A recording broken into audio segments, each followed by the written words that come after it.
Hi guys. It's a real game dev moment. So I'm actually going to be streaming some game development today, or at least 3D modeling, which is part of game development. I am planning on modeling some of the other types of flesh golems, which were the enemy type that were in the Into the Ether trailer. I only have models for like the base version of them, but there's a couple different versions, like one with only melee attacks that cannot shoot guns. So I'm just going to be working off that base model and making some new models. I'm doing pretty good.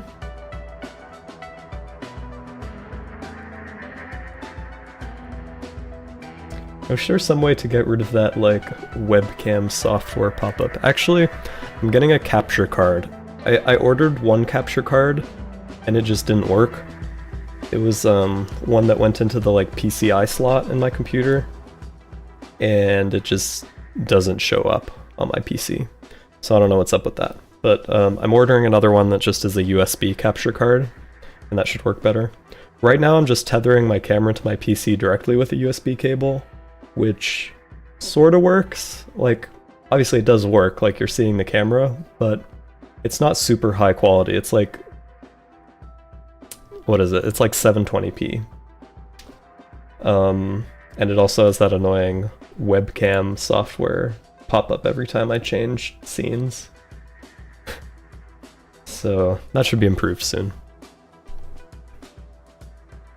But yeah, let me show you guys the base model for the flesh golem. Oh, there it is, dead.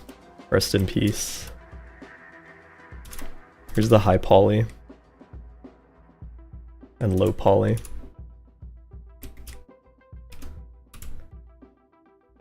And here, I'll show you the concept art for the other versions as well. To show you what we're getting into.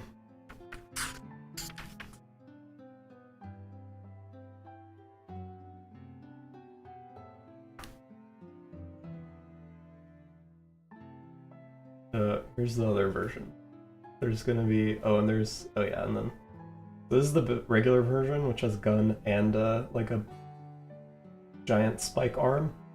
I'm gonna be making this just melee version, which just has a bunch of spikes. They're gonna like run faster and just stab you. And then this one is gonna shoot bombs, and this one has like a sniper rifle long gun. So those are gonna be the main variations in the game. And these are just like one of the most basic enemy types in Into the Ether. So, because they're so similar, I think I'm just gonna reuse like most of this model and just sort of kit bash the alternate ones together.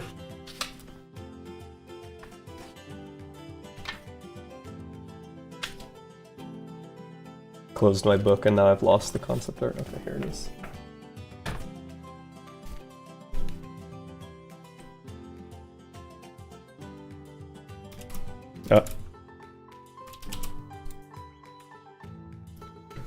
I'm gonna duplicate that file and call it Flesh Golem Melee.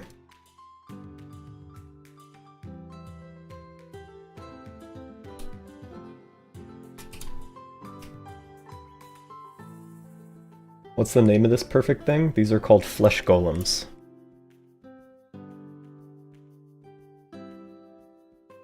And I guess I'll keep this rig, because I'm sure I can reuse most of the rig as well. And actually, I'll keep the low poly, because I'm sure I can reuse these legs at least. The high poly we're going to need to modify quite a bit. Let's see. What's the best way to go about this? I think I will just not modify the legs, but like take out chunks of the upper body. I'm gonna get rid of these eyes.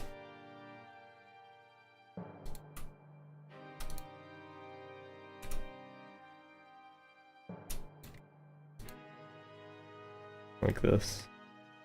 Rest in peace, this guy.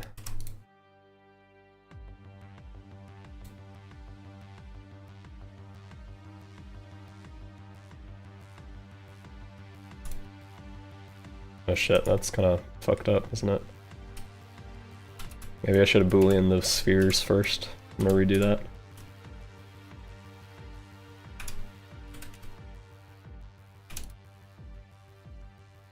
Do I have bool tools? No. Let me enable the bool tools modifier so I can actually use booleans better. Bool tool.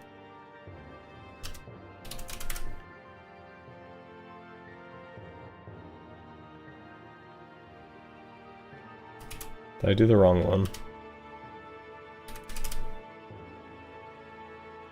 There we go.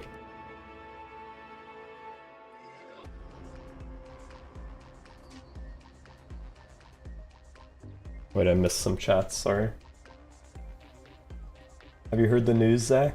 They're gonna stop making Blu-rays soon? Really? That's crazy.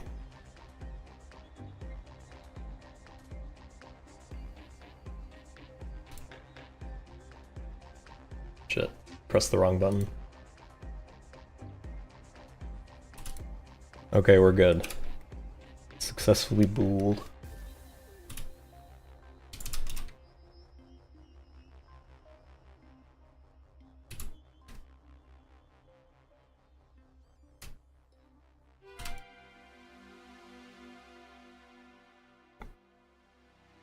So slow. Too many damn polys, huh?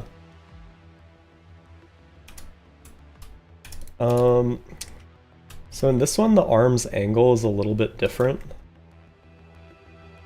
I'm gonna do that, if I can. Even with my new PC, this is kind of lagging it out. Yeah, this is not a good idea. You know what I'm gonna do? I'm just gonna chop off the whole top half of this thing. I think that would be better.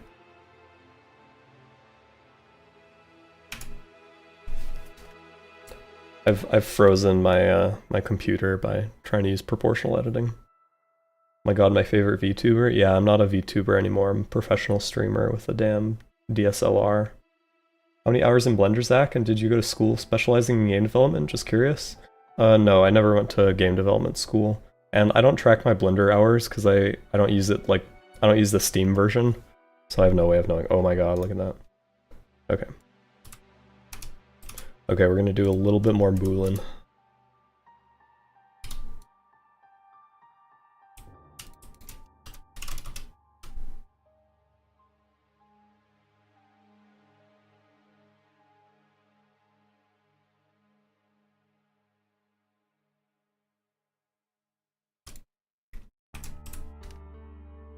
Okay, let's look at these arms.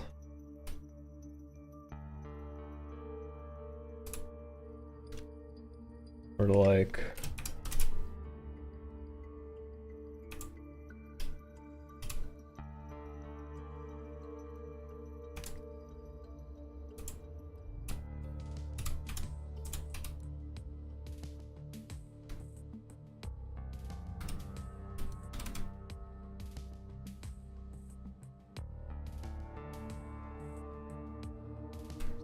it's definitely going to need longer arms too, but I'll do that in a second.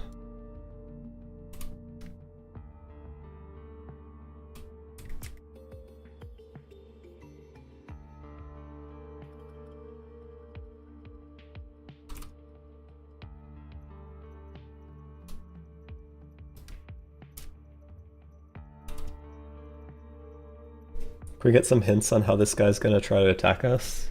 I mean, it's pretty obvious. He's going to try to stab you with his giant spikes. The version that's in the trailer has a gun as well, but this one is just a melee variation. Alright, the model looks cool. Can you recommend some rigging / weight painting / UV unwrapping or remesh tools if you used anything like that in the first place? Yeah, I use Retopology or Retopology, and I have kind of mixed feelings on it. One of the things about it is that it's really laggy. Like it kind of runs like shit, even if your model isn't super complicated, which sucks. But it is a pretty good set of tools. It's better than default Blender. Let's see, for UV editing, I have like I have this UV squares add-on, which like can turn any like grid of mesh that is like that should be a rectangle can be turned into a rectangle. I'm gonna see if I can show how this works.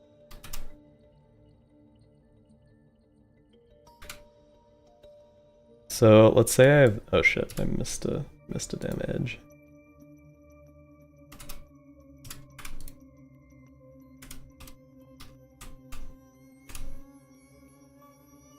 So if I have like fucked up UVs like this, I can use this to grid by shape and it turns it back into a perfect grid. That's really useful for a lot of stuff. I also have this add-on called Dream UV, which was actually made by a Valve employee, which does this hotspot UV unwrapping, which if you don't know what that is, just look up hotspot UVs. It was something that was developed for Half-Life Alyx, for texturing stuff in Half-Life Alyx.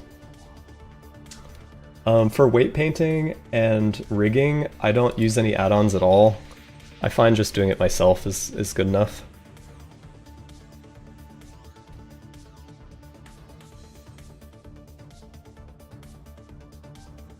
Okay, I'm liking these arms. These arms are looking okay. I'm gonna make some of them a little longer, I think.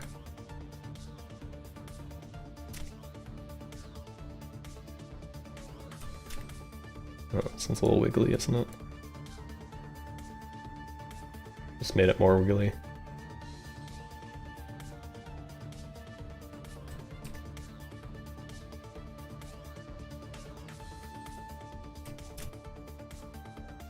Do you export your models as GLB? No, I don't. I usually use FBX. Because it's supported really well by Unity. And it can like hold like rigs and animations and all that. I don't know, GLB might be able to do that too, but I'm just used to using FBX. Do you like Seinfeld? No, I can't say I do. I haven't really watched it. All I know about Seinfeld is that he like dated a 14-year-old when he was like 40.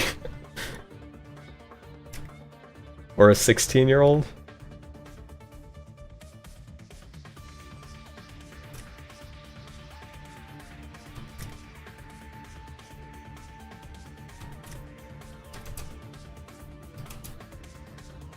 So yeah, I'm canceling Seinfeld. Wait, IRL or the show? No, IRL, unfortunately.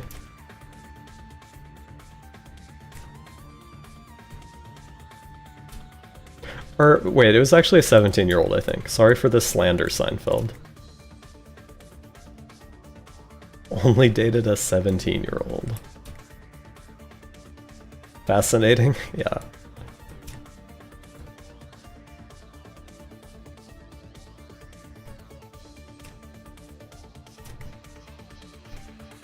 Okay, this is looking actually really good. What do you guys think?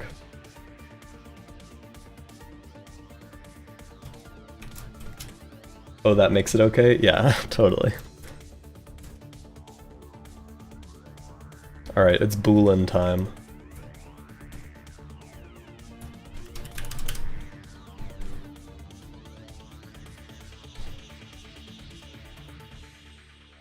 I keep accidentally doing the boolean that doesn't like combine it properly. Wait, I should remesh this first, I think. Also, I want to get the right density so I don't accidentally delete any detail on here.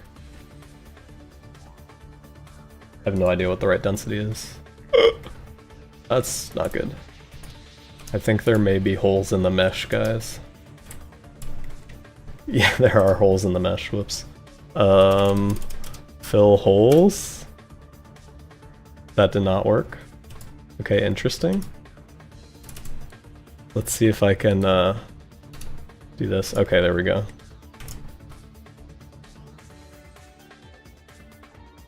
Okay, that actually looks fine.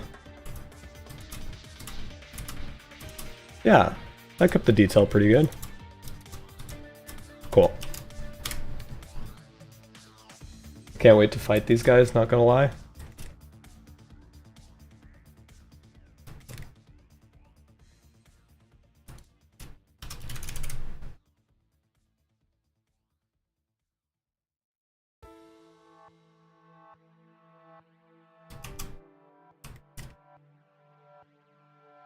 I wish I could just remesh like part of an object. I think I can. Can't I if I use dynamic topology? Let me use dynamic topology to clean up these seams. I haven't used dynamic topology in a long time because it's usually better to... or it's not better, I just prefer using a remeshing workflow. I don't remember. Oh, it's right here. It's a checkbox. Right.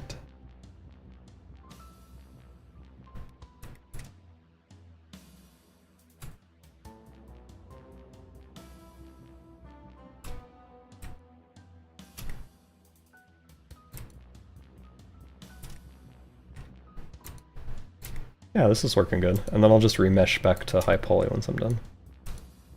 Dynamic topology W.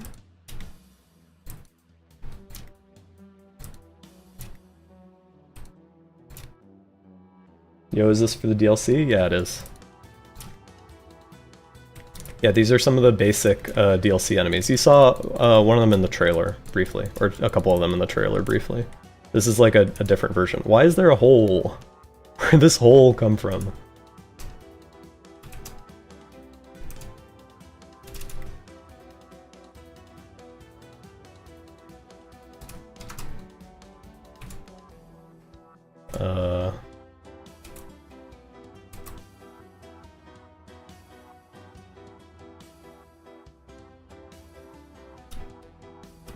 Okay, hole resolved.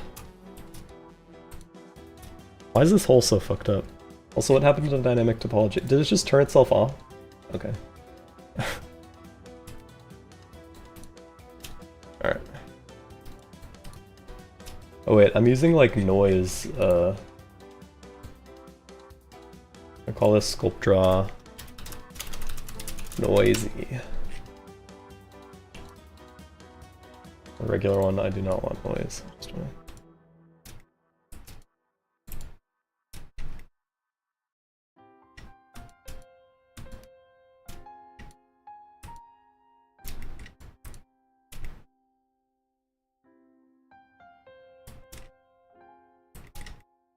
These guys have really fucked up musculature.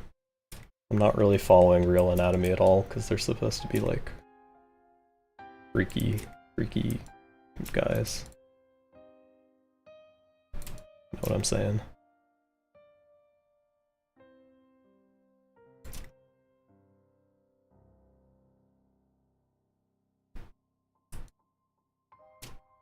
Yeah, this transition is a little harder because oh no, that's okay.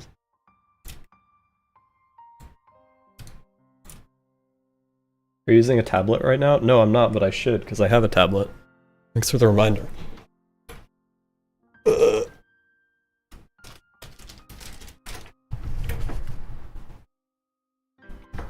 gonna try using it wireless. It's a little bit laggy wireless, because it's Bluetooth.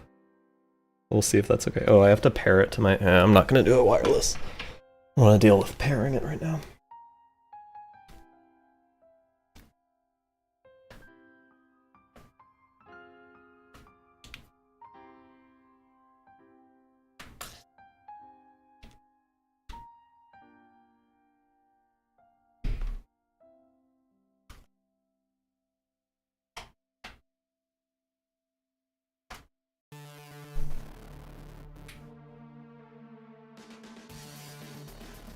Wait, I might not have the Wacom drivers, do I? Oh no, I do. Driver update is available. I'm gonna be pissed if it tells me I have to restart. I'm not gonna restart right now. How hard would it be to rig a creature like this once you're sculpting? It's not too hard. I can show you the rig for the other one here, do you wanna see?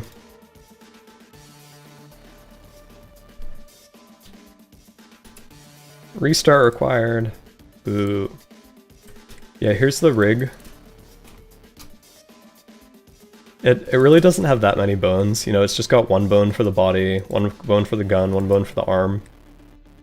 These guys are procedurally animated with physics, so I try to keep the rigs pretty simple so that the physics can also be simple. Yeah, not too much to the rig.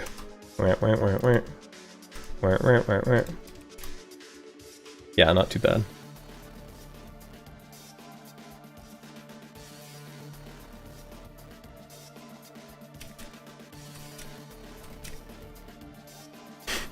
Some interesting mesh right here. Game ready. Perfect. Flawless.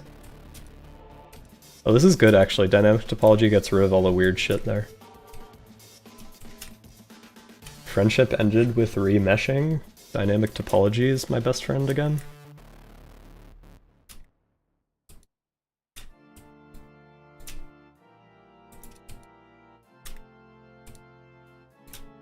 I want to make sure it's not removing detail actually. Forgot it can collapse detail if I'm not careful.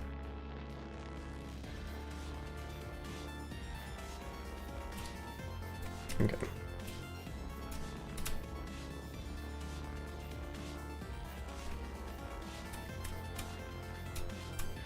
Why is it doing that? Oh wait, no.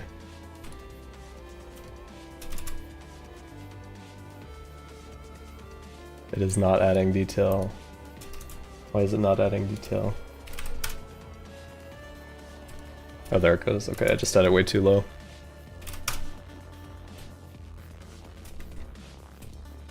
Alright. Cyberpunk ready. I don't know what you're trying to say by that. Oh, just the shitty topology.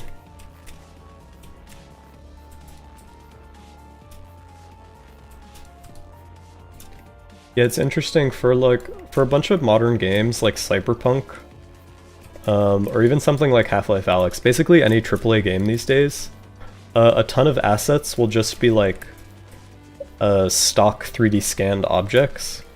So they'll often have like really shitty topology because computers nowadays can just handle that many triangles without any problem.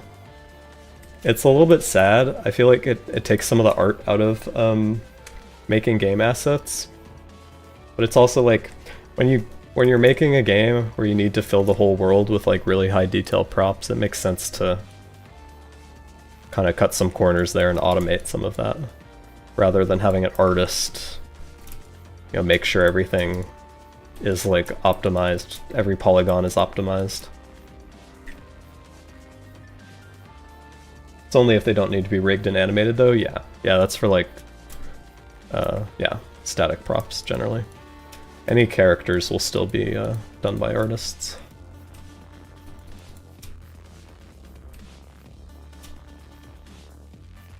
Oh wait, I got my tablet out and I'm just still using my mouse. Very silly. Oh, my inputs are wrong. Oh, I actually have to restart? Oh man. Okay, I'm just gonna use my mouse for now. I would restart, but it would interrupt the stream. I don't want to fuck that up.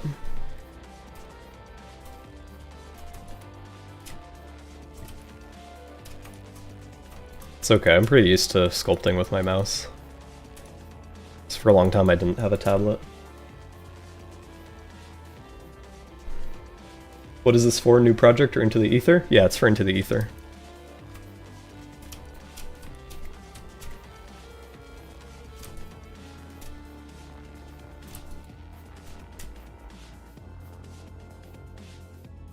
Okay, I'm actually gonna go back to Subdivide Collapse because...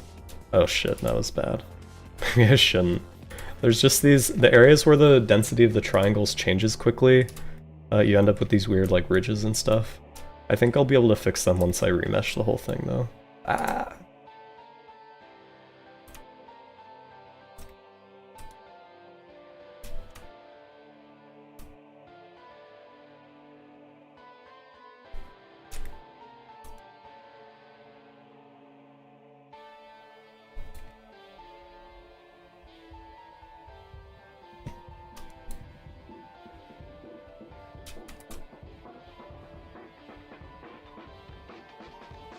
Hey Zach, is the Zulubo cube sticker an actual sticker? It doesn't really stick to anything. Did you peel the back off of it? Gotta do that. Maybe you got like a faulty sticker, I don't know.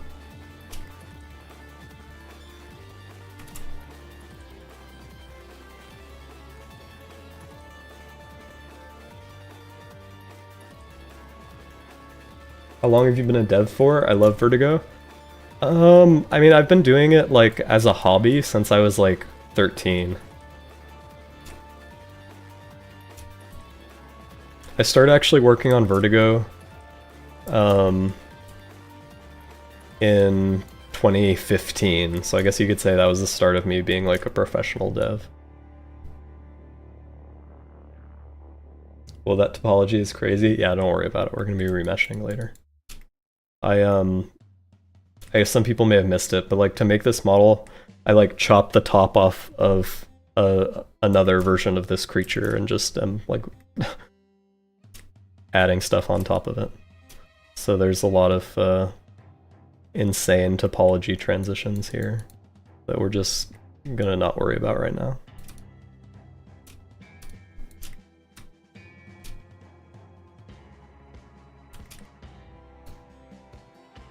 Oh wait, I gotta do the eyeballs.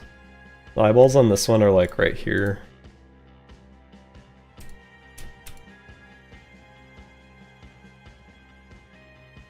I'm gonna make some space for them.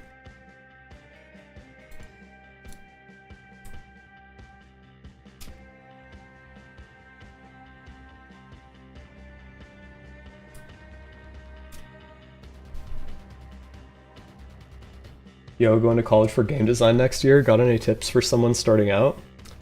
I don't know if I have tips about like going to college for game design specifically. I almost went to college for game design, but like in my first semester, I was like miserable there, so I dropped out and just kept doing game design on my own. So I can't really speak on game design college. Did dynamic topology turn off again? No, it didn't. It's still on. I feel like it's not. I just wanted a little more dense, yeah.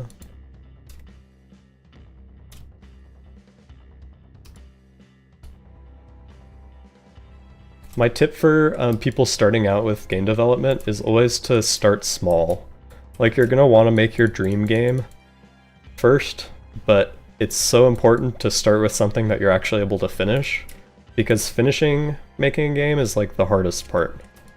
It's really easy to start making a game, but getting the experience of like playtesting something, you know, fixing all the bugs, getting it polished, and actually like publishing it is such an important experience. It's probably the main thing that separates like professional game developers from hobbyist or amateur game developers, is like being able to finish a game. And it's the main thing that people look for when hiring you as well, is finished games. In my experience, anyway. Also, I want to say that I love the lore of Vertigo. It's honestly good in my opinion. That's very nice. I think the lore of Vertigo is a little bit of a mess. I want to get an actual writer on board for whatever my next project is, because the Vertigo lore was kind of just like amalgamated over the years of whatever I thought would be cool.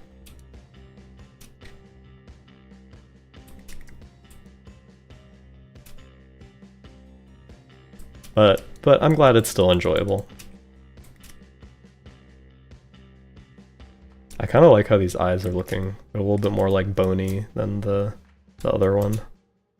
I'm gonna give it some balls.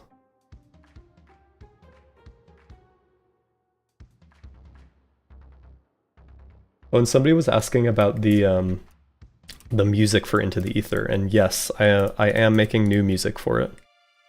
I was kind of worried about making new music because since I finished the Vertigo 2 soundtrack, I've kind of had like writer's block for making new music. I haven't really made that much. But once I started making music for Into the Ether, I found I was able to make some good tunes again. So there are already a good few songs that I think are really good and worthy of the the Vertigo soundtrack. Guess who's back? Back again. Tony's back. Tell a friend. I don't know who Tony is. Will Brian in Into the Ether be voiced? Yes, I can confirm he will be voiced.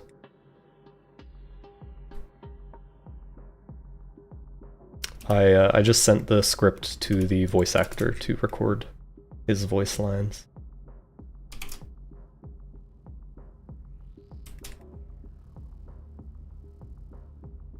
This guy sort of has a thinner waist in my concept drawing. I'm gonna try to get that in. A little top-heavy looking. When you got that job at Valve, did they reach out to you first, or did you apply there? So my dad worked at Valve, and I just got to follow him to work occasionally.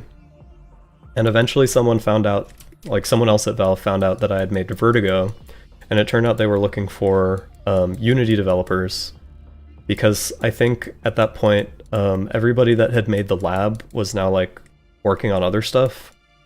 Probably Half-Life Alyx at that point. Or maybe not, I don't know. Anyway, they were looking for Unity developers for VR stuff, and they asked me if I could help. And I said, hell yeah. Also, I was wondering, was the secret malicious face boss allowed by Hakita, or did you just put it in the game? I just put it in the game because New Blood is really chill. And I don't think they'd mind. So not explicitly allowed, but... Will Brian sound any different? I mean, it has been quite a few years, so if the actor's voice has changed at all. I feel silly calling him the actor, he's just my buddy from high school. But if his voice has changed, then he might sound a little different. We'll see, I guess.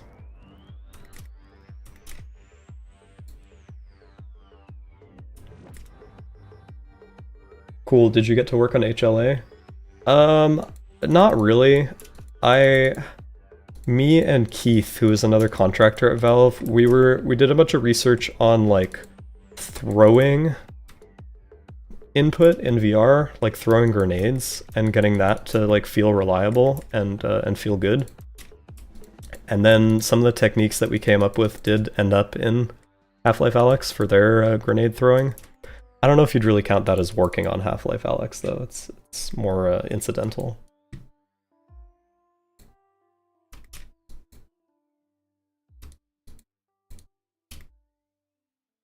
Oh, and a VR screen shake technique that I designed also was added to Half-Life Alyx, which is cool. How do you manage to start a project and see it through? You're pretty disciplined for a young man. Yeah, I mean, it takes some discipline. It's hard to stay motivated over such a long period. I don't know if I have any secrets to share on that. I don't know, make sure it's a project you're interested in, that you want to make. I like taking breaks occasionally and working on something else for a few weeks. I do that pretty often, which keeps it kind of fresh. Also the fact that I'm doing so many different parts of the game, right now I'm doing 3D modeling, on a different day I'll be doing coding or music production. That also keeps it fresh and interesting.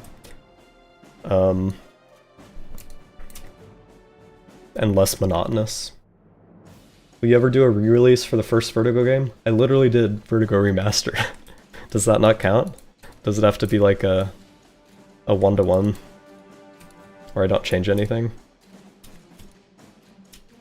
Has Brian's VA voiced other games? Not to my knowledge, no.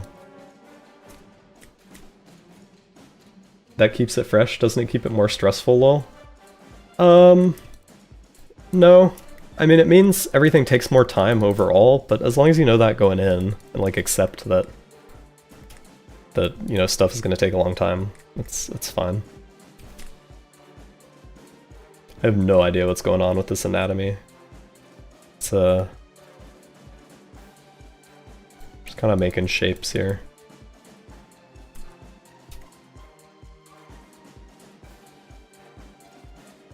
Hi Zach. Hi Saffron. Were you doing the materials as well, or just the mesh? Yeah, I might do the materials today. Retopology will take a while. So if I do the retopology, or I have to do the retopology before I do materials. So if I do all the retopology today, I'll be able to do the materials. I don't know if I'll get to all that though, because it will take a while. Is Frank still alive, or did he die in the reactor explosion? There's no canon answer to that. I know a lot of people have headcanon that he's still alive, and I also like to believe he's still alive.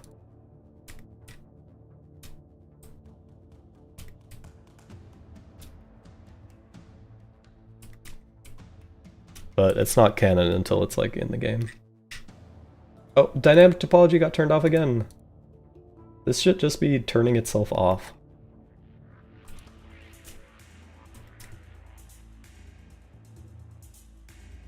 Can we know something about this enemy slash character? Yeah, this thing is called a flesh golem. It's one of the basic enemies in Into the Ether.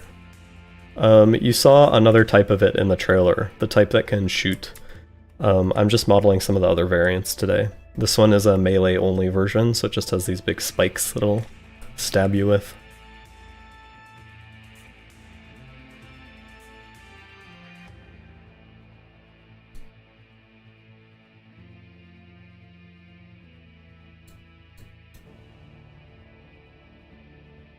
How long have you been making games for? Since like 2013. The possibility that Vertigo Remastered might get a PSVR 2 port? I don't think so. Unfortunately.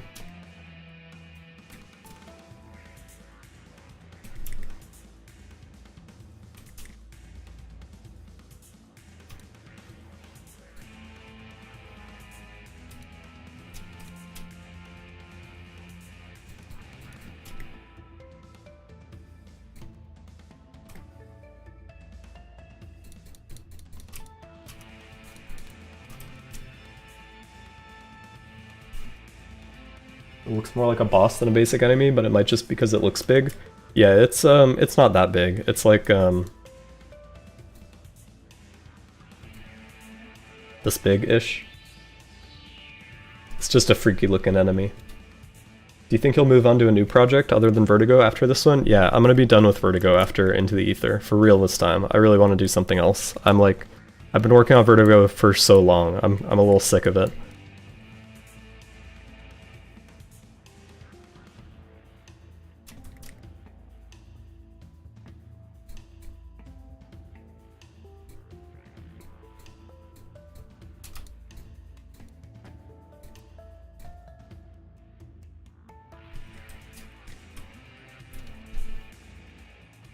Boss size Colossus Flesh Golem.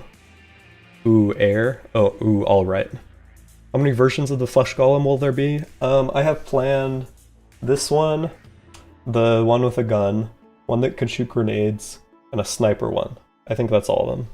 So 4. Does Vertigo pay the bills, aka just people buying the game every day? Yeah, it actually does, which is awesome. And it makes like a bunch of money during sales as well, so I'm pretty much set to just keep developing. And I have a bunch of money saved in my bank account as well, so yeah, no reason to stop making games anytime soon.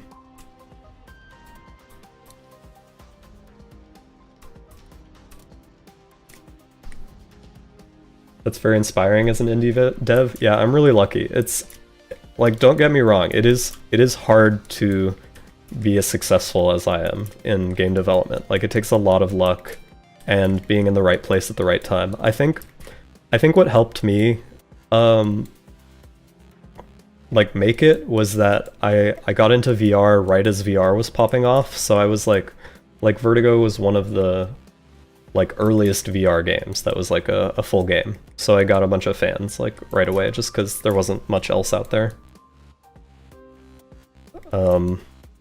Because yeah, it's brutal out there. There's just so much competition as an indie developer. What genres or games do you want to explore? I don't know. I have so many ideas. All of my ideas for new games are like all kinds of different genres. Sorry, let me catch up with chat. I think I'm a little bit behind. Oh, I'm not. Also, when you were talking about a storyboard writer, maybe I could do for no money at all. I've watched a lot of movies and know a lot about writing, though. I'm young, so No, I appreciate the offer, but I would want to get like a professional writer that I pay also.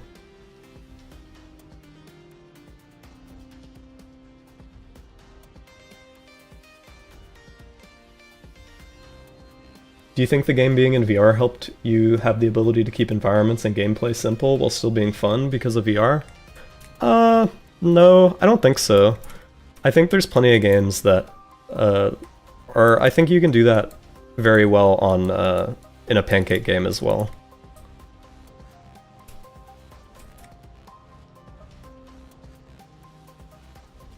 Like, there's plenty of indie games with very simple or like simpler art styles that still are very successful and fun. Okay, this is looking solid. What do you guys think? I'm liking the look.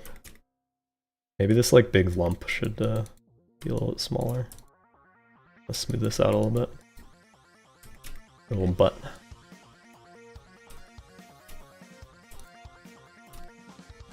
What is Frank made of? Goo.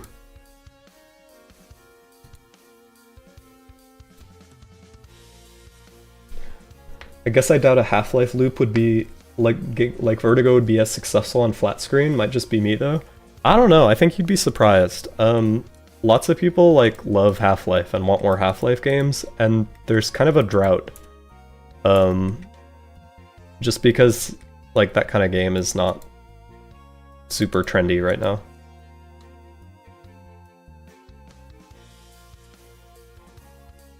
I think Half-Life type games could do well.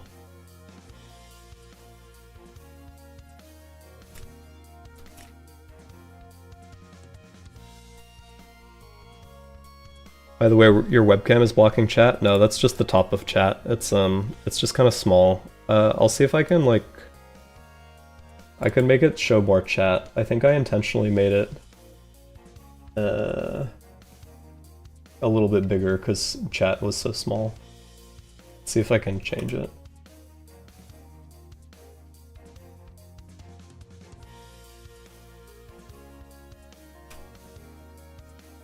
There, now you can see a little bit more chat. But see, now chat is smaller. Sad.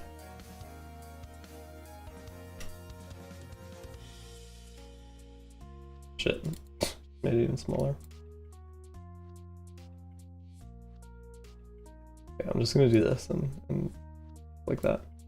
Who's your favorite content creator? Mine is Germa985 for sure. I really love Germa. I watch a ton of Germa. Probably my favorite content creator is Hasanabi. Let's see, who are my other faves? I like Northern Lion. I don't watch him that much live though. I usually just watch like clips. Chat was fine, TBH. The cutoff was on purpose, Mr. Chatter. Just got back from a bunch of college stuff. What did I miss, lol? Not much. Just modeling. Modeling and chill. It's in the name of the stream. You should hire Germa to voice in one of your games. I would love to do that. I've thought about it. Yeah, I should see if I can do that. I'm sure, because Germa's so popular, I'm sure he gets like 1 million emails a day, so I'm not sure if he would actually see my email if I reached out to him. I should try to see if he has an agent or something though, because that would be so fun. Mr. Bugleberry type beat, yeah. I know in the interview you did say that your next project probably won't be VR, but do you have any VR game concepts that could be games in the future? Yeah, potentially. I don't want to give anything away.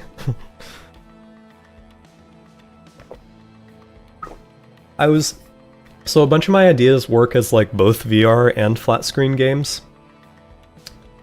One of them that I did talk about was Big Land. It was that one with, do you know what'd be fun? What if I show you guys Big Land?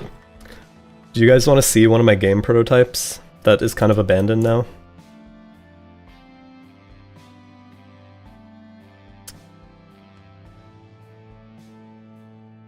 I want to see Big Land. I wanted to say you probably get this a lot, but Vertigo 2 is one of my favorite VR games ever. Like, you did a great job making it. My favorite part was probably the Diplomat. Yeah, the Diplomat is awesome. Yeah, I'm really happy that so many people enjoyed Vertigo 2. It's like it was my dream game to make, and I'm so happy I was actually able to finish it. It took so damn long, but I eventually did it.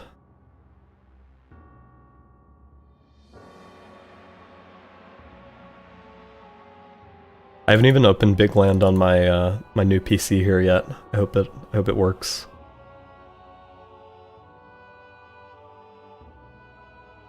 Is this the one where you fly the plane or helicopter? Yeah, you fly a little spaceship around.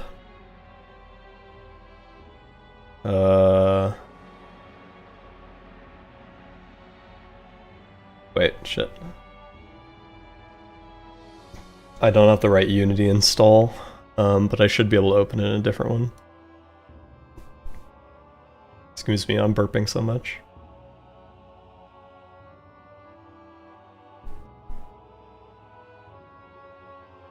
Yeah, Big Land is awesome. It's so cool. You guys are gonna be impressed. The graphics are so good.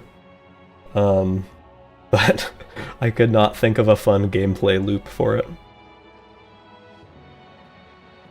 My idea was that you would so if you guys don't know, it's this big like gigantic kind of mostly empty open world where you fly around in the spaceship and not really anything to do. It was inspired by a road trip I took through like the Midwest United States, and I really love the aesthetic of these you know, big empty landscapes with some hills, but mostly just, you know, big empty plains.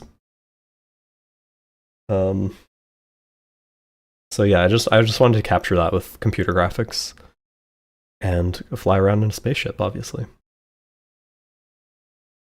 And the idea for the gameplay was that there would be sort of like dungeons that you would go to, like alien ruins around the landscape, and you would land your spaceship and then get out and go into them and like explore and collect stuff. But yeah, I kind of had trouble developing the story and how the gameplay loop would work. How did you manage to stick with Vertigo 1 and 2? Like, did you never have temptations to change projects or doubts and such? Yeah, I don't know. I'm sure I had temptations at some point, but I think the like the sunk cost I'd put into it helped me persevere.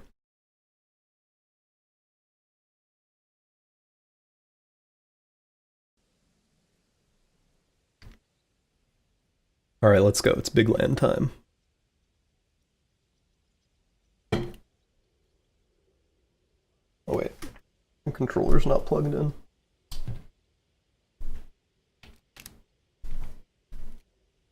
There it is. The game is pretty challenging. The bosses I got stuck the most on were probably Hummingbird and Maharishi. I'm surprised about the Hummingbird. The Hummingbird isn't that hard.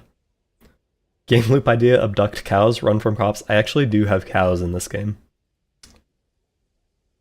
Is Sonya ever gonna have jiggle physics? Perhaps. No, I don't think so. Yeah, so all these clouds are all rendered in real time. They're real time. I mean, I don't know why I'm telling you. I'll just show you. This is your spaceship. It's sort of a flying saucer type thing. Then you go inside. Damn, it's kind of laggy. Probably because I'm streaming also.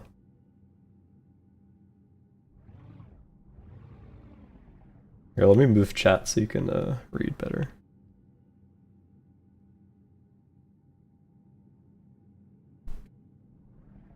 I'll move my mouse as well. Tickly grass, yeah.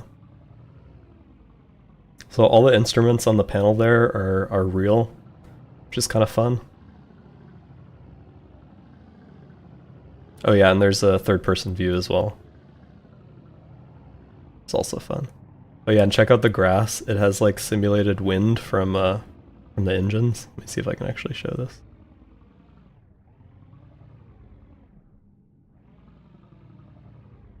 This was really fun to make. It's a touching grass simulator. I like how the landscape doesn't look repetitive. Yeah, it's a really big landscape, but it's actually all generated uniquely. Like, it's not procedurally generated. But here, check this out. We'll go up into the clouds. This is the real fun part. But yeah, cloud shadows also. These are real-time cloud shadows over the whole landscape, which is really cool.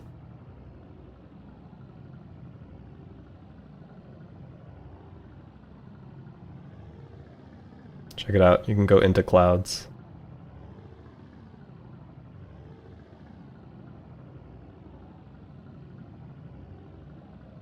Isn't that neat?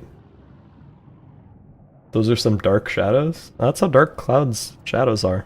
This is all, I use physically based rendering for everything.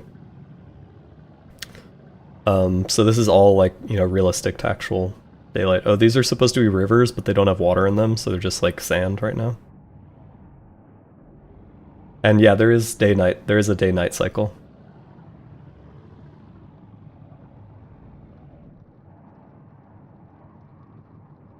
Here, should we crash? Collision warning. Bonk.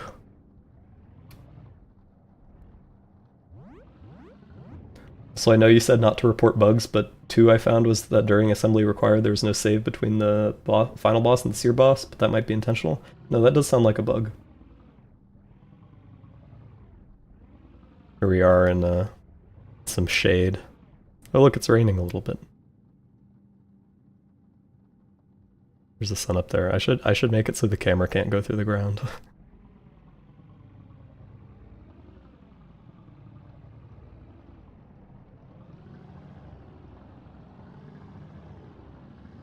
Hello, sun.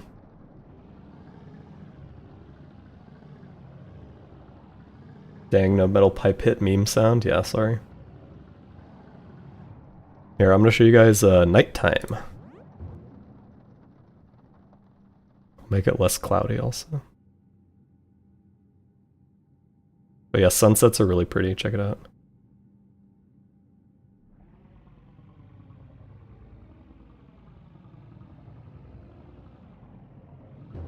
Wow.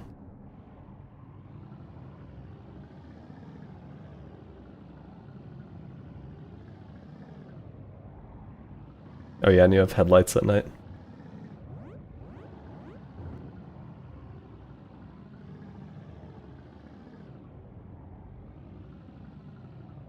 Can you go in space? Yeah, you can. Oh yeah, and a third bug was that the cutscene leading up to the Seer fight never played, and I just like came into the main area and she was in the statue form instantly. Yeah, the Seer fight is pretty buggy. Probably the buggiest part of the game. It's because the level, like, it's because it's a branching level. Like, the game is just not designed to have a branching level. Oh look, there's the shadow of the planet on the rings, isn't that cool?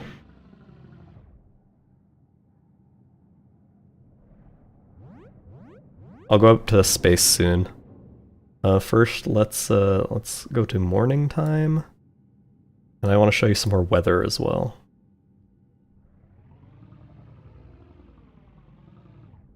Increase the ship speed so I can fly around a bit more. Increase the cloudiness. Alright, let's go.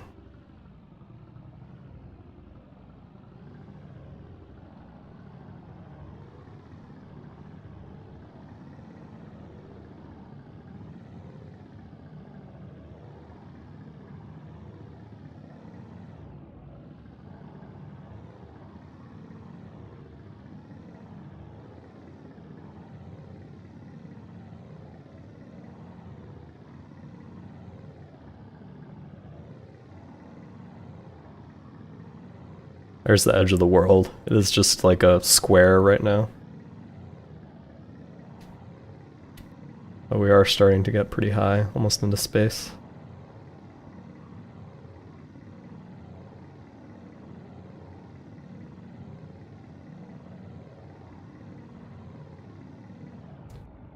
What's your opinion on developing VR for standalone versus PC?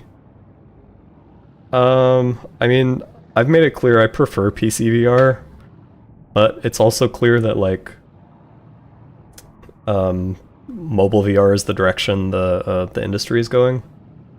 Are those clouds using volumetrics? Yeah, they are. Dude, those clouds are great. Thank you. I developed them off of the information that What's the studio? I think Guerrilla Games that makes Horizon Zero Dawn. It's based off a bunch of the techniques they use for the clouds in that game, which are really nice.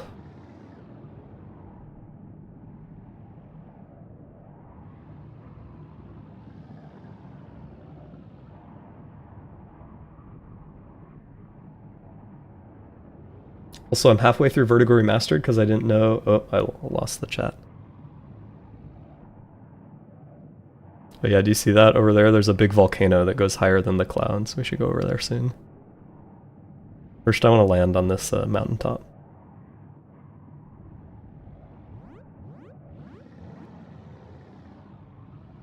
Recently played through the original Vertigo, and I wanted to say that the part where you lay down in the pits is one of the coolest moments I've seen in VR, and I was curious why it was removed. Some people didn't like it. It's not great for accessibility because not everybody like can lay down easily. But yeah, and this is another cool thing, is that you can get out of your spaceship at any time and just walk around. Here we go. Oh yeah, draw distance is like really short when you're outside though, which kind of sucks.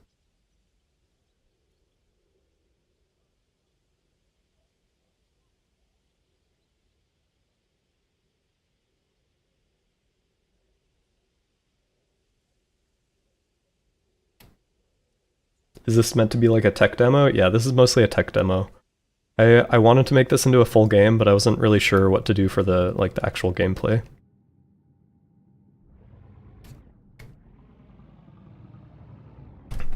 Okay, here, I want to show you guys some storms as well.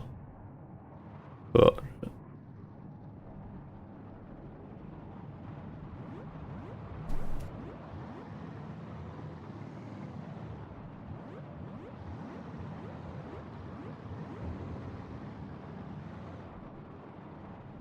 New game loop idea, macro farm sim, abduct farmers and livestock from other planets and seam farmsteads. Or farmlands. The farmers farm for you. Oh, chat is going too fast. You can see some pixelation in this, the volumetric lighting here. It's no good.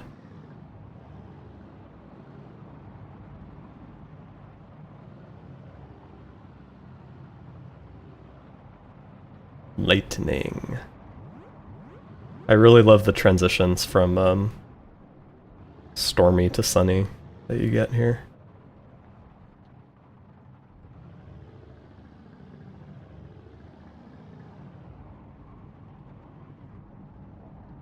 This is beautiful, yeah, isn't it?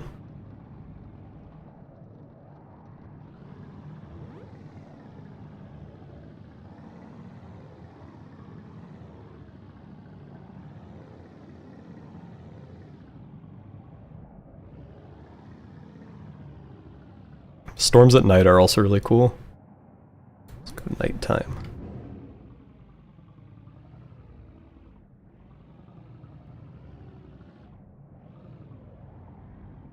Let's go full stormy mode.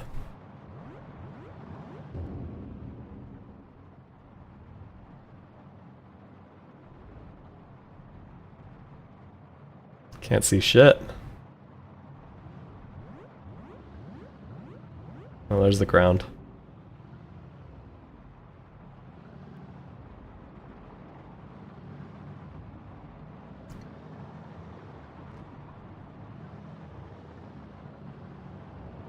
Wait, is this in the ether? No, this is a separate game prototype.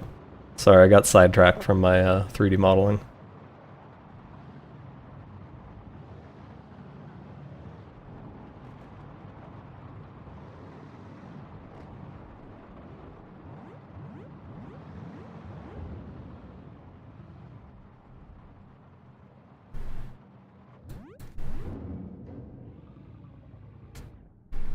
Okay, let's actually go up to space. That'll be fun.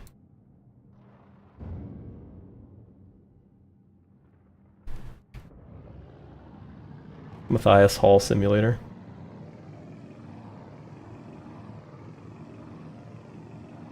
Yeah, the storm clouds are really cool too. Up we go.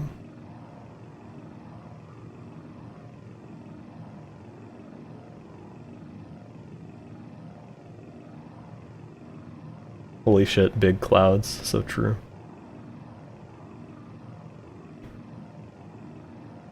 Cliffside clouds. Yeah, they're really flat on top. I need to fix that. Give them like different heights.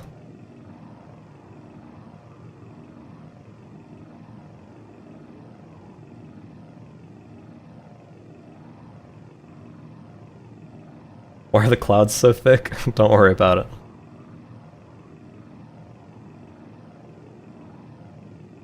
I can see stars.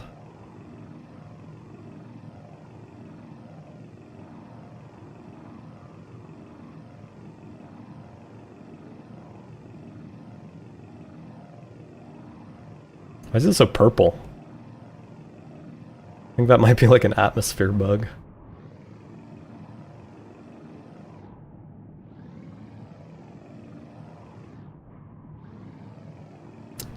Yeah, one of the big problems about this is that the atmosphere gets really pixelated in space because it's not meant to be rendered from space. It's meant to be rendered from the ground. Oh yeah, and you can also see the edge of the cloud simulation here. Becomes the Minecraft Farlands. Would be cool if clouds had some transparency. I mean, the smaller ones do. It's just the big thunderclouds that are opaque, which is, you know, how thunderclouds are in real life.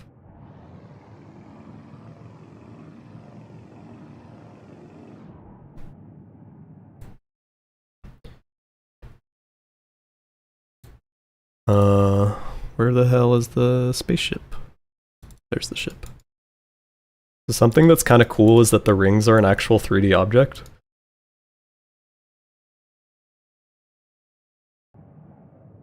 I'll go back to daytime so I can see shit.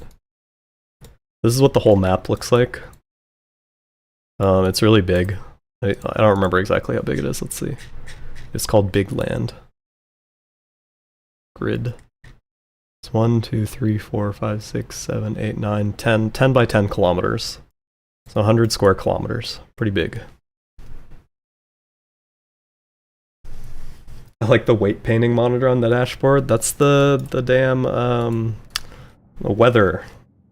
That's what they look like. That's like a precipitation radar.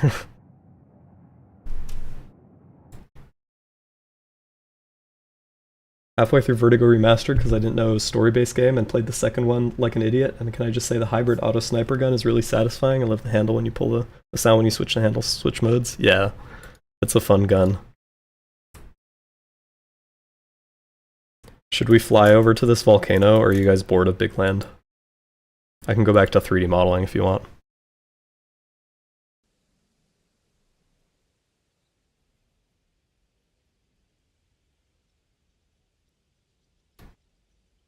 Plank making the ultimate stim toy when trying to make a gun. Guns are good stim toys, gotta say.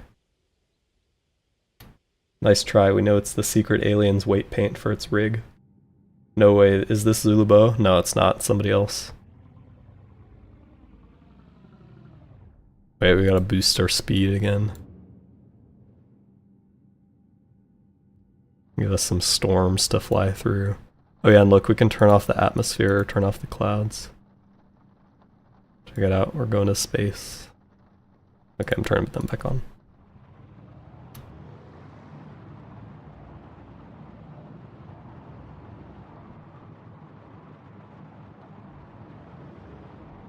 The ship aerodynamics get a little fucky when you increase the speed, too bad. No, this is Buluzo, yeah. This is Zulubusi.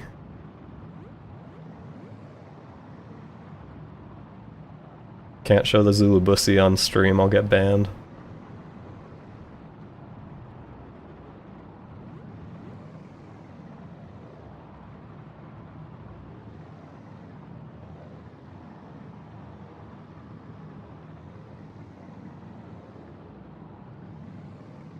So a bunch of this is actually open source. If you go to my GitHub, it's an older version. I should update it, but it has like the clouds and the grass and the atmosphere, I'm pretty sure. A strange thing I noticed that the tiny theme of grave robbing in Vertigo Remastered, like a few of the guns you get, you rag off corpses. That's a good point. I didn't do that on purpose, it just was like a convenient way to get guns. You steal the space-time manipulator off Brian's corpse.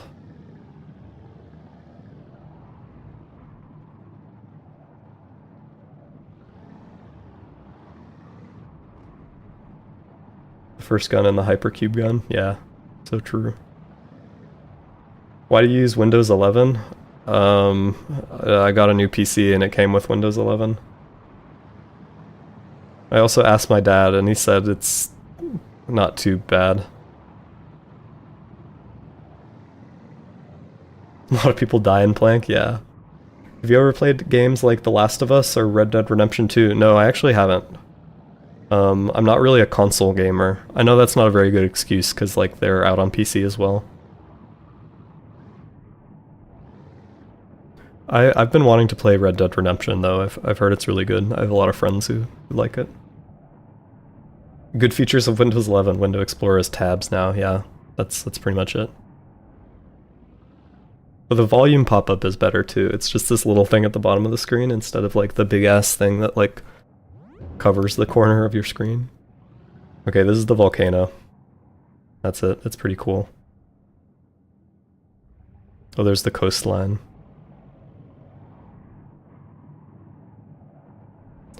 Yeah, Big Land is cool, man. I still want to, I still hope to finish this someday. Turn it into a game. Because it has a little... I don't know if it has potential. It is really pretty. That's about what it's got going for it. It's really pretty, and it would be sick if I could turn it into a game. I think abducting cows is a cool idea. Or like farming.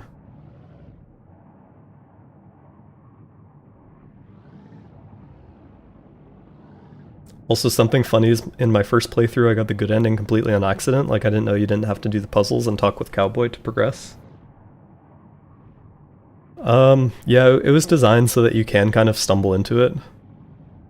And it's also very missable, like if you just happen to take the elevator up instead of down at Cowboy's tower, you will just miss the the good ending.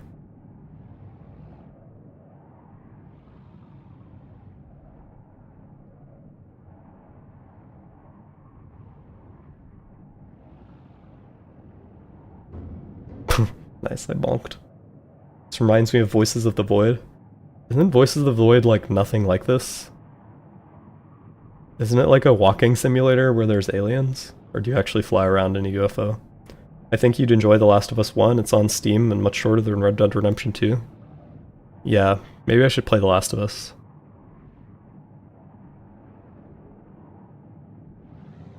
Oh, look at this tiny little baby cloud that just formed in front of me.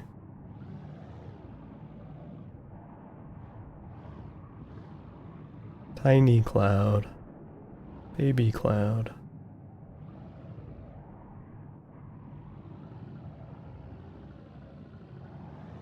So cute. It's getting bigger.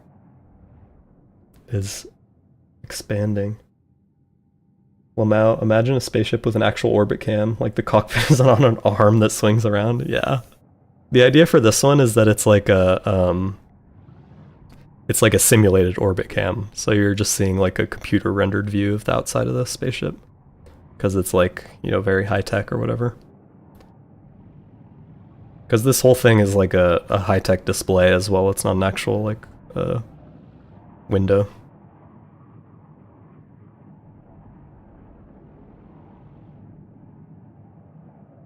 Call it Voices of the Light. Vertigo 2 used to be my hyperfixation for a bit. It died down after a bit, and then the announcement came for Into the Ether and reignited my interest for it, and plus I replayed it with so my friend could watch. That's awesome. I love seeing people really into Vertigo 2. It warms my heart.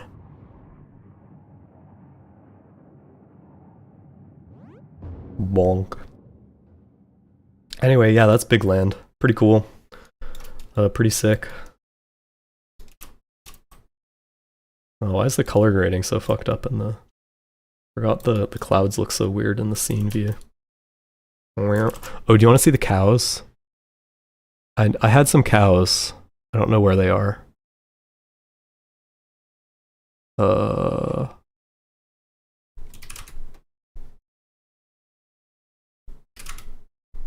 I could swear I had cows in here. Void herd, here it is.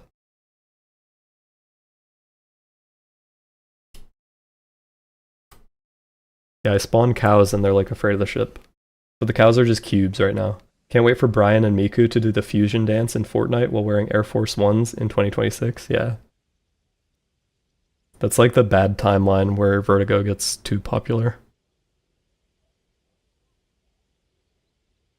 I let them pick who I chose in the Diplomat, and since they picked the Automata Collective, and I lost track of time, but I probably spent like 40 minutes trying to fight Gronto because he was difficult as fuck. Yeah. Check out these beautiful cows. So you can like scare the cows with your spaceship. They run away.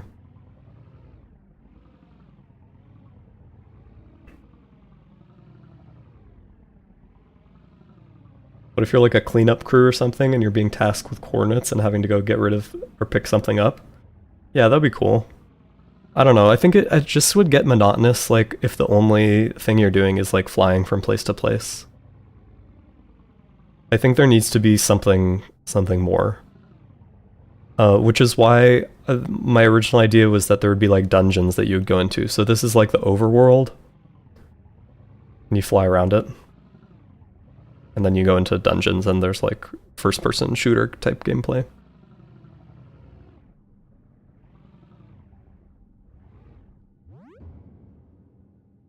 Scaring the cows.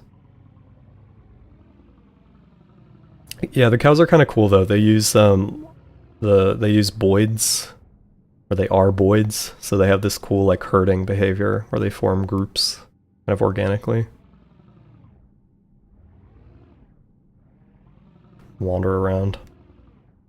Farm dungeons where you fight farmers. You guys really like the idea of harassing farmers. Looks like Minecraft sheeps, yeah. Yeah, there does need to be a game. Like, it's pretty fun and cool to just roam.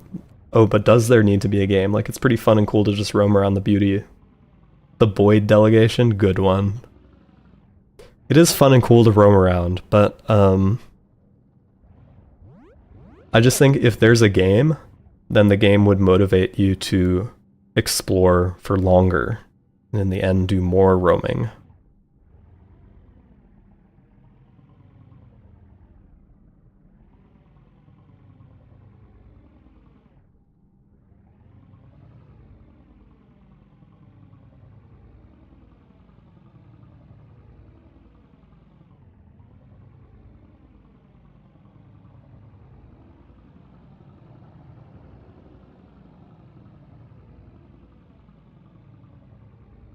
What is this I just joined? This is a game prototype I made a while back called Big Land.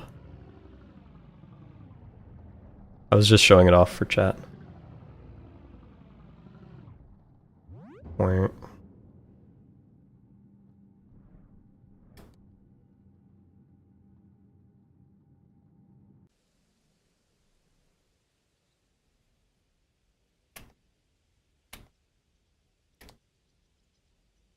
I want to go see a cow, and then I'm gonna go back to 3D modeling. The farming idea, cow plus UFO plus farmers, what are we, conspiracy theorists? Yeah. The farming idea was interesting, a farming sim, but you do everything from a spaceship? Yeah. Maybe there's like colonists on this planet that you're trying to help farm. I sort of know a bit of the Vertigo 2 lore, but I think it's basically like encyclopedia stuff, but also what's explained in the game, but I don't know. Huh? I don't know what you're talking about. Are you using standard Unity terrain or something custom? It is standard Unity terrain, but I'm using what's it called? Microsplat terrain shaders to do better shading. Hello, cow. The cow walked through me. Also, the cows are really big, if you couldn't tell. They're like twice my height, like 3 times my height. They're alien cows. Why is it so big? Yeah, well, if the cows were any smaller, it's just like you can barely see them from the spaceship. Either the cows are huge or you're like 4 feet tall. Yeah, the cows are huge. Some meaty cows. Obviously from the rings, this is supposed to be an alien planet, and these would be like alien cows. This game is massive. Yeah, it's really big. It's the terrain is 10 by 10 kilometers. I have kind of fixation on big ass game worlds. Like unreasonably big game worlds.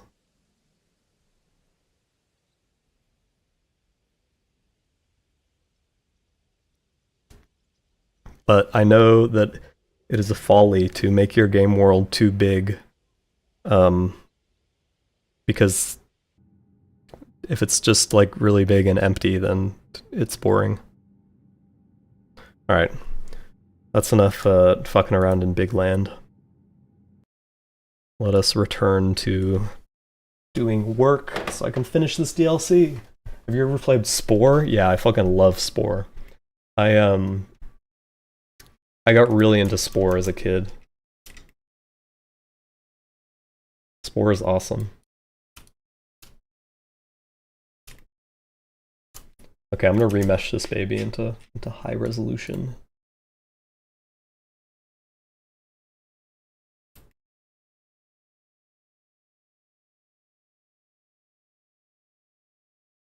Whoa, that was too strong.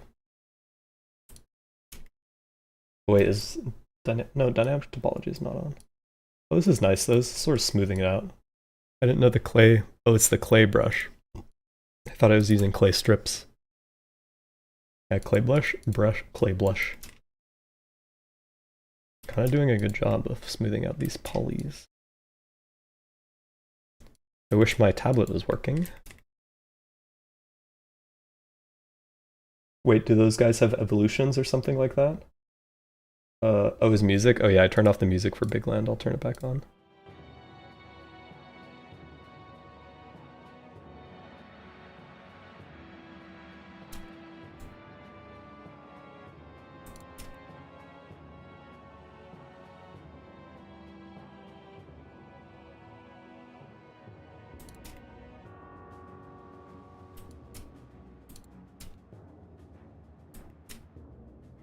What do you mean by those guys have evolutions or something like that? If you're talking about this creature on screen right now, this is just a different variation of the one that was in the trailer.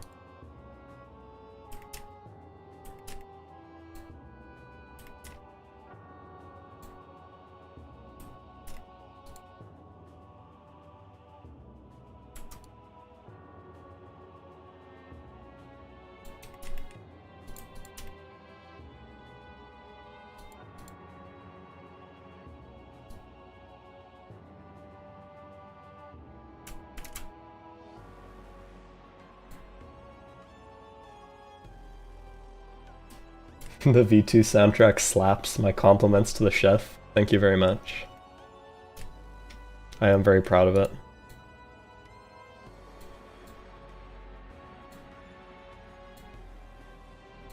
I don't play it on my streams out of ego though. I gotta clarify. It's just because it's an easy source of copyright-free music.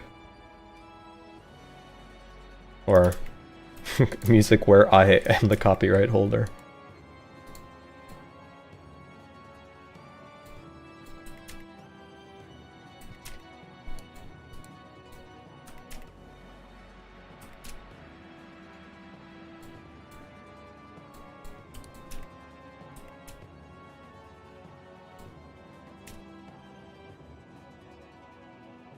But yeah, Zach, I sent you an email with quite a few blends I would like you to add to the asset Dropbox a bit ago, but I don't think you got it. Yeah, sorry, I got it, but I had forgotten to actually do that. I will get on that. Thank you for the reminder.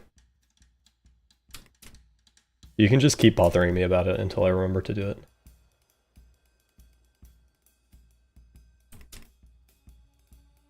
I'll do it after I finish the stream.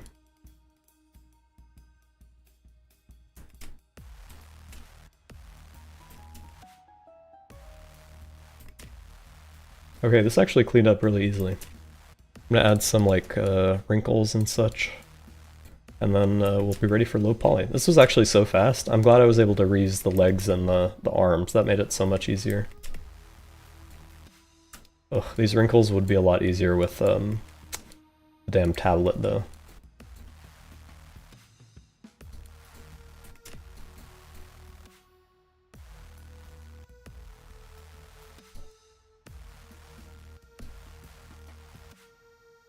What are you making? These things are called flesh golems.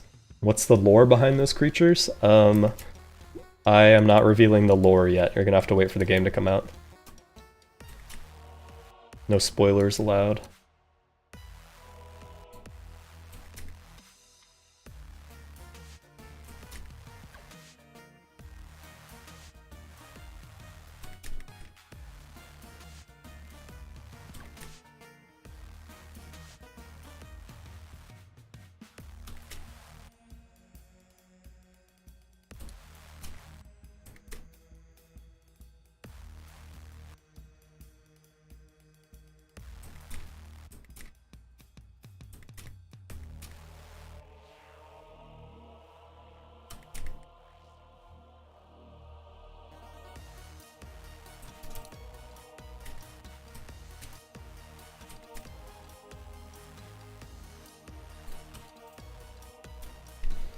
Will there be new encyclopedia entries for new creatures? Yeah, there will be.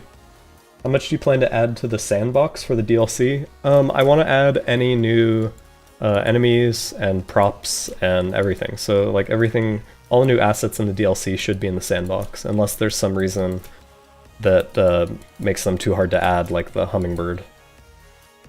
But there shouldn't be anything like that. I think I can add everything.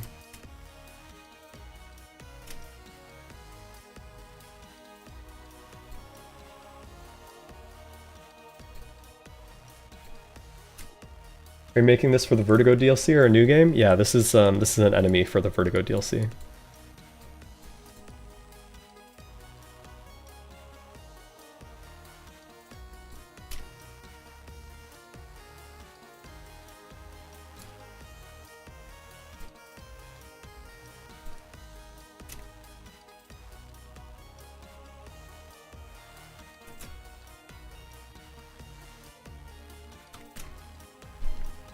I'm waiting as fast as I can.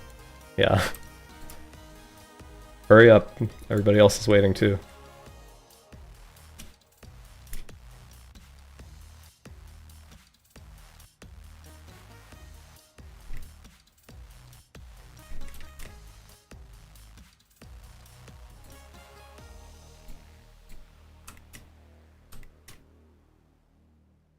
How close are you to finishing development on the DLC? It's gonna be pretty tight. I've got quite a bit left. I still have to finish the final boss fight. I'm mostly done with the levels except for one, like the level design. I have a few more enemies to model, like these guys.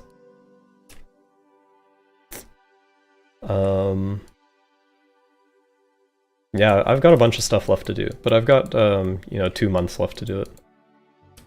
Should be okay. I mean, you know me, if I have to delay it, I'll delay it.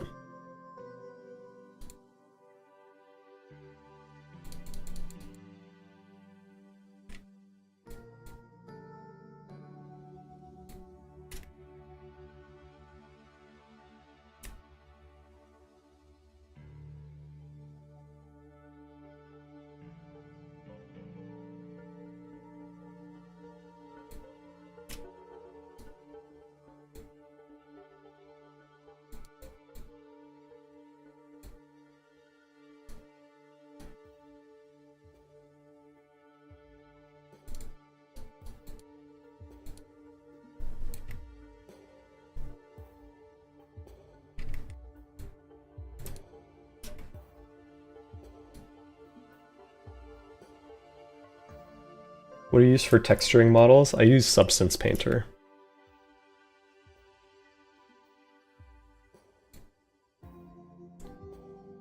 Which, I don't know if I'd even recommend it because it's now owned by Adobe, but I've been using it since before then and I'm really used to it now, so I feel like it would be hard for me to switch to something else. I hate subscription software. I really despise it.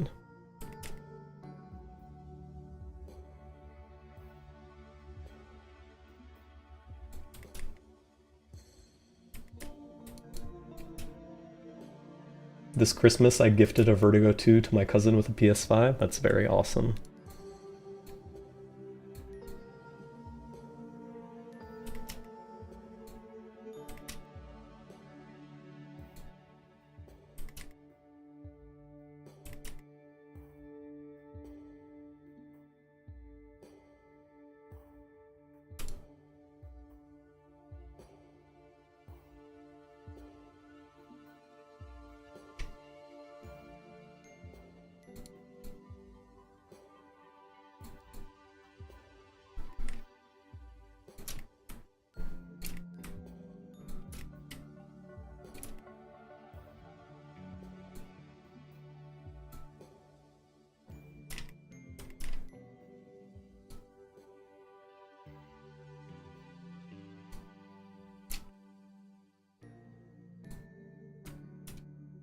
Are you adding any new guns to the DLC? Yeah. There's one proper new gun, and then there's the grappling hook, which takes up a weapon slot, but isn't really a gun.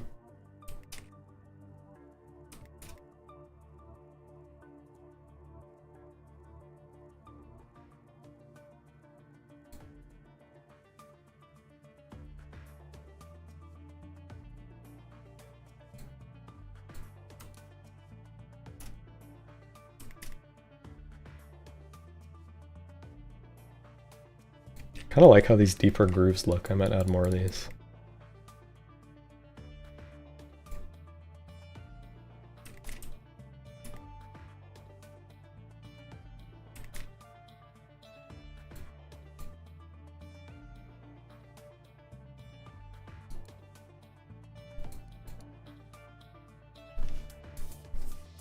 How did the Annihilator prototype get out of the reactor core? We don't talk about that. Got out because Brian, he attached an air tag to it, so he knew where it was. Brian dropped it, yeah. Does the grappling hook deal damage? Not right now. I haven't decided if it should or not. Maybe like a little bit, but I don't think it'll be a very viable weapon. The plan is that like you'll be able to hold the grappling hook in your left hand and then hold a gun in your right hand. You can kind of dual wield. So you can do damage while grappling.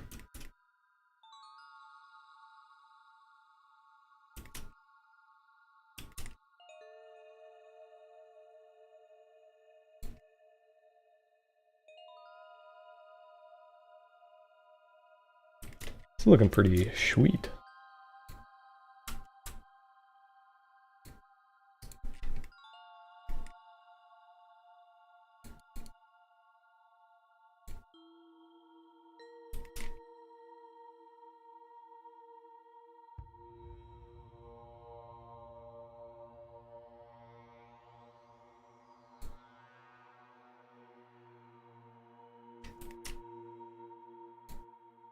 There's a nice little armpit up here. I don't know how that ended up so deep.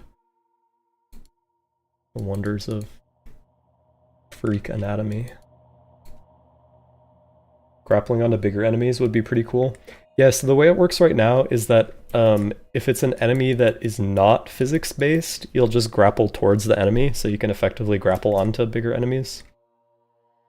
If it is a physics-based enemy, then you'll also be pulled towards it, but it'll also get pulled towards you. So if it's like a cube head, which have physics so that they roll around, you can like pull cube heads towards you.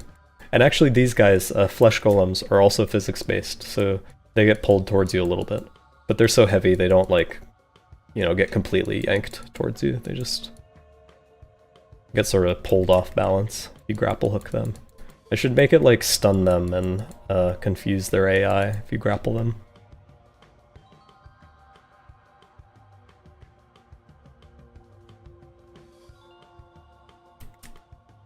This looks awesome. I really like how the back of this one looks. Like tree roots. Yeah, I'm actually super happy with this. And I'm surprised how quickly it came together too. My friend got to the secret mannequin section on her playthrough and turned around and said she wouldn't be able to handle it. I told her what the secret gun was and it was enough to change her mind. That's awesome. Looks freakish? Yeah. It's the goal, baby.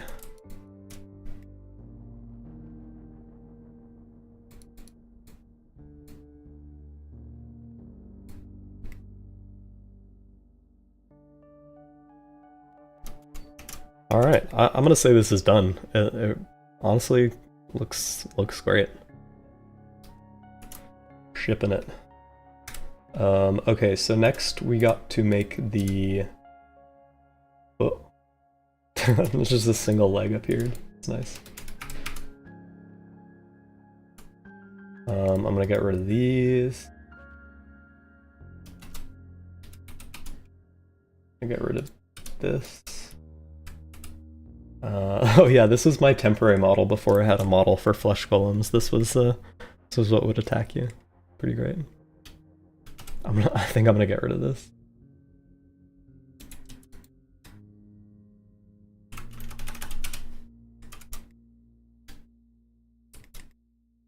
And then what I'm gonna do is I'm gonna make a copy of this low poly mesh and put it on the, and retopologize the rest of it. And I guess I can reuse the arm as well.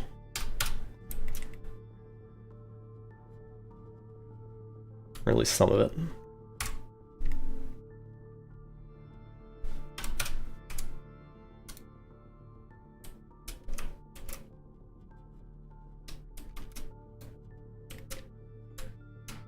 See if I can line up this arm. It's gonna be kind of hard because I did rotate it a bunch. And like stretch it out too.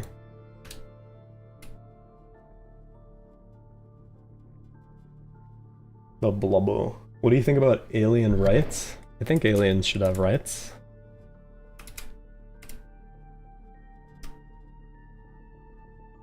You need to have the Annihilator prototype unlocked, or will you just have it in the DLC? Yeah, you'll just have it in the DLC. And if you beat the DLC, will you have it if you go back in the campaign? That's a good question. I have not thought about that. I don't think so, unless you do New Game Plus. If you do New Game Plus, you would. But otherwise, I think no. Because normally if you go back to a previous chapter, then you won't have like all your new guns, unless you're in New Game Plus. Okay, actually, I did a pretty good job lining that up. Look at that.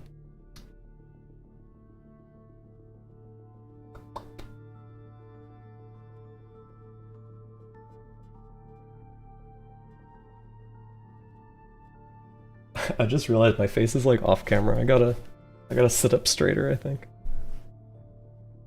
What do you like most about VR? Do you like... what do you... Oh, sorry, that was two different chat messages. I tried to read as one. What do you like most about VR? I think two things.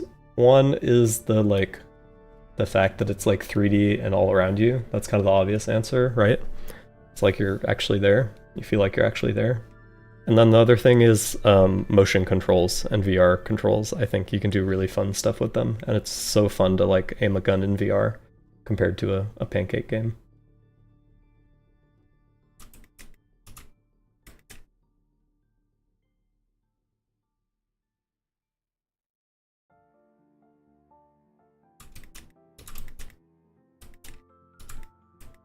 Okay, that looks like it worked-ish.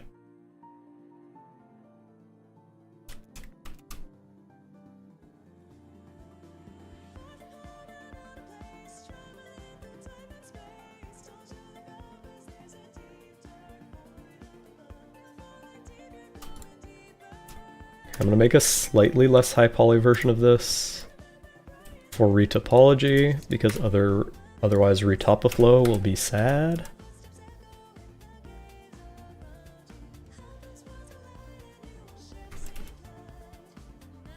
Okay, I got them right. Alright.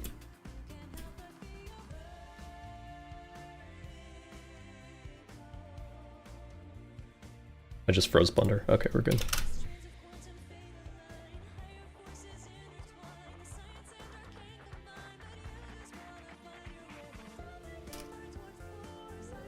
Do you get the Grappling New Game Plus for the base game? Yeah.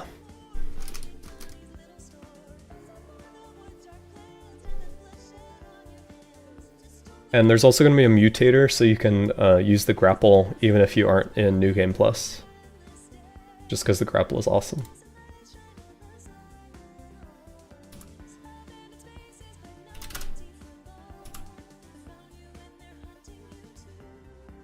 Did you ever play VR before the motion controls in around 2014, or just without them? What was your opinion on that? Yeah, I got into VR in like 2013, so I did play without motion controls, and I was still really interested in it, because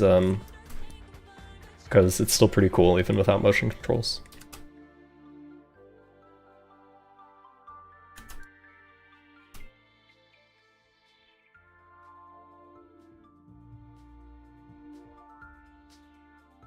Will this know that? Okay, yeah, it is. Right, alright, retopology time, yay.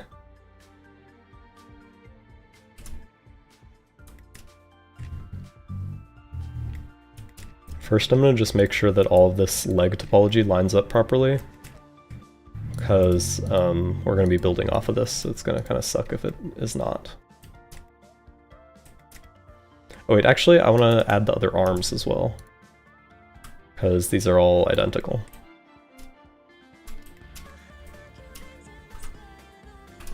Or mostly identical. Nothing more terrifying than Blender freezing and you haven't saved, but Blender has such good autosaves. The grapple is going to be great in sandbox levels? Yeah, I really think so too.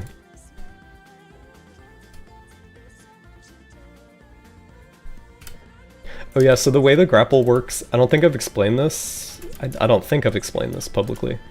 It can attach to any surface except metal ones. So you can grapple on almost anything.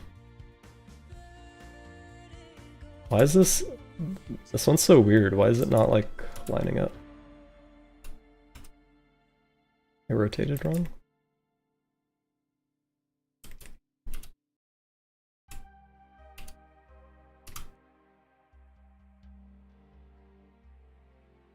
Sounds like twisted. Get it twisted. I got it twisted.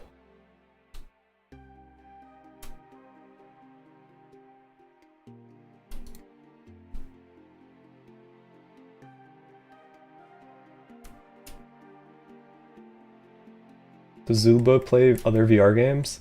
I haven't really been playing VR much recently. I've been just obsessed with UFO 50. Playing just that.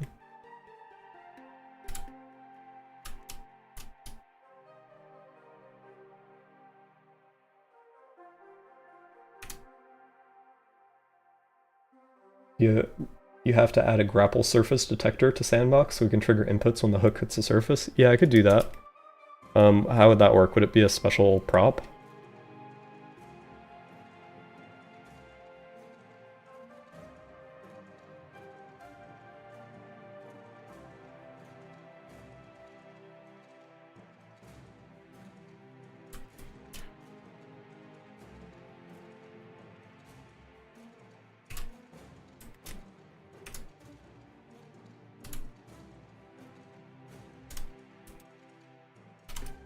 What's your favorite VR and non-VR game you ever played? Did those inspire Vertigo or any of your other projects?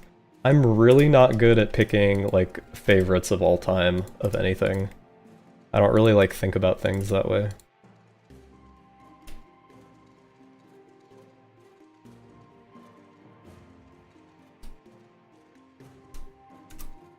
I refuse to answer.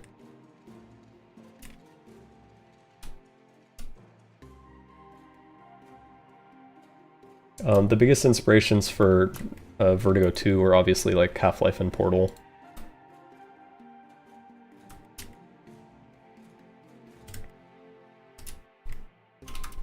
Whoa. Oh shit, did I just wibble this knee by accident? I did.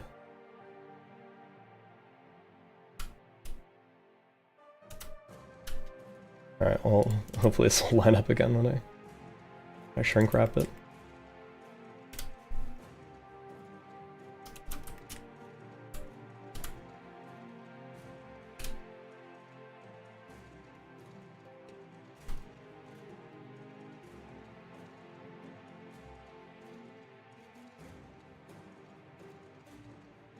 Could you make a really advanced sandbox tutorial, either you or Brohonky, because I know he knows all of the gadgets and stuff? Just like explaining in more detail all of the props. I guess I could. Most of them are pretty self-explanatory.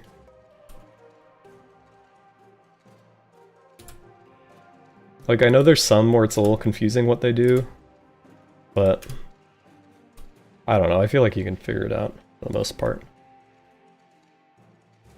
Have you watched all the the basic sandbox tutorials and they're not good enough.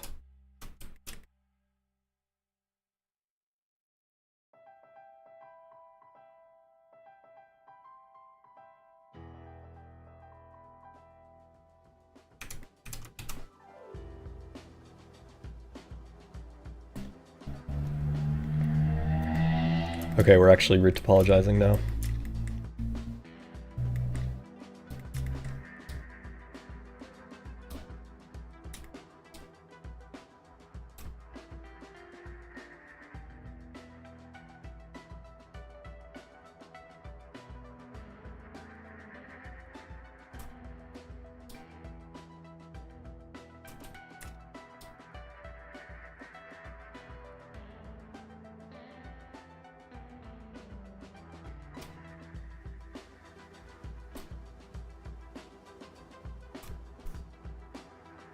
Like, I know how to make levels, but I don't really know how to use most gadgets.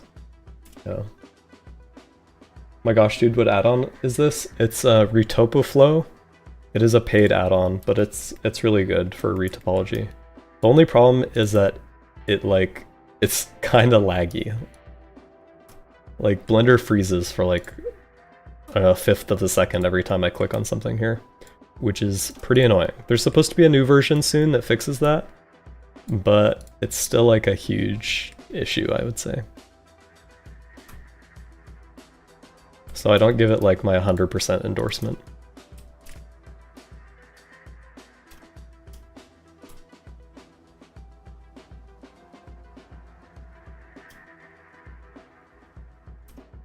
Jesus, it's $90. Yeah, I think I got it on sale.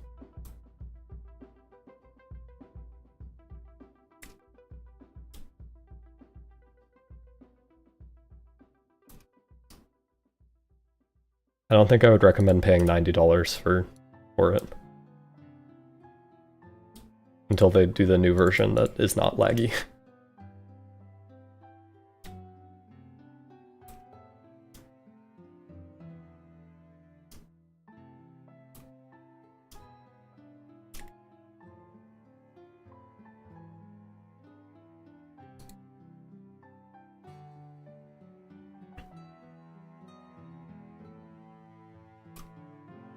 See, how many polys should I add for this eyeball? Just do like this, that seems like not enough though.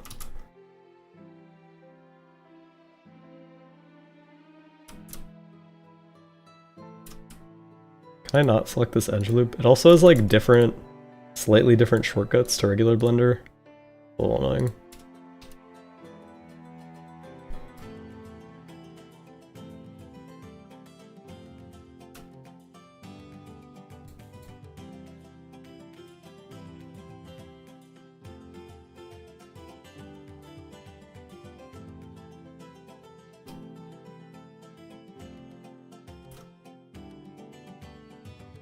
$1 billion.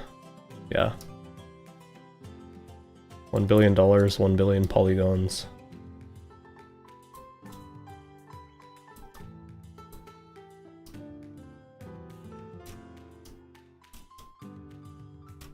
Triangle.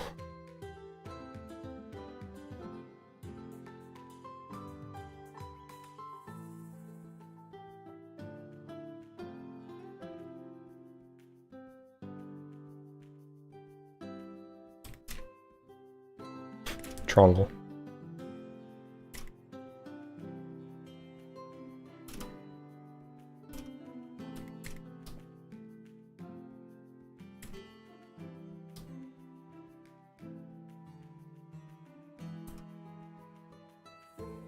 Do another triangle.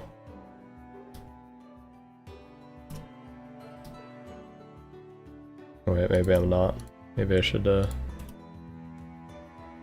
them with the combining. Yeah. Oh shit.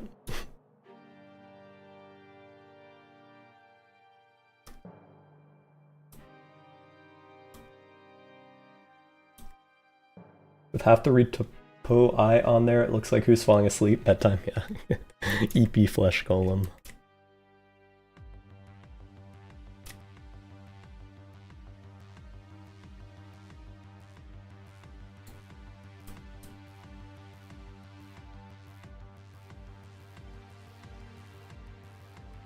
Also, why is it like this? Why does it get so twisted?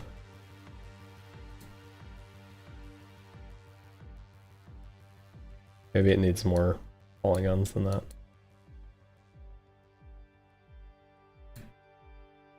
This is a Retopoflow hate stream.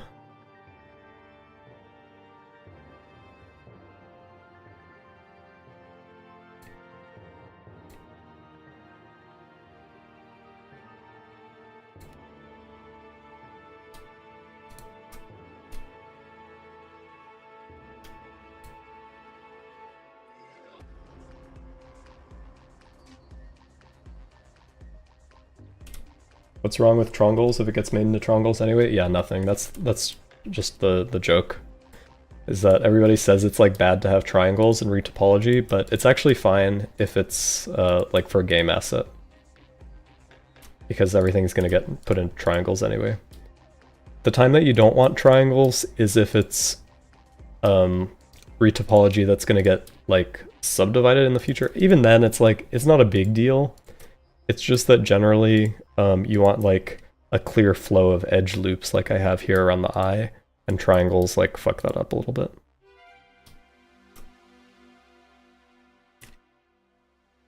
And the reason for that is that now that there's these edge loops, like if I wanted to add more topology here, I could just do that really easily and add another loop.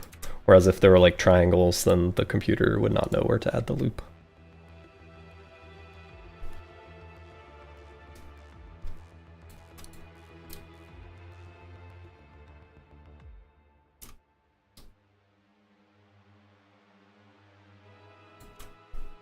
What? Couldn't I,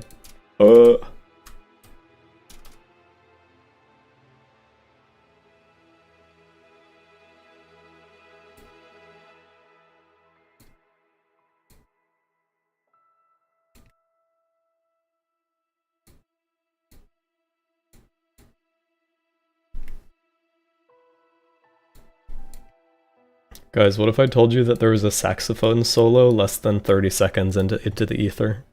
Would you believe me?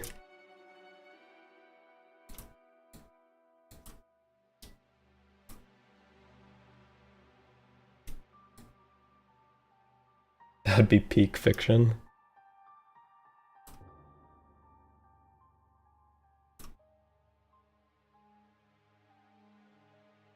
I could only dream it's true. Listen, I won't confirm or deny, alright?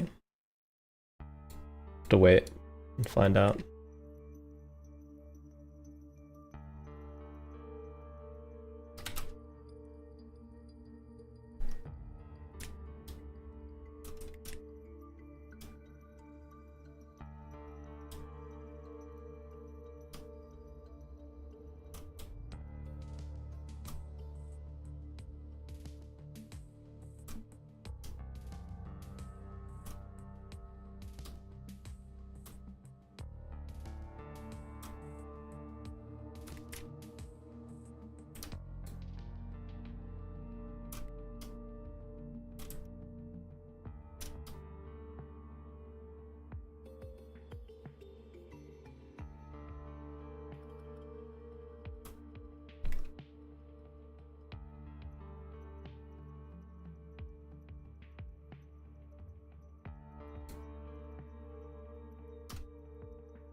This is some weird topology. Alright, you know, calling it good. It's just a little tiny eyeball.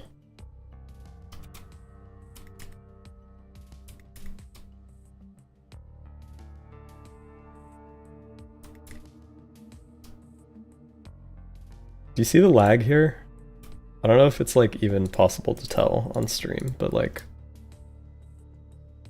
the flickering that happens when I close a new face, each of those is like Blender freezing for that duration. Quite annoying, gotta say.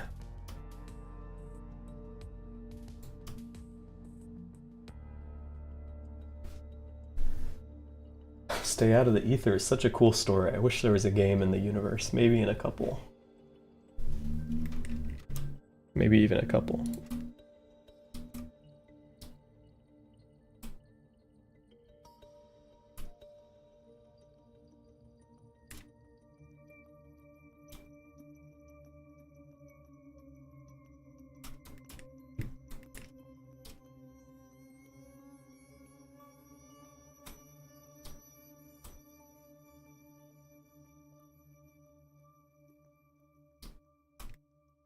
That fucked topology. Nah, that's fine.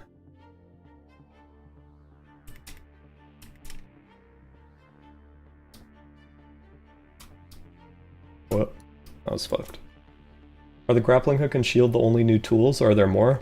There's a couple more. The grappling hook and shield are kind of the most interesting ones, though. And the most, like, active ones. There's a bunch of new, like, passive abilities that Brian gets.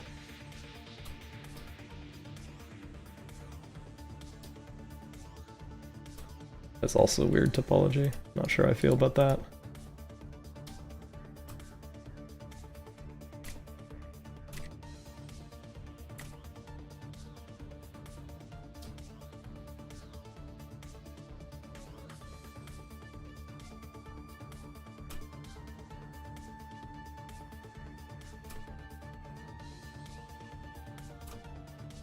Another triangle moment, but this one actually is a good triangle, I think.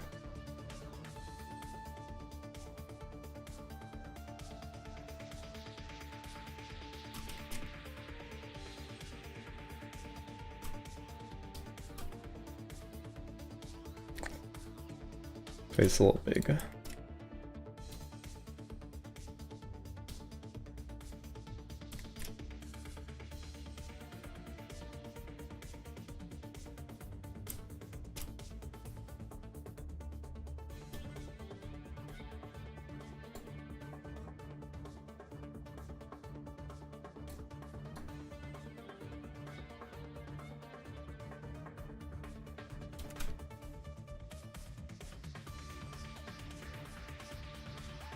I'm glad to see you've successfully implanted triangle into your vocabulary. Yeah, I'm a fan of triangle. Oh wait, I think I missed some chats. Let's see. Oh wait, no. You listen to music or anything while working, or do you prefer raw dogging it? Yeah, I like listening to music or a podcast or like a YouTube video or something. Sometimes I accidentally raw dog it, like I get really in the zone and I realize I've been working in silence for like 6 hours. That's like bad. I feel like that's not good for my brain.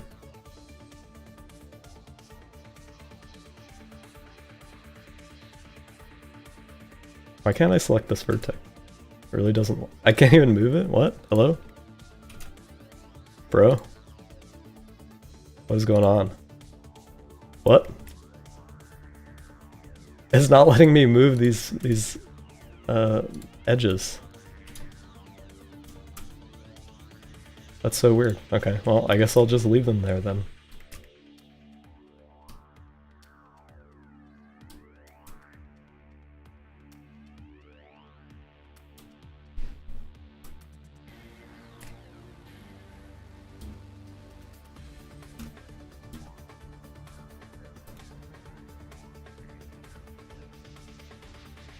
Retopology? More like boringology.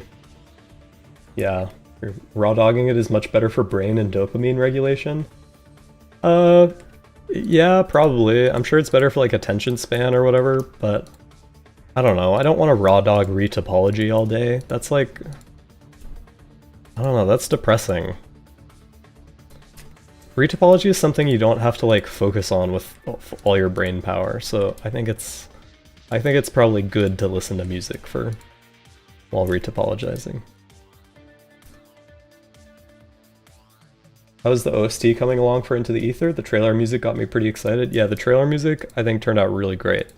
I think the soundtrack in general is actually going very well. I was saying this earlier, but I was worried that I would have trouble composing the soundtrack because I've kind of had like musical writer's block since I released Vertigo 2. But it turned out once I started working on it for a bit, I was able to create some really good songs. So there's already some like really, really good tracks. And the soundtrack is not done yet. I'm still working on it.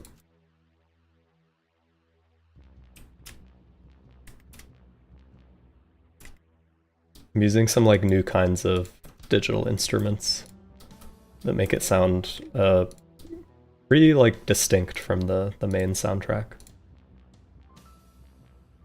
And the trailer music was a pretty good preview of what it sounds like.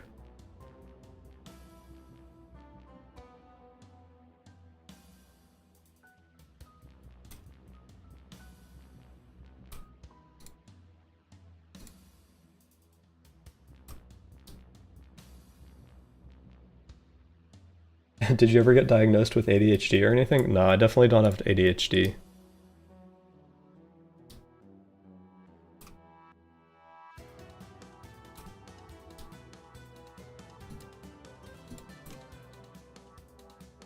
I'm surprised you're already retopologizing. Are you confident with the mesh design? Yeah, it was based off a previous high poly sculpt I did. The only new parts were like the eyes and the torso. I had already sculpted the spikes and the legs. And I don't know, I think it turned out really good, the high poly sculpt. I'm quite happy with it.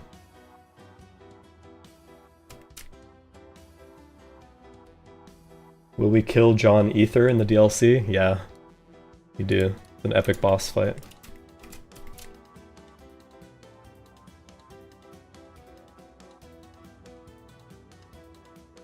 For your games, do you mostly do sculpting then retopology? Yeah, so I only do retopology for like really important stuff because it is extremely time consuming. So if it's not an animated character, and even for some like simpler animated characters, I'll just like let Blender decimate it and call that good. But this is just, these enemies are so complicated, I thought decimating would not give good results, so I'm retopologizing them.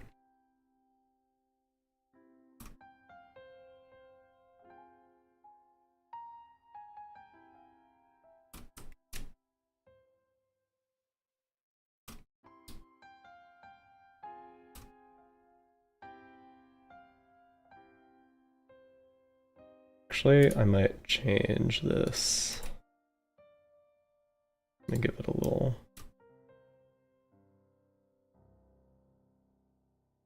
Zach, have you ever tried making a horror game or anything scary? Yeah, one of my first games was a horror game when I was like a little baby making games.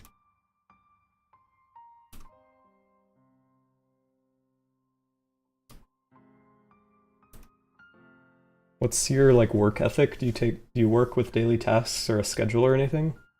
Yeah, I have like a to-do list. I use Trello for organizing, but I often like forget to even look at it for like weeks at a time. I do a lot of the organization just in my brain, which you can get away with when you're a solo developer, because you're just organizing like a single person. Can't really get away with that with a team though.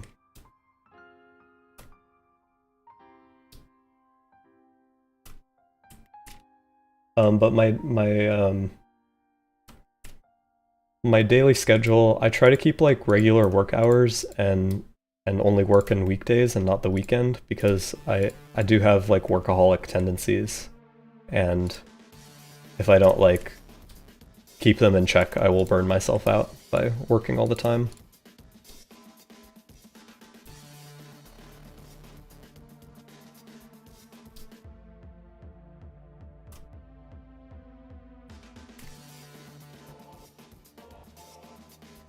What do you do on weekends?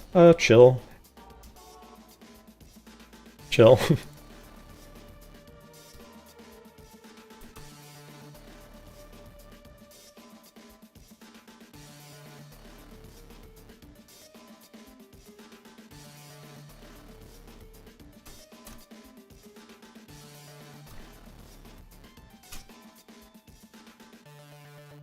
Zach, will Into the Ether have brain rot? Skibbity Riz Yacht? No, it won't.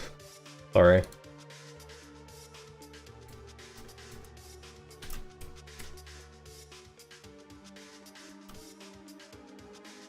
Vertigo, or Into the Ethers is slightly less silly than Vertigo 2. Got more of a like serious, dark, gritty tone. But only by a little bit. But enough to not have brain rot.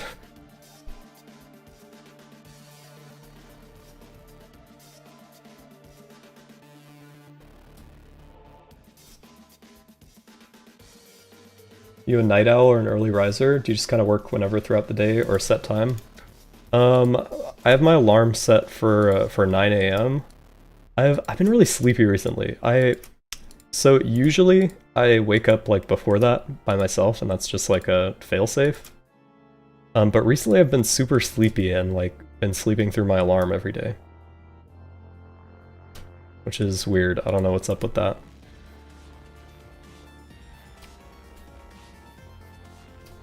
But generally, I'm a little bit more of a night owl, but I also like, I don't really like, or I'm not very productive in the evenings either.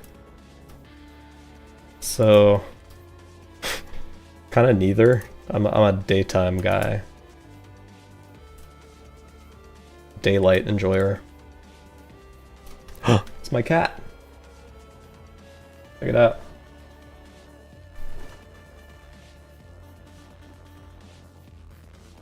It looks so beautiful in the sunlight.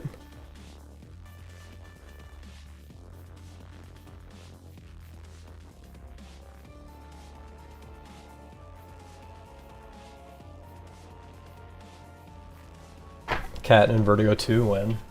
Yeah.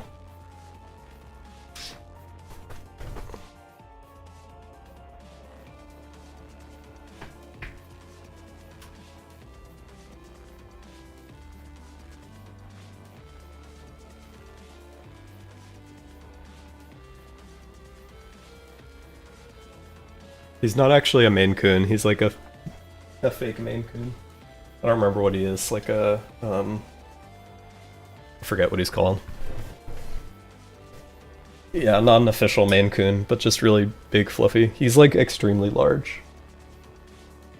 And extremely fluffy, as you can see.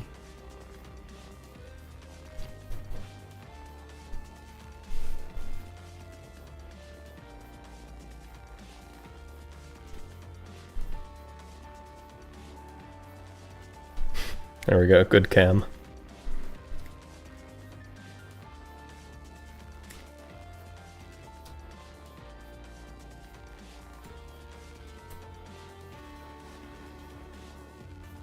I think I just heard the music lag when I clicked one of these, one of those vertices. That was crazy.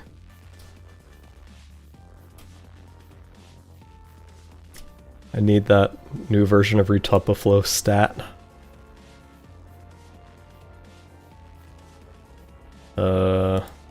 It's a weird corner here. Is the cat the piano player? Yes.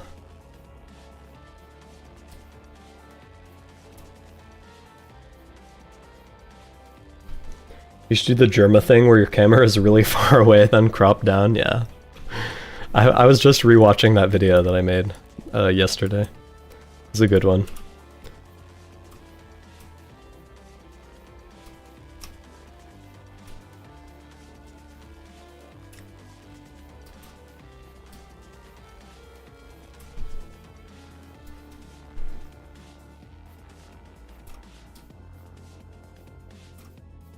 Whoa.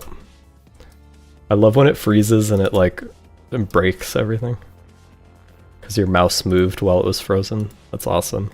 Sorry I'm complaining about Retopology so much. I've never had an audience to complain about it before though. It's kind of fun. This is going pretty well. I still have the whole back to do and the whole side. The eyes is kind of the most complex part. Kinda.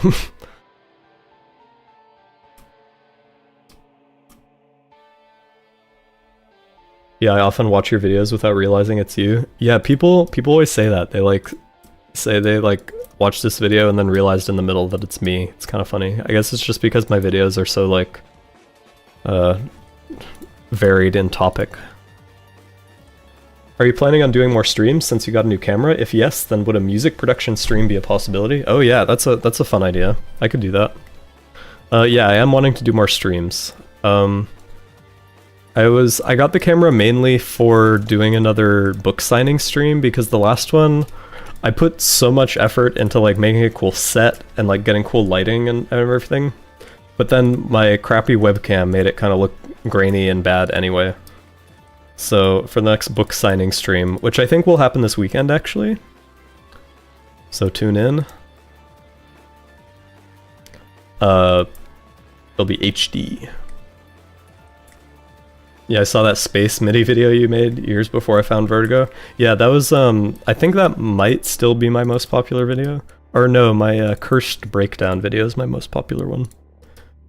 The YouTube algorithm is so inscrutable. Yeah, I don't know, man.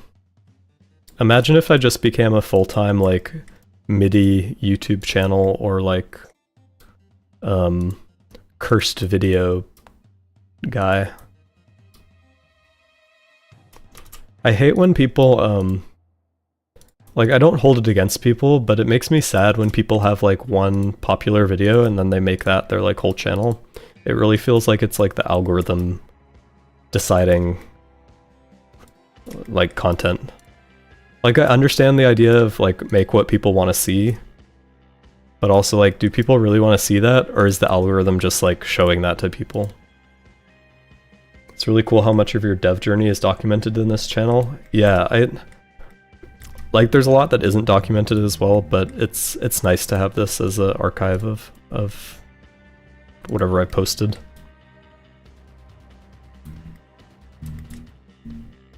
Oop, missed a bump.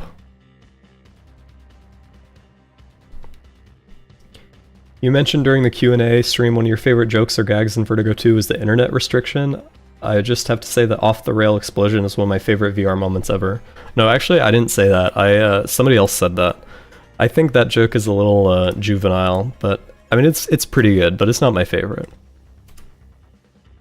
It's just a little crass, you know? But I like the train crash as well, because it's like a epic cinematic moment, but it's also like silly because Brian just like crashed a train because he is bad at driving or whatever.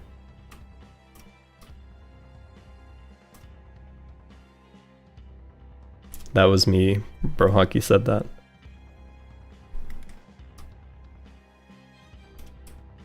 Hello, Nolnon. Welcome to the stream. We want a raw dog topology setting where all enemies aren't retopologized versions, just lowest LOD, lol. I don't think you actually want that. Also, they wouldn't have any textures then, because high poly meshes aren't UV unwrapped.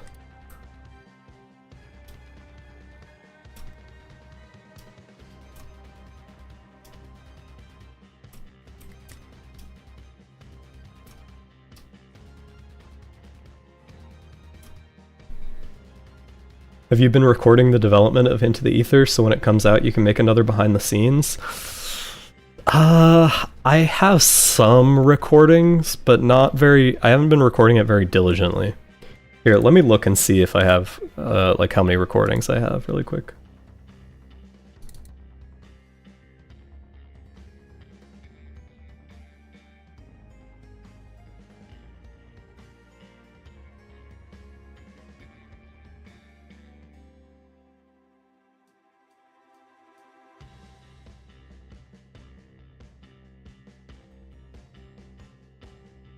I don't have much, honestly. I should have done a better job. I probably have some screenshots, though. I don't know. Yeah, I can make a short one, definitely.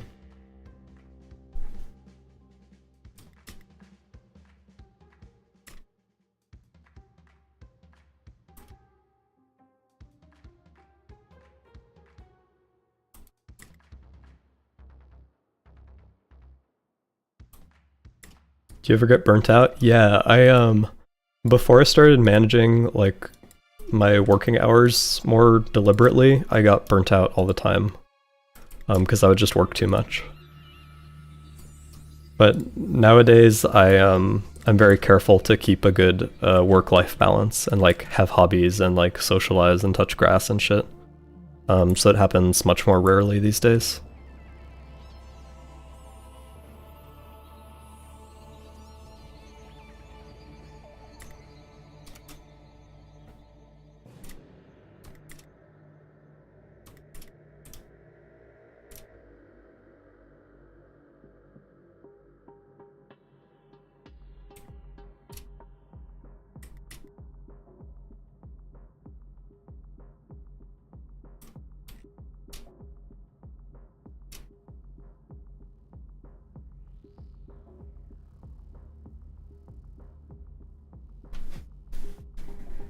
That's so cute that he's just back there. It is not his dinner time. He's got like an hour until I feed him, but I think he's hopeful.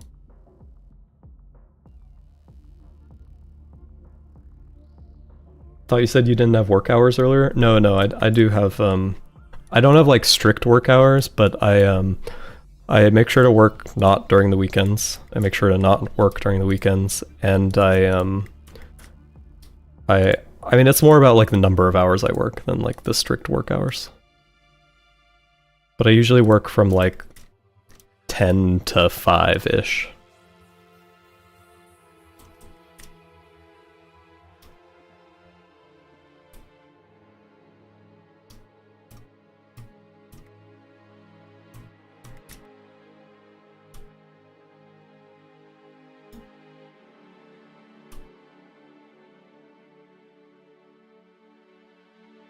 He's hoping the stream will give him sustenance, yeah. My mouse has disappeared. Guys, my mouse is gone. What the? Oh, okay, it's back. I was scared for a second. Retopoflow ate my mouse. Okay, actually this back is going to be pretty easy to retopologize because it's all just like these single long things which I can do the stroke tool for. I'm stroking my shit, I'm retopologizing my shit.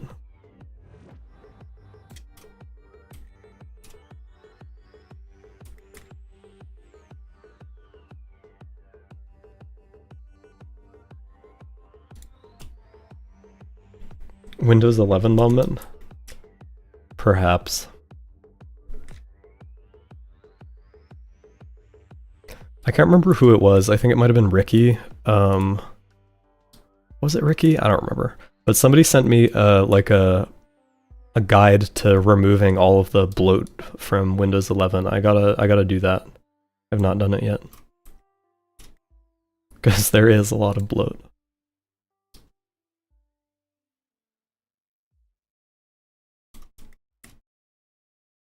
It's called a cursor, not a mouse. So true.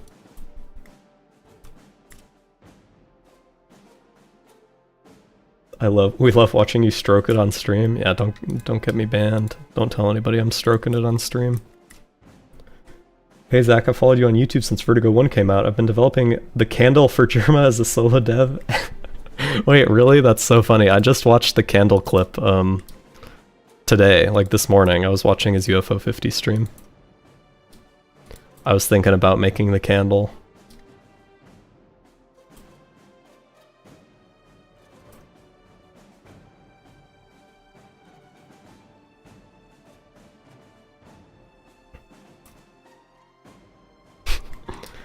Did you actually get like Germa approval to develop the candle, or just like a fan game?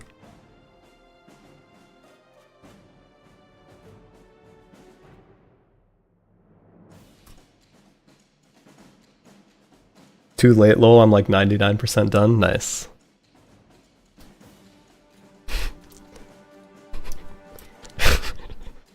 You gotta show me, let me play a build, I wanna play it. Is it VR? Or VR optional, like you said?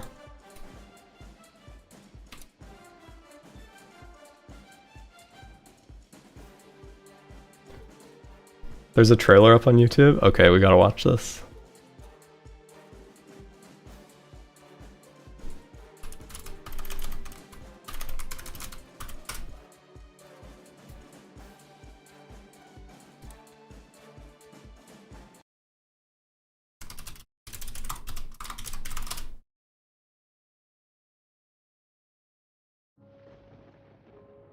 Okay, let's fucking see this.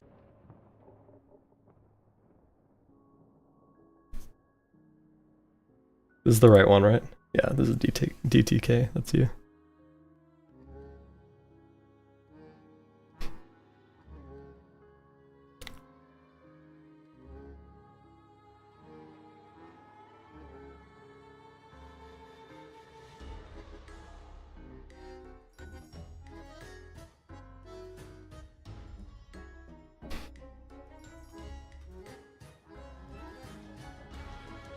Hearty soup.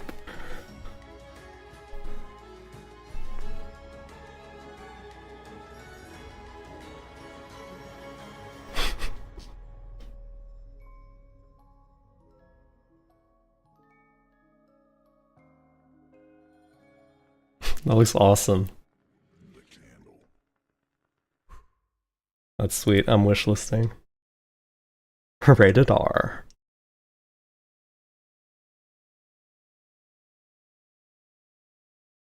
That's sick as hell. Damn, you made that fast. It's impressive.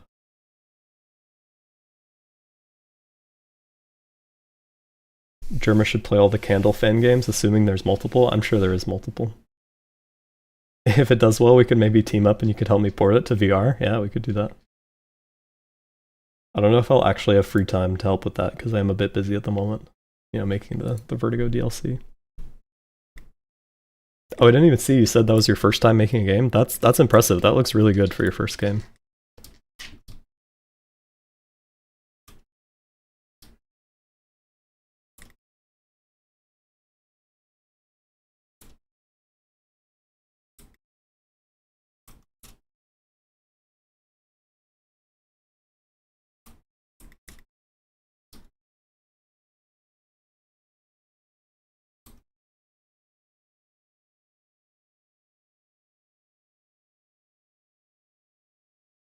Peter, explain the joke. You're not a Germa fan, you wouldn't get it.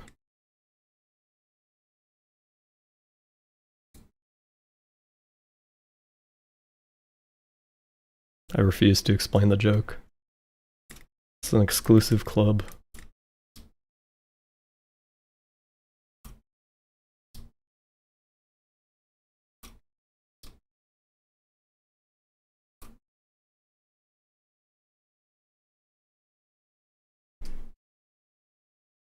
Do you like Abyss or Origins more from Vertigo 1? If I had to pick, I'd say Abyss. I think it has a good little melody. But Origins is cool because it's like, you know, the first, or not really the first, is it the first song? I think it might be the first song in the original Vertigo.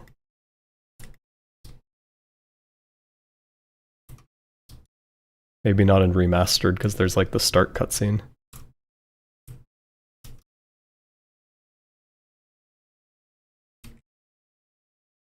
Shit, why did it do that?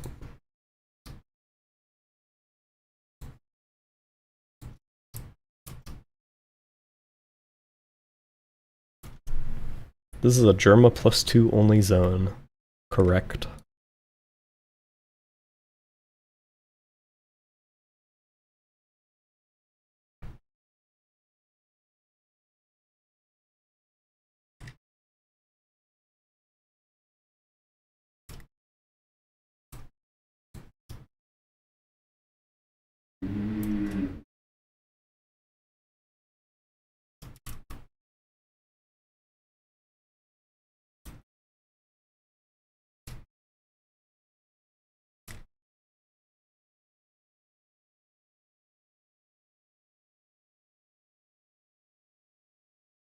Oh, wait, I forgot to restart the damn music. How come Reality isn't in any of the soundtracks for Vertigo? I think because it never ended up actually getting used in the game. And it feels a little weird, like adding a song to the soundtrack that's not in the game.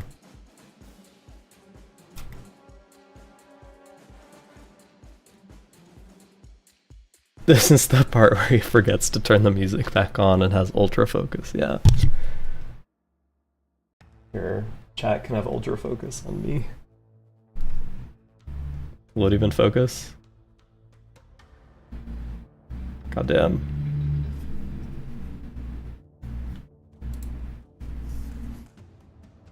I'm so HD, holy shit.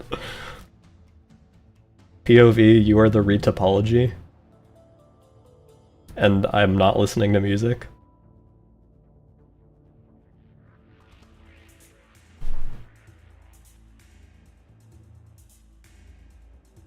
You can see all my damn eyebrow hairs, look at that. Zulubo pore reveal. Wait, actually leaked my window, what the hell? Nobody tell Rainbolt. That's actually crazy, you can see my whole desk in my eye. Look, here's my water bottle. There's me picking up my water bottle in my damn eyeball.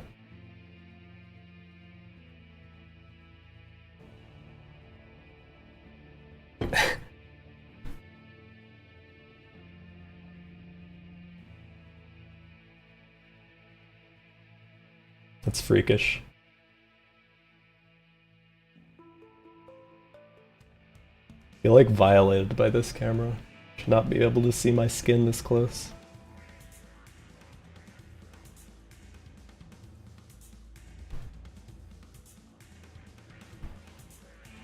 This is Zach model for the new DLC, looks great. Oh my god, the cat. Look at him.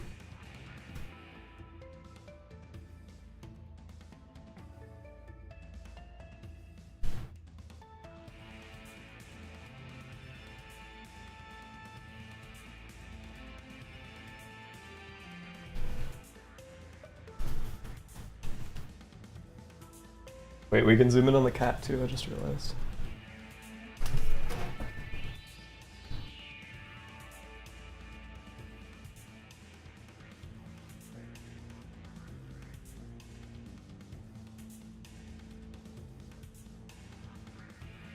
I like the boss music playing.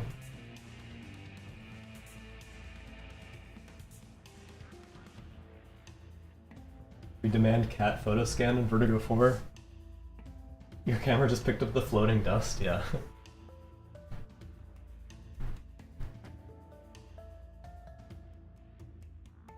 Okay, how's that zoom level? Is that good? Why the cat kind of thick though? Yeah, he's a thick little boy. Okay, back to work. Back to work. I want to at least finish this retopology today. Possibly some texturing too. Because texturing is more fun than retopology. This will be cameras in 2014? Yeah.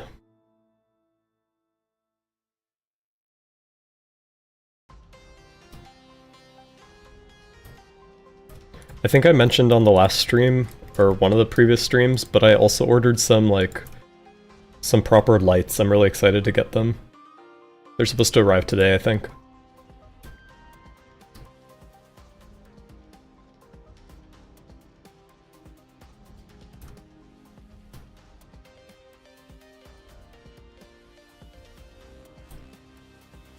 I love UV mapping, yeah. It's nice. The legs are actually already UV unwrapped. You can see the seams there because they're from a previous model, and the arms are too. So I only have to UV map the torso, which won't be that bad.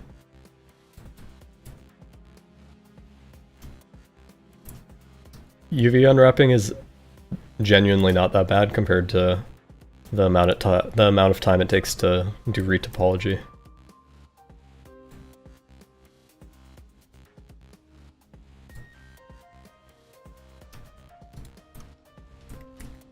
You trongling again?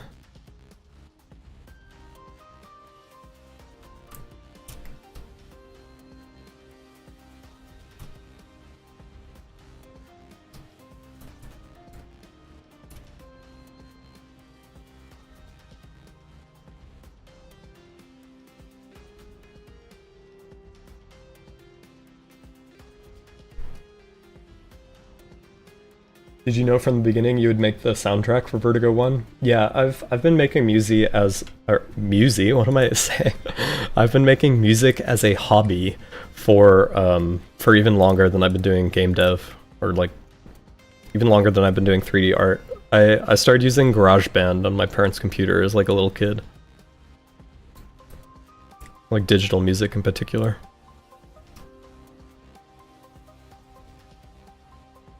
Do you still use Substance for all the yummy textures? Yeah, I do. I was just talking about this earlier. I really hate that Substance is owned by Adobe now, and they have like really shitty subscriptions for it. But I'm so used to it. I don't really want to like learn a new program as well. So I got the Steam version, which is like a perpetual license that just doesn't get updates anymore, which is like fine. I don't think they've really added any new features, so I don't think I need to update it. Or actually, I did find a bug in it recently that was kind of annoying that they're just never going to fix now. This is why software subscriptions are so shitty.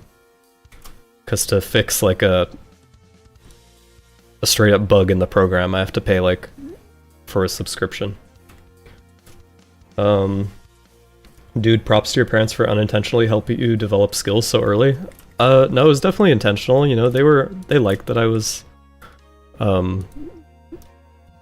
into all these different creative fields. They supported me. I don't think it was like unintentional.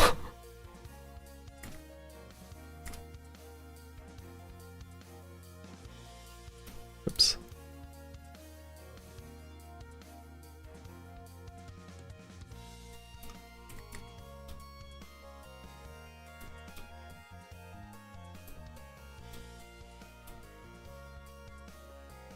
What does your dad do nowadays? He is unemployed right now.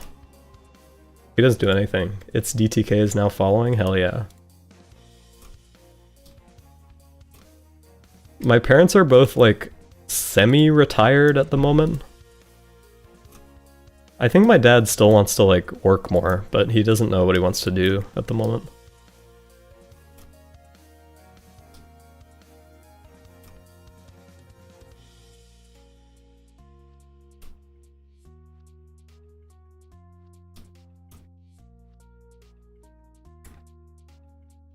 You mentioned him a lot, I feel like. Yeah, he's very influential in my life. He's, you know, he's probably the one that got me into computer programming and stuff, because he's also a computer programmer. It's a big inspiration. Although he's way more of a tech bro than I am. You know, we are different people. I'm more of a like art guy, more of a coding guy. How am I doing these one at a time? I gotta use the damn strokes.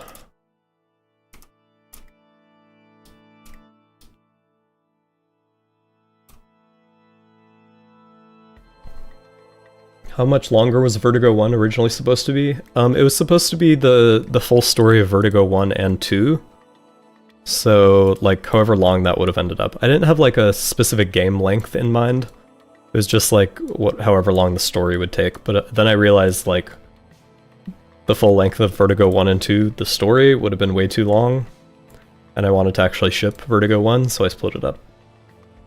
Did your parents also do creative stuff, or did they just open all the doors to you because they were chill like that?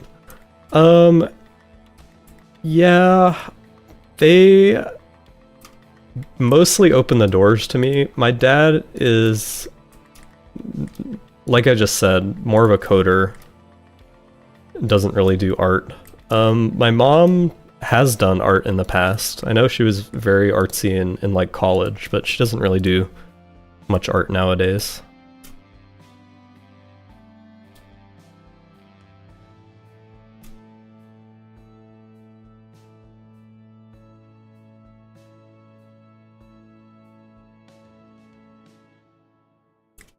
She worked as a midwife, so she delivered babies for a living, which is pretty sick.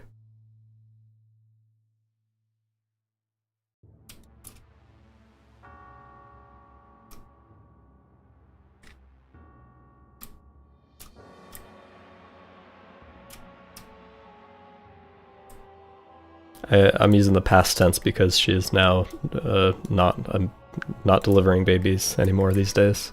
Not because she's dead or anything.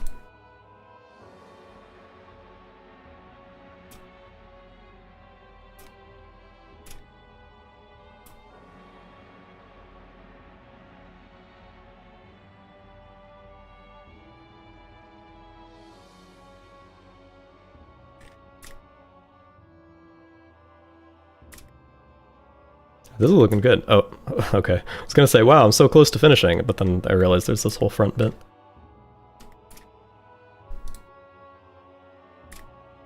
Let's stroke this up. Let's get this done.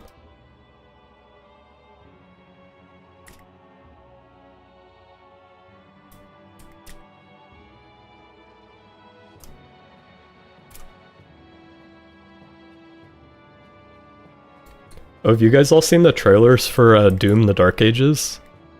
I was skeptical after the first trailer. I was like not really sure if I liked the aesthetic, but I'm really into it now.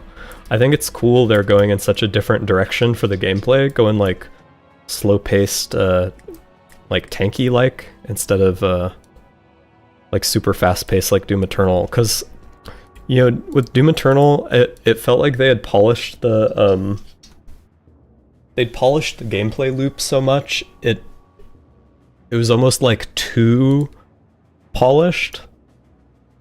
I know that sounds stupid, but like for every moment of gameplay in Doom Eternal, there's like a right thing to do and a wrong thing to do, and the right thing is always to like, oh yeah, you're low on ammo, so you have to chainsaw the next demon.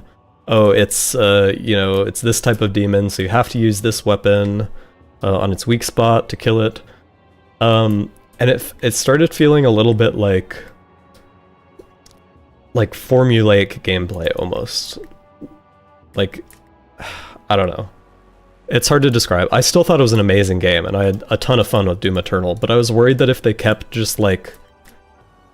if they just did the next game as like Doom Eternal, but like even more hardcore, it would just like, okay, that's like getting old. But I'm so happy that they're going in like a new direction, and I know it's not that different, it's just like slower and you know, slower combat and slower projectiles and stuff, but I think it's gonna really feel like fresh and different and cool. I'm super hyped for it now. And it's coming out so soon also. It seems like they're going more back to the OG style of gameplay. Yeah, it's cool. The like really slow projectiles, you know, strafing and yeah, all that.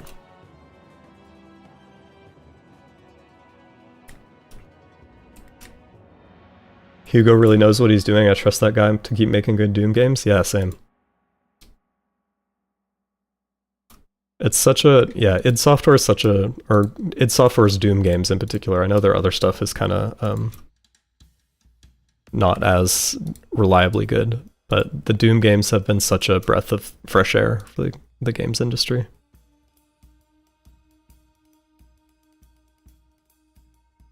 Even though they're like a reboot of the oldest, one of the oldest series in gamings.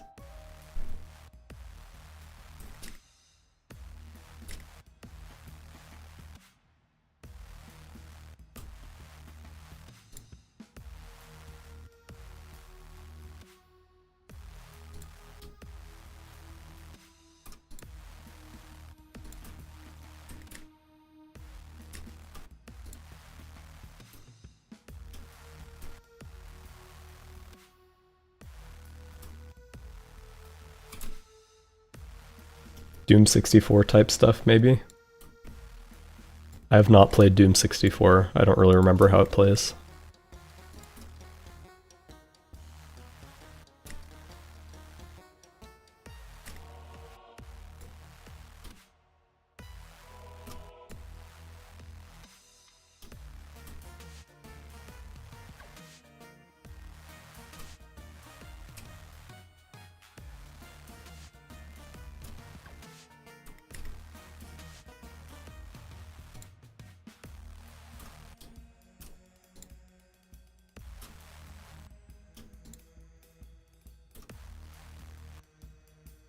It's getting a little stretched, isn't it?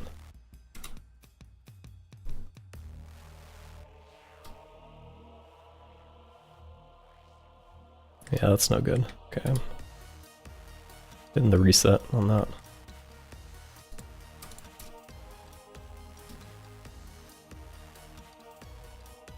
Even though the Vertigo story is done, do you think you'll ever use the characters again? For example, Officer 13 roguelike? No, I don't think so. I mean, I'm not ruling it out, but probably not.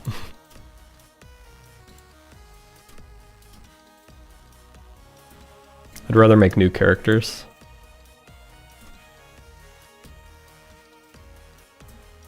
I don't know anything about Blender, so I'd like to know what are you doing right now and what does this do? Yeah, so I finished sculpting this this high detail version of this enemy.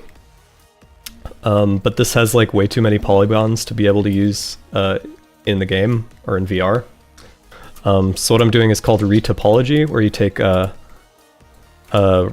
high poly version and you build this low poly mesh on top of it, which you can then texture and animate and use in the game. And it's a bit of a painstaking process because you have to place all of the vertices and faces.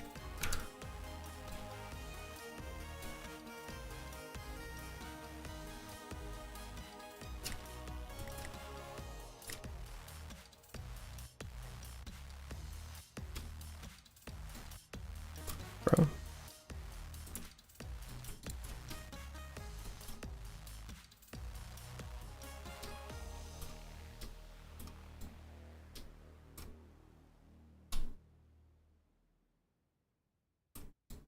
Yo, double triangle. Gonna be cool fighting this enemy while knowing I watched the creator stroke it live on stream? Yeah.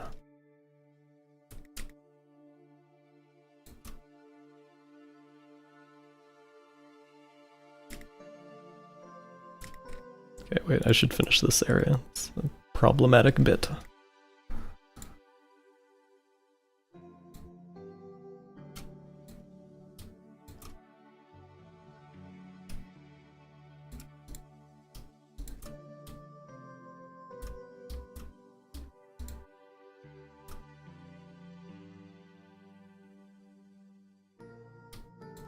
Another triangle? Okay.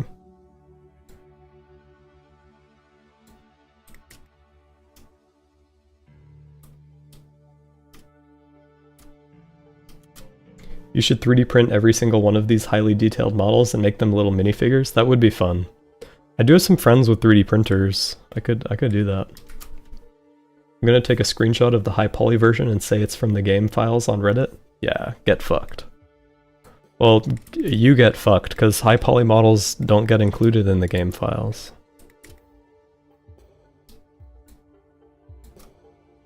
Everybody will know you're a fraud.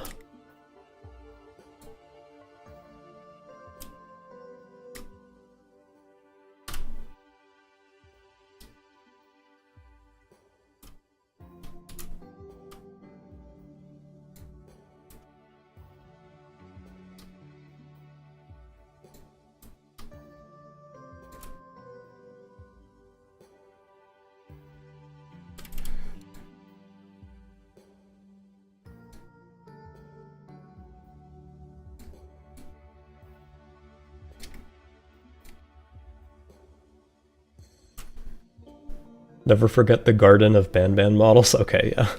That's the point, XD. I'm referring to the fake posts of the Starfield models. Oh, okay. Sorry, I'm not a Redditor anymore.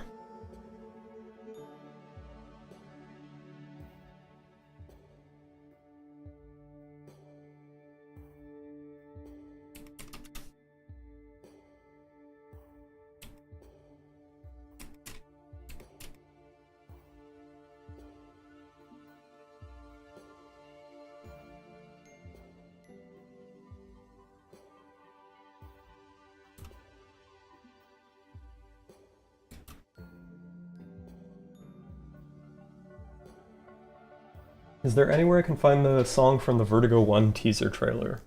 There were multiple teaser trailers. Which one are you talking about?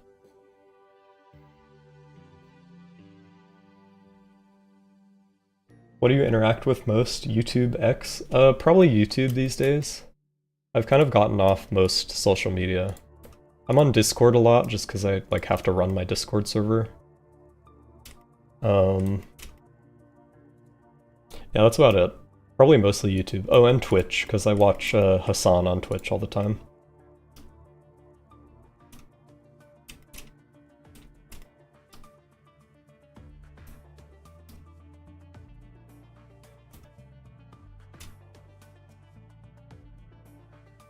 Where they just take a sandwich model and subdivide it and say it's from the game files? Oh yeah, I have seen that. I know what you're talking about. And this is a bad topology, but that's okay. Is it realities? Hassan background noise, yeah. Hassan screaming at chat, ASMR.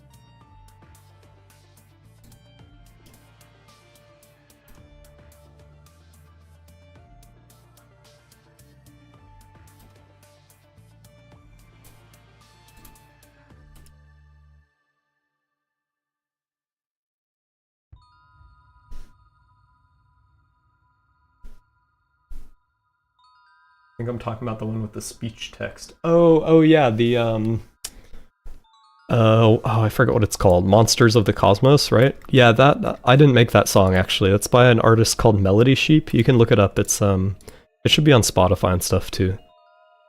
Yeah, just look up Monsters of the Cosmos.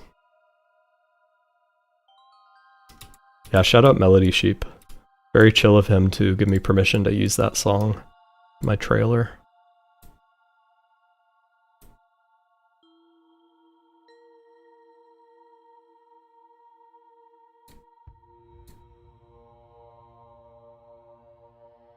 I know you've been asked this before, but like, why isn't Vertigo on Quest 3? Isn't it free money? Yeah, sort of. The thing is, I think it would take a lot of work because Vertigo was designed for PC VR specifically. And so just like the PSVR 2 version, it would take a lot of work to, you know, rip out all the code that assumes you're running it in Steam VR and replace it with good code that that runs on Quest instead. Also, like, optimizing Vertigo 2 would be tough for mobile VR, because again, it assumes you're on a PC. So that'd be hard.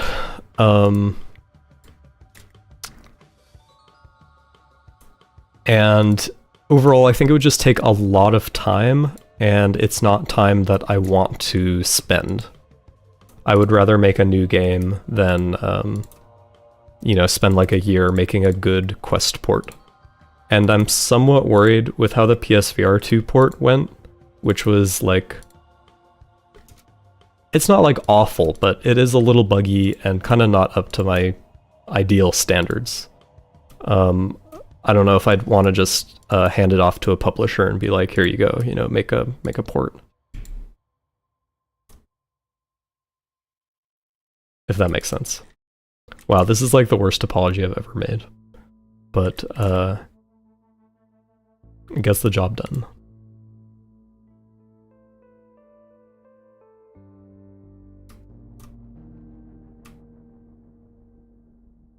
Yo, you know what we should listen to? Because this the Vertigo 2 soundtrack has cycled like twice at this point. We should switch to the Vertigo Remastered soundtrack.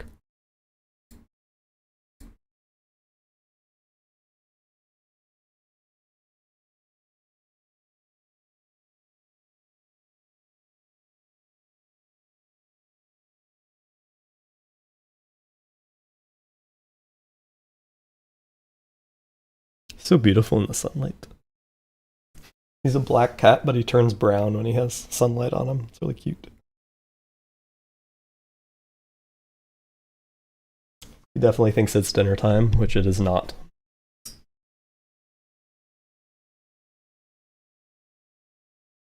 Oh, this is taking a while. Full quality soundtrack download, I guess. Mr. Vertigo Man, I'm sorry I keep asking this, but you haven't answered me yet, so I'll keep asking. What's the song from Vertigo 2's launch trailer, and is there anywhere I can get it? Oh, it's in the soundtrack. It's called Vertigo.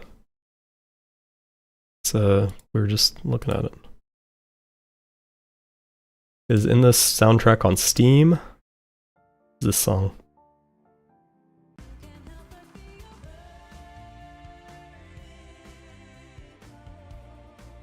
Yeah, so it's on Spotify. You can look up Vertigo 2 soundtrack, Vertigo. Track, whatever, 47.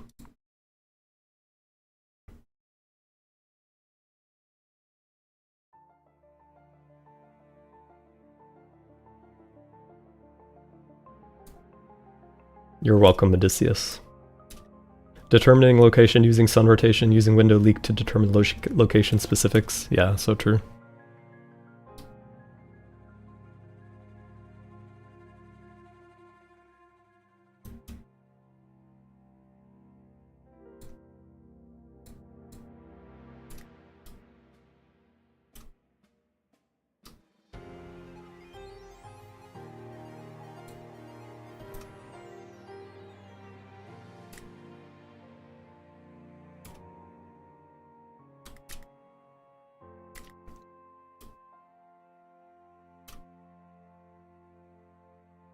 It's another weird spot in the topology, isn't it?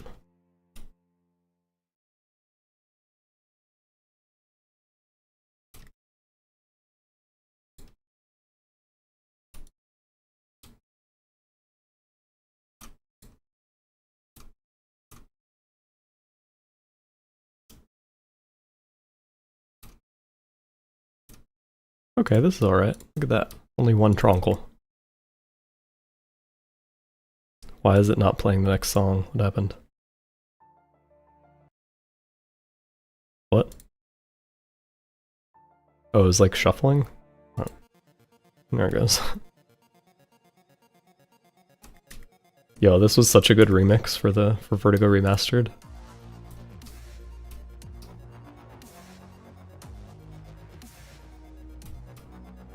This might be my favorite song in the remastered soundtrack. Why are you using the Steam music player? I don't know. Because I happen to have all the Vertigo music there. Easy to access.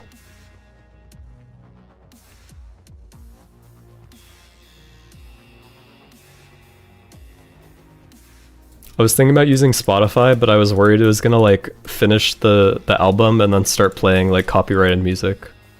And I would get banned on Twitch.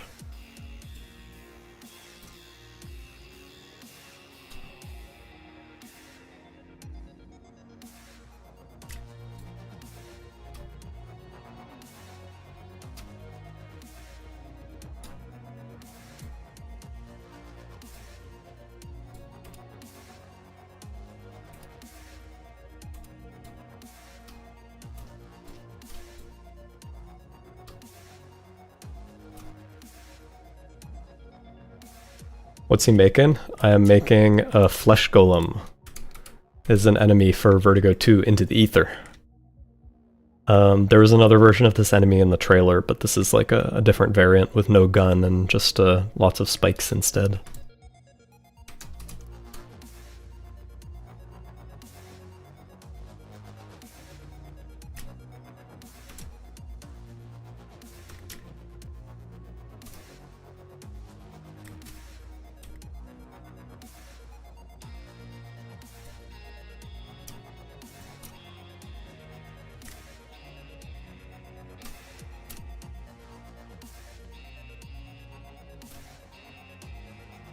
Why does this human stare at the bright rectangle all day? Yeah.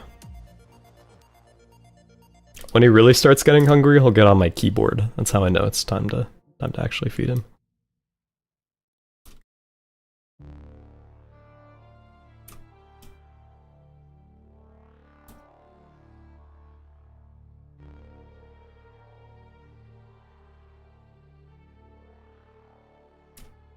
Can't wait for the DLC, although I do like that you set it to release on the day Vertigo 2 released. Yeah, isn't that fun? Although I realized the day Vertigo 2 released this year, it's like I can't remember what day it is, but it's on a weekend, so I actually can't release it that day. Because you can't release Steam games on a weekend. So it's gonna have to release like the day after or the day before or something. That's fine, I'll figure it out when I have to. How come the guns in Vertigo 1 were recharge based? That's just how I designed the game. It was, I think probably because I wasn't really confident enough to make like reload mechanics. Because it was such like early days in VR and we hadn't really like figured out good interaction yet. But then for Vertigo 2, I was like, okay, I think I can make fun reloads.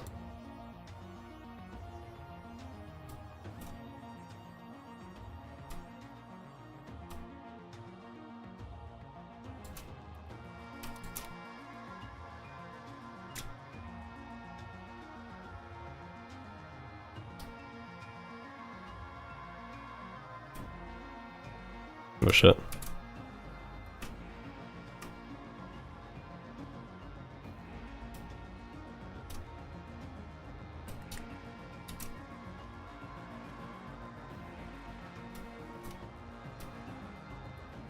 I'm afraid it is Trongle time.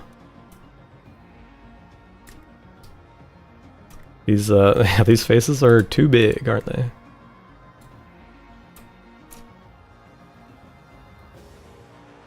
Do it the day before, please. Yeah. Yes, I know you would like it to be the day before. I think I'm just gonna release the DLC whenever it's ready, so it might be out like a little bit early. Or a little bit late. Hopefully a little bit late. I don't want it to be late.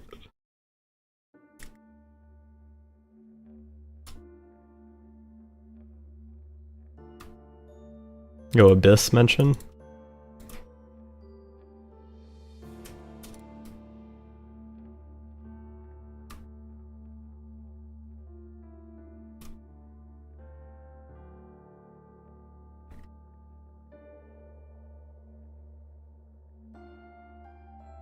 Song's so good.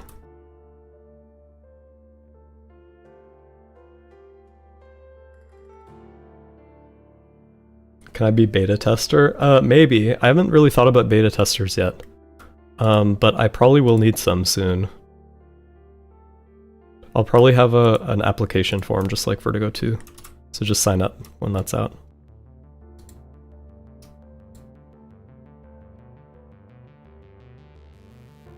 He's falling off the third time.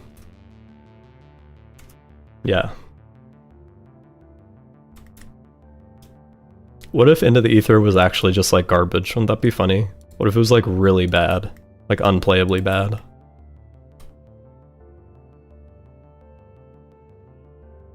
I won't do it. I won't do that. Like I would just delay it if it was really bad. But what if it was?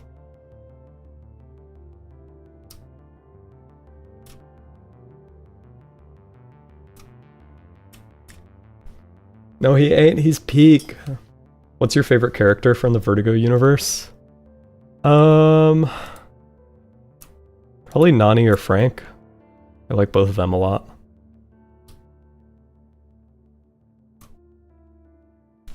My cat's climbing up my chair.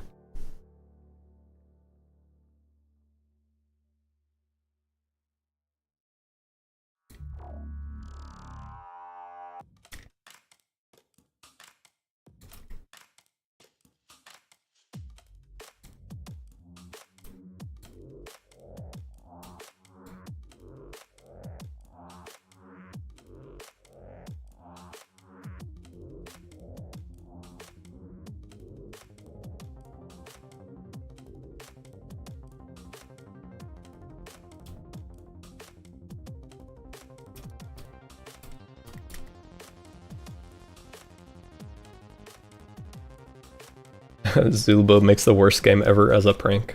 Yeah. He doesn't know we're all just one rich dude buying the game with thousands of accounts. It's all a lie. Yeah. That would fuck me up.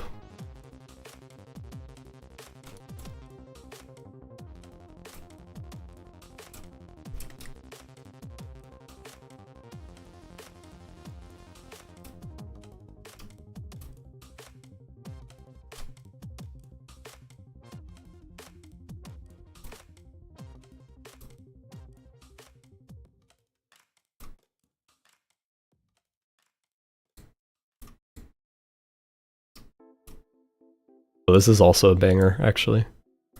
Recreation Center.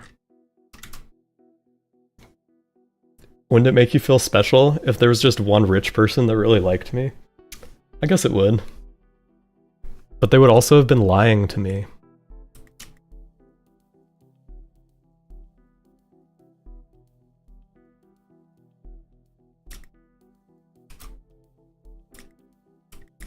What if it was Elon Musk? What if he was the guy? I would kill myself. Wait, I think I can't say that on Twitch. Nobody report me.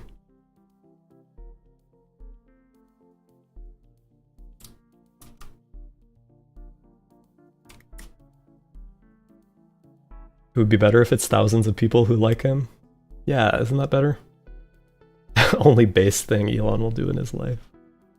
Vertigo coin to the moon. Ultra kill reference? What's the ultra kill reference?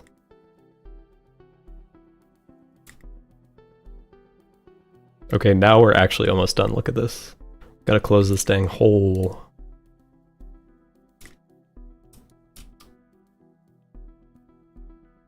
Why did that not attach? Here we go.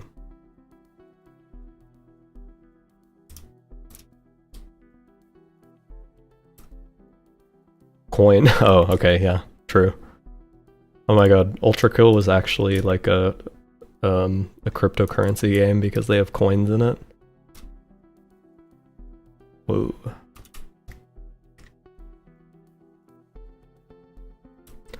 Okay, it is 4 p.m., which is sort of my cat's dinner time. It's supposed to be 4:30, but he is acting real hungry, so I might give him some early dinner. I'm gonna do a little BRB, okay?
Alright, I'm back.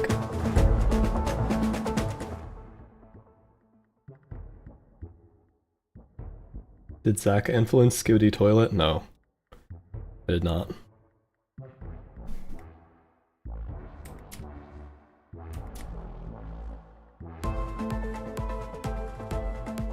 Show the cat, please. He's eating. He was on stream earlier. Just rewind a little bit. He was, it's like full screen cat earlier.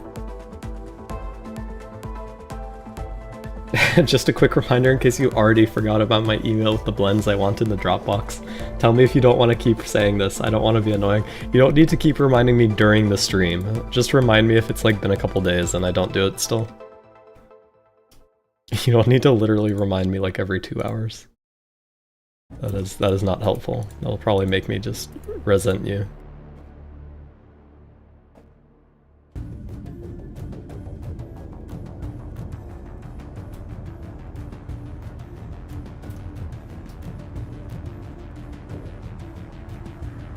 Shit.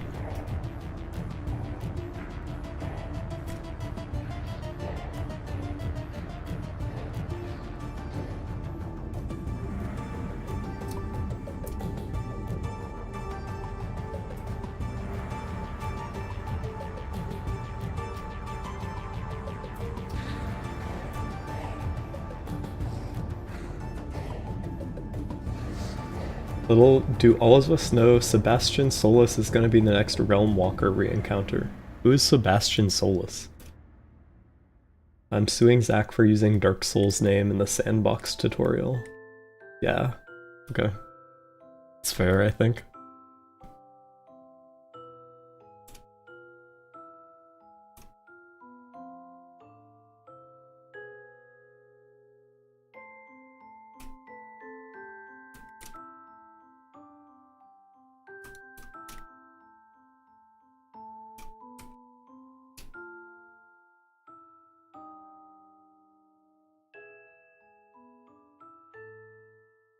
He's a thing voiced by Gianni. I think he's from a Roblox game. Oh, nice. Shout out Gianni.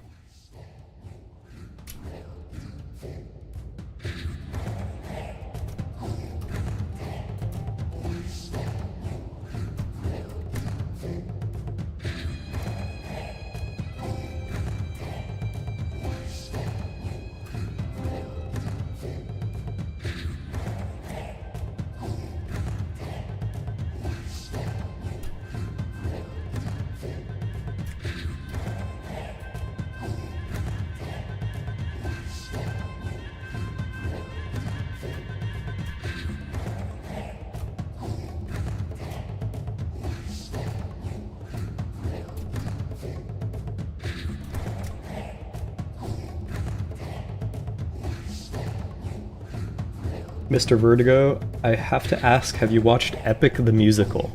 No. Never even heard of it.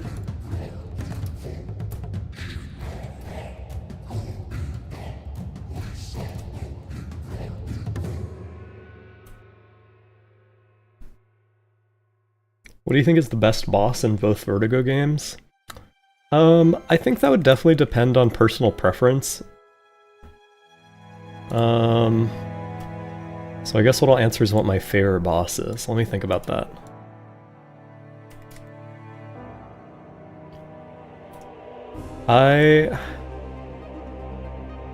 I like Cyber Joseph a lot.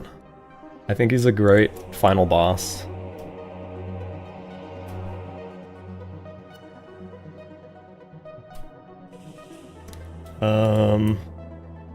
I think the Sap Lord is fun.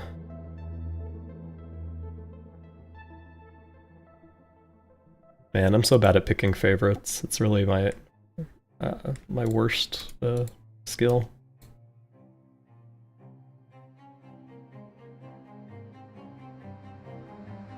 I mean, Gronto's a good boss. I like how hard he turned out. I think he's like a hard but fair boss. Mostly fair. I know a lot of people don't like that he spawns extra enemies. That is a little bit bullshit, I will admit.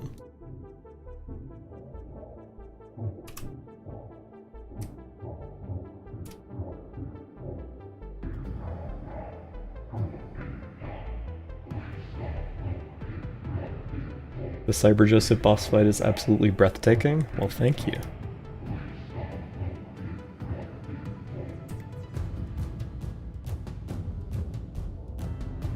I definitely felt the pressure to make a good final boss, and I'm really happy with how it turned out.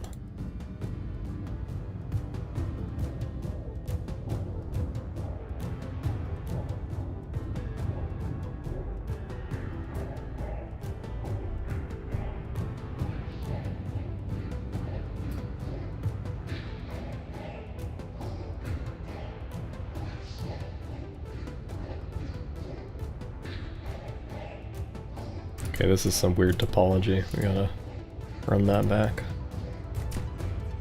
We're gonna do triangle, I think. It's real triangle time. The Cyber Joseph boss fight, the music carries a lot of it. It's kind of that case for all boss fights. I think you try any boss fight without music, it's not gonna hit the same.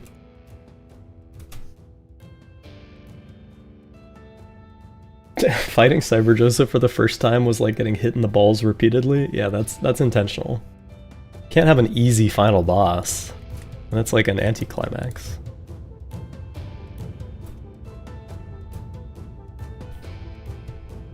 Little do we know the game is going to end with Sonia getting a husband and Frank is the child. That would be a twist.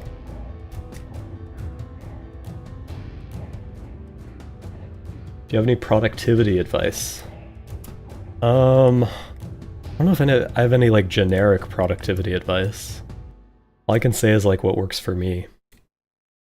Which is what I've already said earlier in the stream. Which is like making sure you're managing the number of hours you're working so you don't burn out. Keeping a good work-life balance, again, so you don't burn out. So your brain works good.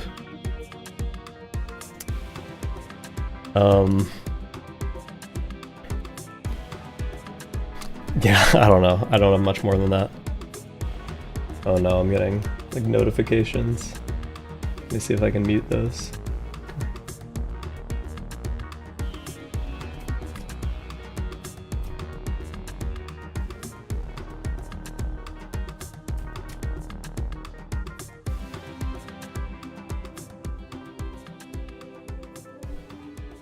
Yeah, I want to know what works for you. Oh wait. Plot twist Zach has been Frank this whole time to monitor Sonia and make himself more lovable. Yeah, I know. I want to know what works for you, I guess. You seem very mythical to me, like not every artist can sit down. Not every artist can just sit down and just work, lol. No, I mean, I can't just sit down and work. It's not like that at all.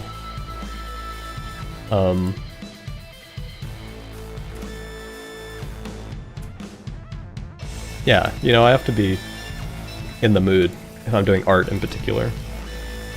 So for art, I think a big thing is another thing I said earlier about how because I'm doing like multiple parts of the game. Also, sorry, this music is so loud. Because I'm doing all of the parts of the game, if I'm not feeling in the mood to do art, I can do code instead. And if I'm not feeling in the mood to do code, I can like do brain rotting retopology while like listening to a podcast instead. So having like multiple things that I can work on gives me more options while still staying productive. You said Into the Ether started as a boss fight, so how did you come with the grappling hook dude? Also, why is he a dude? Well, I just thought like, what's a good game mechanic to add? So this was after I decided to make a level in addition to the boss fight. And I was like, what's a good game mechanic to add that Vertigo doesn't already have? And obviously the answer is a grappling hook. And the reason he's a dude is because, I don't know, because it's cool. Is that a good answer? Like that's not a great answer, but...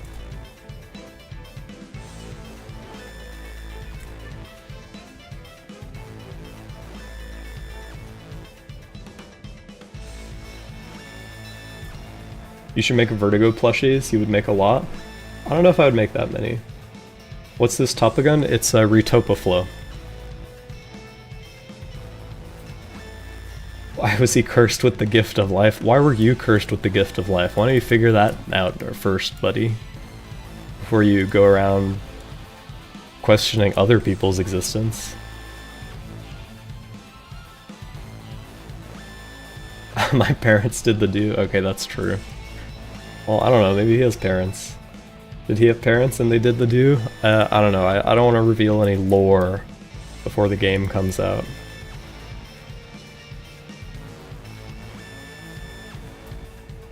Oh, and regarding plushies, the thing about plushies is that compared to like books or stickers or whatever, it's very expensive to like design and produce plushies. Like there's a high like base cost, so you have to sell more plushies to make your money back. And I know Vertigo has a lot of like diehard fans, but it's not a huge fan base overall. Like compared to more mainstream games. And I'm not sure that we would be able to sell enough plushies to make a profit. We might. I don't know. But also I like for like books and stuff that I can do all the work myself. With plushies I would have to work with another company. And I mean that's not necessarily a bad thing, but I mean you know me, like I like doing as much of everything as I can.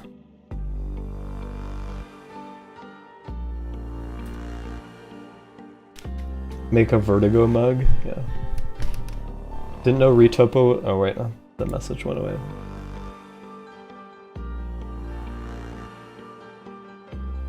Personally, I struggle to finish games I start making and I'm not sure what to do other than the generic push through it with discipline type advice. I would say the best thing to do is to start with a smaller project that's like easier to finish.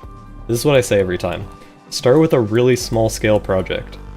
And then with that project, get the experience of like following through and finishing a game. Because once you've done it once, then you know what it takes, and it's going to be a lot easier to do it the second time. Or maybe not easier if it's like a harder project, but it'll be, you know what you're getting into. Oh, and to the person that said didn't know Retopo was still a thing for 99% of models, manual Retopo. Yeah, it actually is. Or specifically for stuff that's like rigged and animated, you often want manual retopology just to make sure it deforms well. For lots of my models I don't do manual retopology, but for important enemies that are going to be spending a lot of time on screen, I do still do manual. Shit. This stroke is giving me trouble.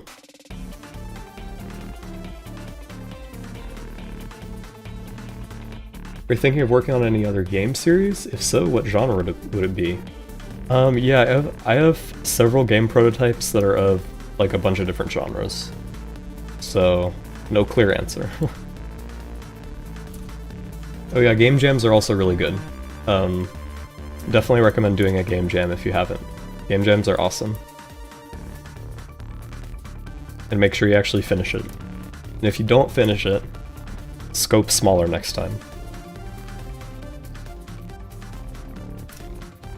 How many new enemies can we expect in the DLC? Let me see. 1, 2, 3, 4, 5,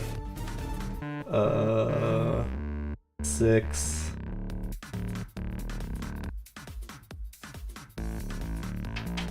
What do you think? 7, sort of. 8? 8-ish?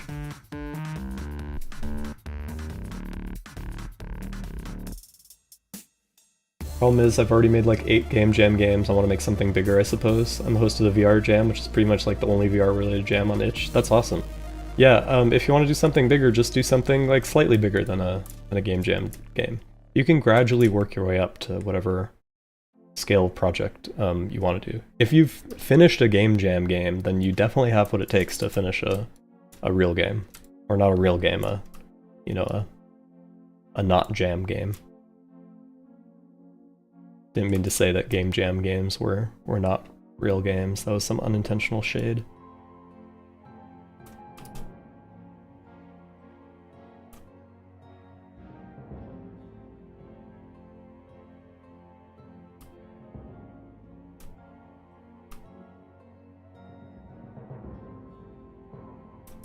Guys, we're so close, we're almost done.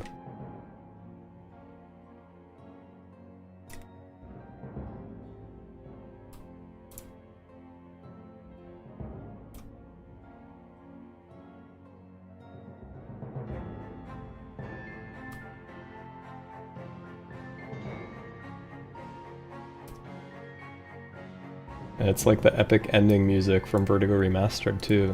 It'd be so perfect if it lined up, but I don't think I'm gonna finish this in time for the song to end.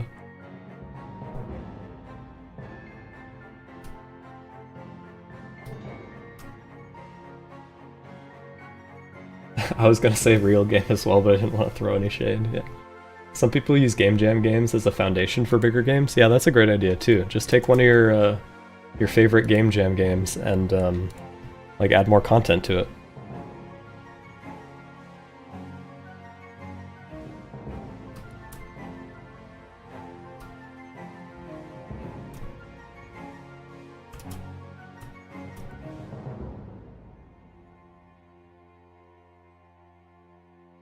That's some wacky topology there.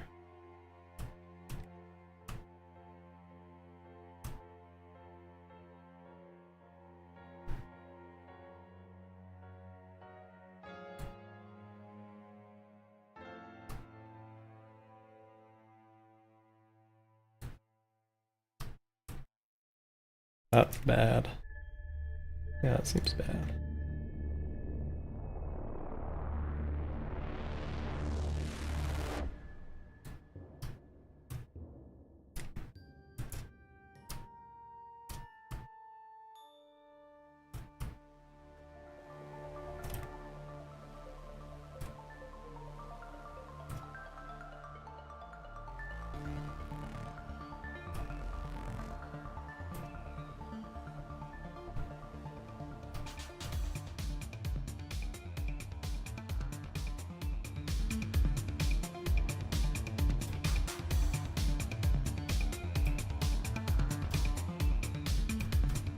And end with a triangle. Meant to be. Alright, I did it. We have a topology.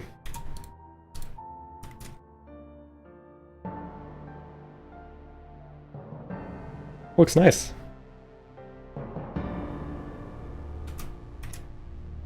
For this right here. What happened here? Gonna do that.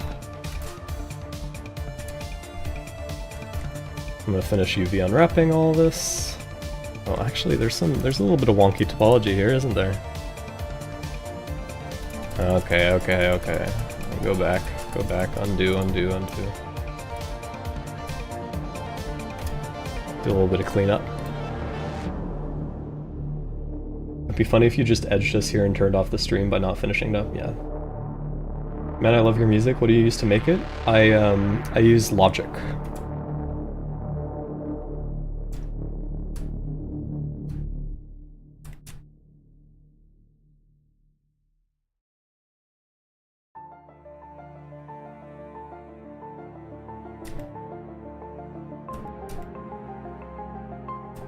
Okay, actually that looks like the only real wonky spot. Let me fix this again.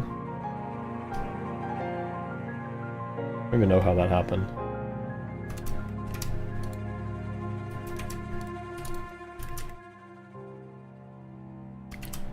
Now I'm going to actually UV unwrap it. The legs.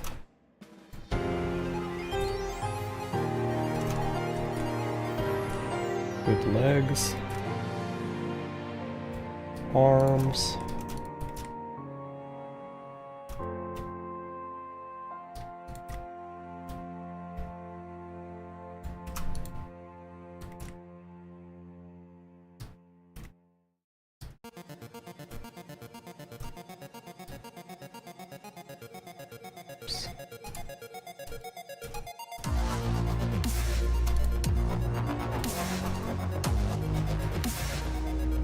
I'm gonna move this seam for this arm to the bottom instead, so it's less visible.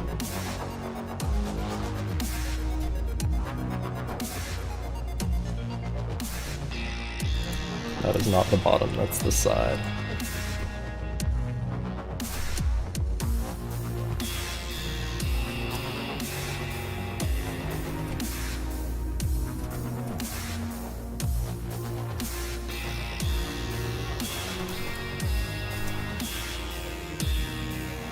Now I get to rig. Yeah, maybe rigging.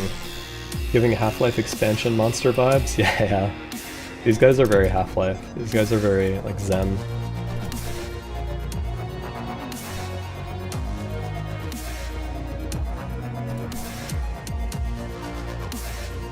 Song is replaying. Yeah, we looped in the soundtrack. Oh, you know what we should do? We should do Vertigo 1 soundtrack now. I wonder how that'll hold up. Probably pretty well, right? Where's Vertigo? I know I scrolled past it. It's gotta be here somewhere.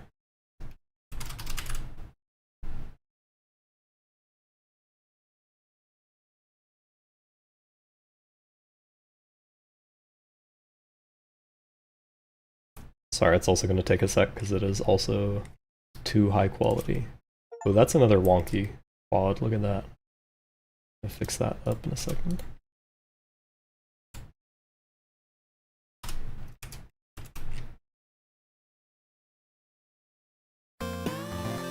Wait, where is it? It's missing. There's no track list. No, well, it's playing.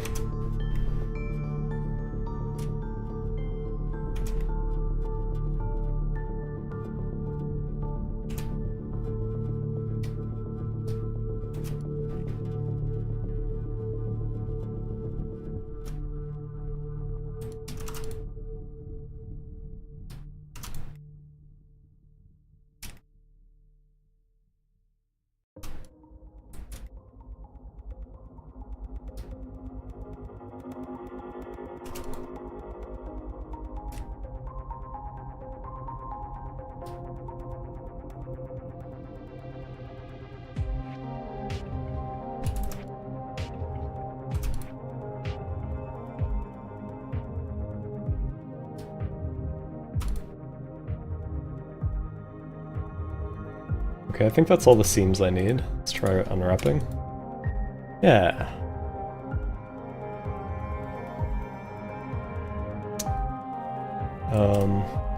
What I like to do when I'm unwrapping and texturing things is increase the size of stuff. This is pretty basic, but I just want to explain what I'm doing here. Increase the size of stuff that's more important. So in this case, the front side of the creature with its eyes and stuff.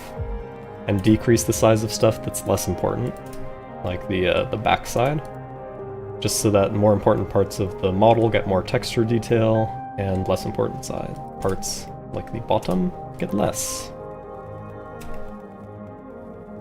That should be good.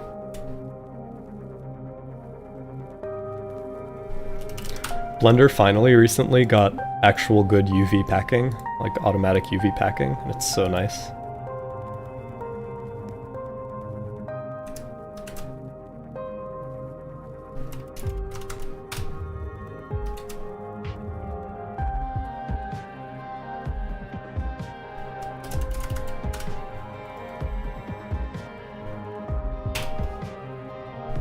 Pretty impressive how young you were when you made Vertigo 1. Yeah, honestly, I don't know how I got it done with so little experience and so young.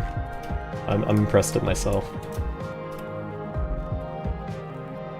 I mean, it was like, it had a ton of bugs. That was an extremely buggy game, but like I was saying earlier, I think because of where the VR industry was with so few like interesting games, it really attracted an audience of people that were looking for like more baked games, more fully baked games.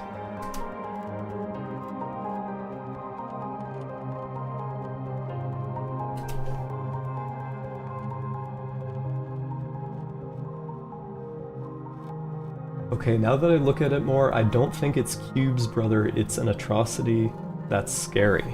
Okay. Whoa, I didn't know he was hot. Talking about this guy? Or me? Model's looking pretty sick, yeah.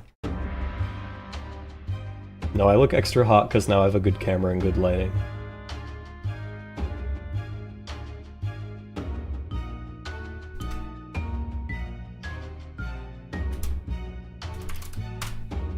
Painting time.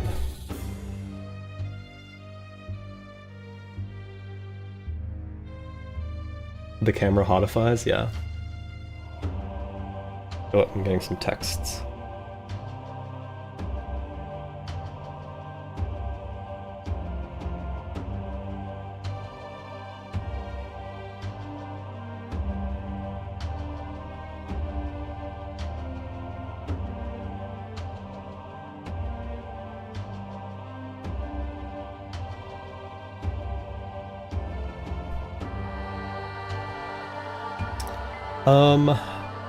I'm hoping that I can work off the existing Flesh Golem model, or the Substance Painter file. So I'm gonna try just copying this, and see if I can reuse the textures.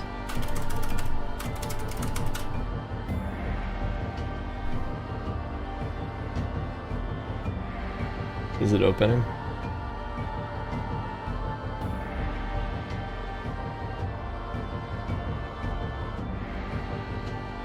Oh yeah, it is. Okay, here we go. Did you just leak everything? Yes. I'm always leaking everything.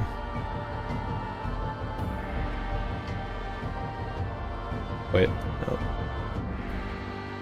So I'm hoping, like, at least the leg textures will transfer over to the new model.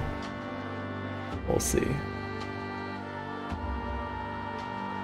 Because they line up, right? In theory. Oh, but the... bruh. Okay, because the material name changed, it didn't transfer anything. Let's try again.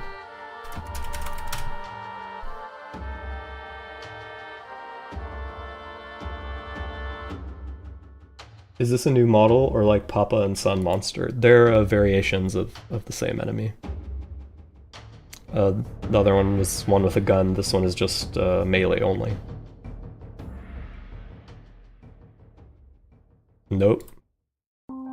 Okay, but maybe when I bake the UV, or bake the textures, it'll be better? We'll see.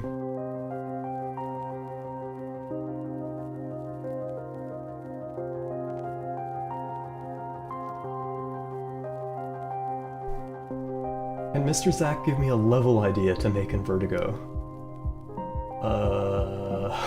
I don't know.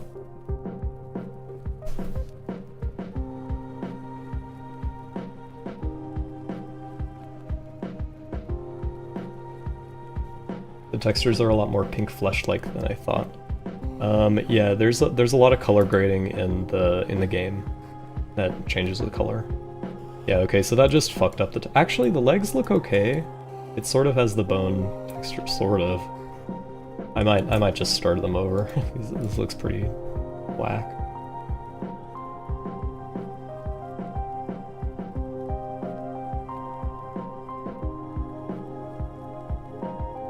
I don't even know what this one was supposed to be. Oh, this was the arms, right? And this was the legs. Okay, that makes sense. Let's find them. Just have to repaint the arms on, that's fine.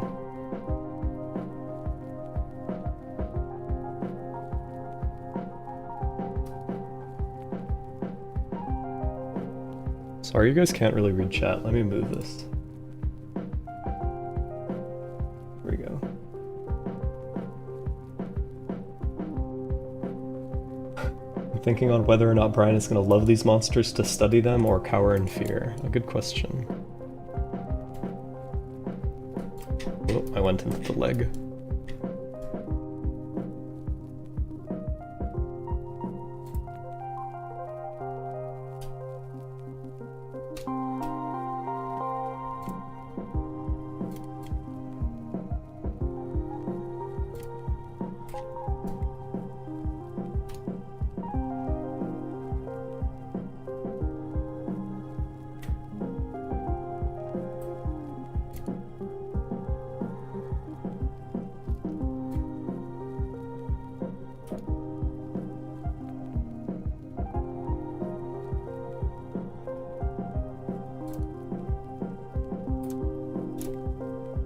I went into the leg again.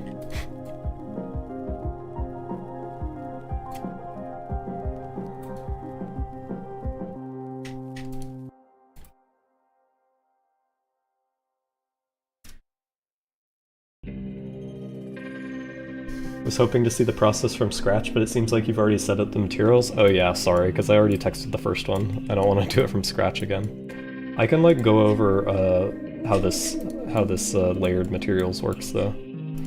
Most of this is procedural, so let me go through all these. So the oh wait, there's still blood. Okay, so base colors, shiny pink, like this.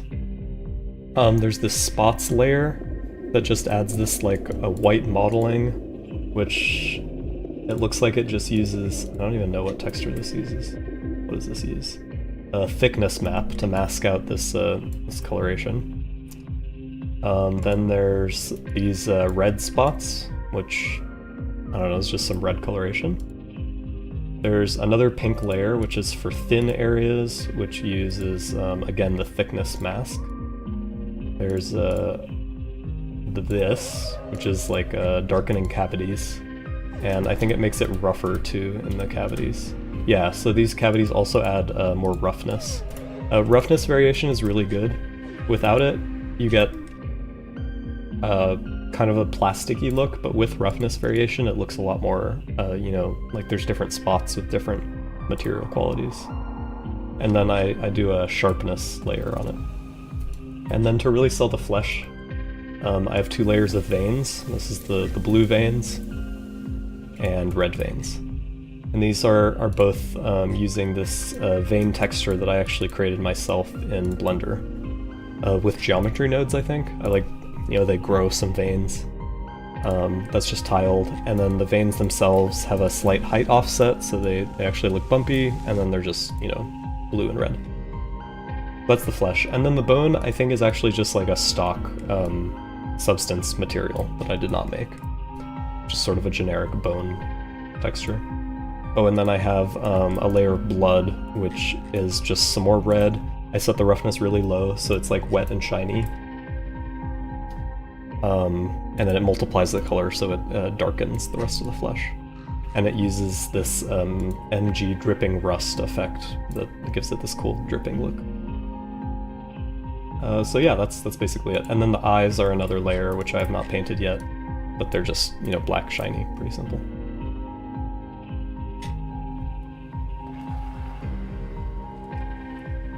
Praying that Frank somehow has a cameo? Perhaps. I don't know, though. Thanks for the breakdown. Yeah, you're welcome. That looks absolutely disgusting in a good way. Thank you.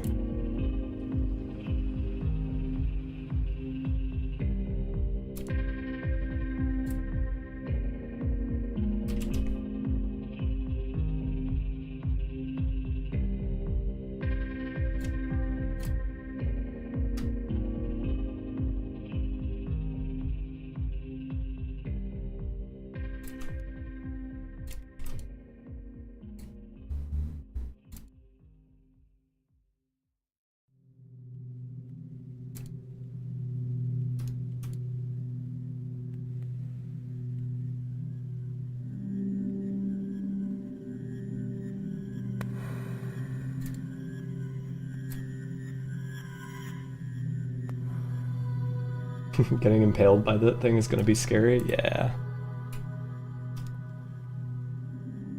I fear for my life looking at this. Nice.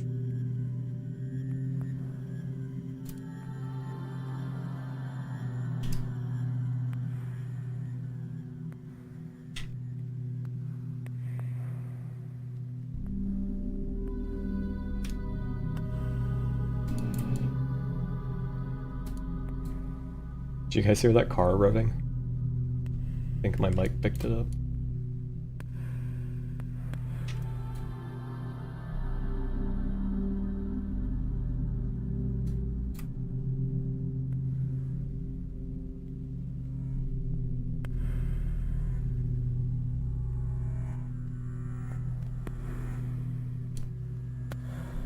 Oops. Look, I actually painted on the leg while I was inside of it. It happens. Alright, this was quite an easy paint job because I could reuse the textures, huh? Seems like discoloration and roughness randomization is very important. Yeah, if you want something that looks, you know, organic and not and natural.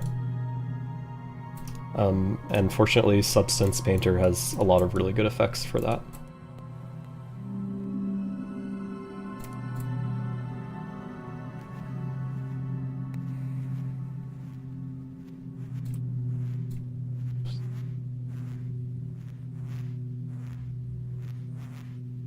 Damn, it's kind of hard to paint on just the eyeball here. It's such a little crevice. Use a smaller brush.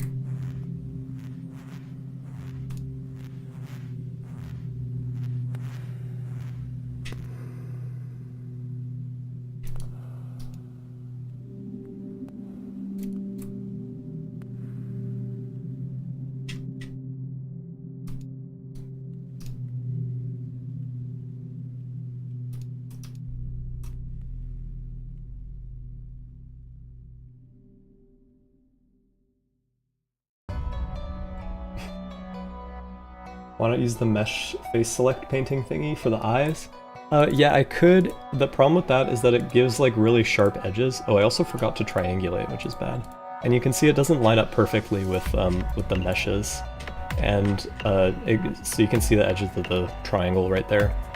So I prefer to paint by hand. For these eyes, it's not a big deal because they're not too big. It's not too much trouble to paint by hand. I also have to remember to go back and triangulate, otherwise the normals will be wrong in the game engine. R8 said skibadot. Who just did text-to-speech? How did that even happen? What was that? Did somebody just say skibbity in text-to-speech? Am I hallucinating?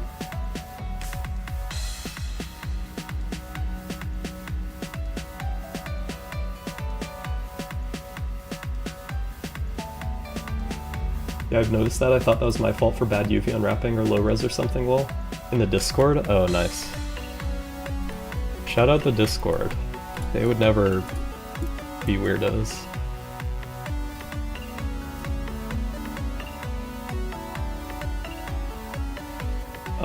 But yeah, about these, about the mesh edges and like face fill. Usually when you're baking from high poly to low poly, the high poly is not going to perfectly line up with the low poly, and that's when the face fill will not work for texturing. But sometimes it works great. Like if it does line up good enough, you can use it. But because these eyes are fairly low poly, it's not great.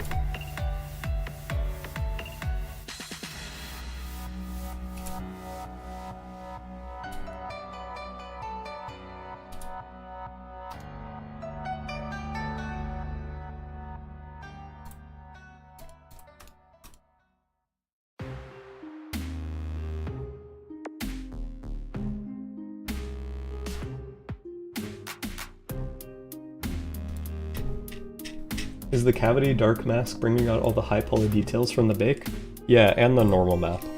So even without the texturing, you can see the details, but the cavity mask does, or wait, that's not it. The cavity mask does a really good job of making them pop out more. Or did I miss somebody's question? He said he uses Logic earlier. Personally, I would recommend you try out something like Ableton as a newbie. Yeah, I just use Logic because I started out as a kid using GarageBand, and oh look, another fun artifact of the face fill tool is that sometimes it'll randomly hit faces on the other side of your model. Okay, I'm gonna go triangulate.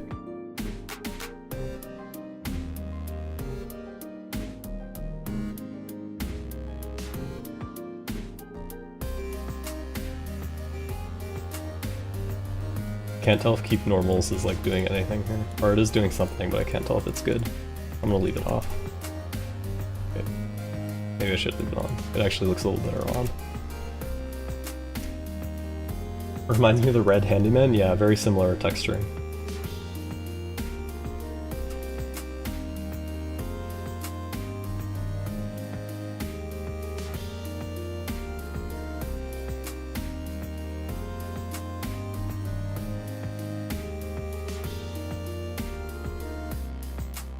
Oh, there it is. Look at that. Textured guy. I really like how these eyes turned out. It looks like he has like bony eye sockets under there.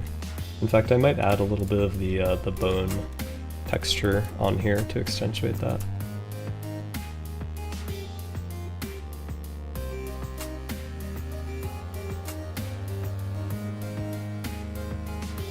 Yeah, it looks nice. Does he have any other spots where bones should be poking out? No, I feel like it's mostly all muscle. Alright. Looking good. What's the texture size for this guy? 2048 by 2048.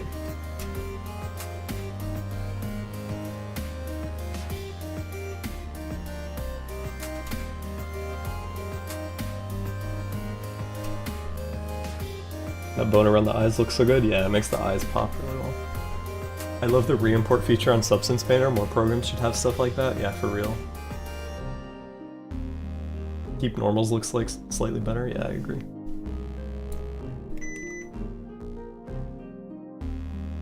Did my camera just run out of battery? Oh no! My camera ran out of battery! I think I can swap the battery. This is another reason why I need the capture card. Yeah, that was so loud.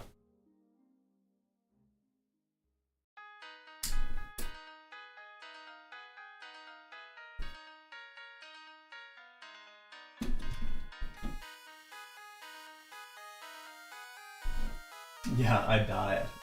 The CIA got me. Okay, this battery should be charged. Let's see if it is. It is! Oh, but it's not connecting. Oh, wait.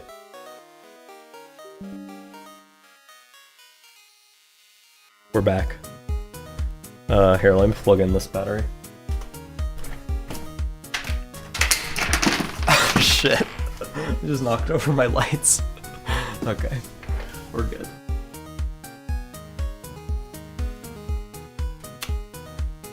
Wait, actually we're not good, I can't see shit.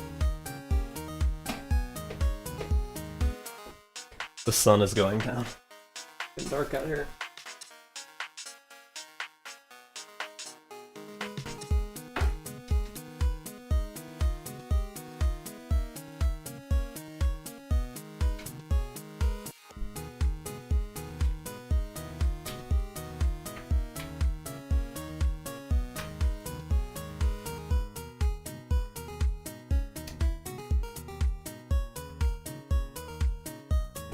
Okay.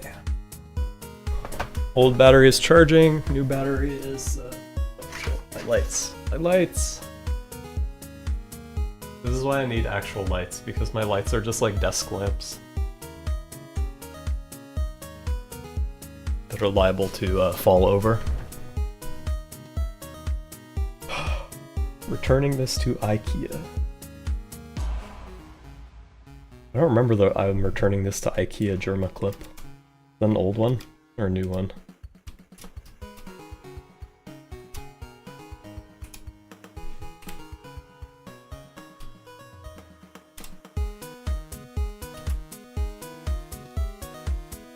Wait, I vaguely remember it.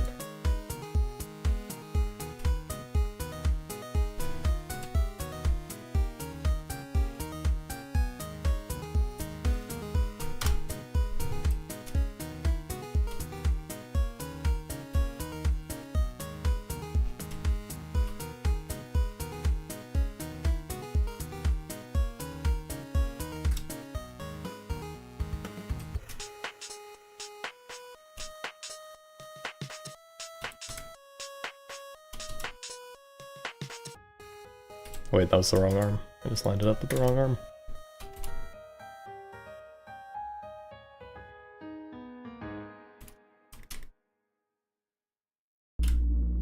Who gave this guy so many arms?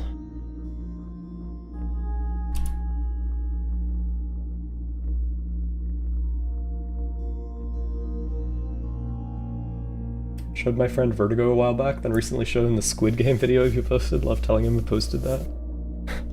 That's funny.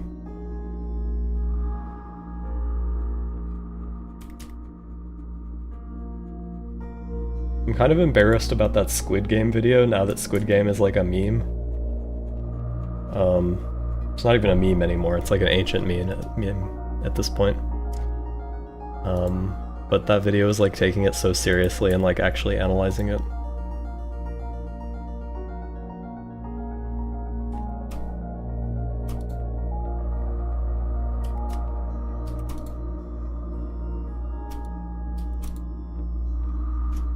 Will Into the Ether be scary or horror-based? It'll have like scary vibes and lots of like dark areas, but not really any jump scares or anything if you're worried about that.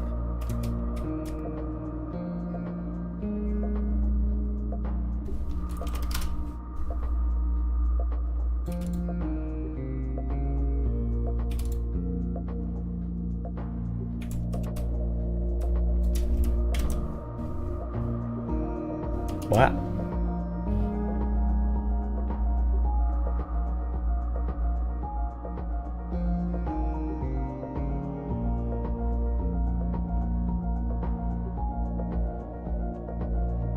The clip where he's playing horror games and his lamp keeps falling on him. Okay, I remember that, yeah.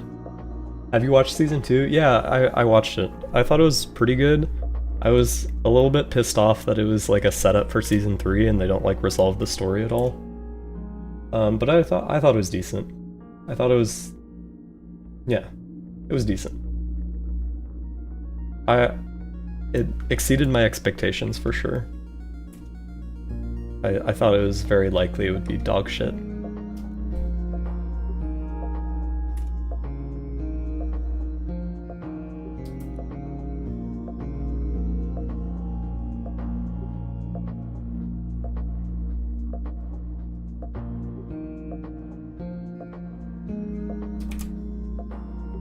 Okay, good. It kept the rigging from the old model. That's awesome. I've been meaning to watch it, but it just feels so sloppy. Like it feels shameful to watch it.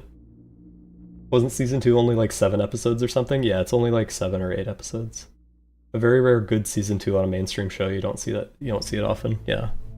Clearly, like the writer of season 1 was still in charge. I think I would recommend watching it. It does feel really sloppy to watch it, but it is a good show. Like the characters are great. It's very well written. It just also happens to be funny Squid Game. Why does it keep doing that?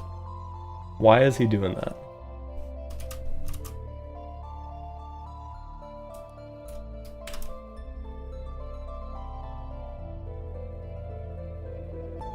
Buddy.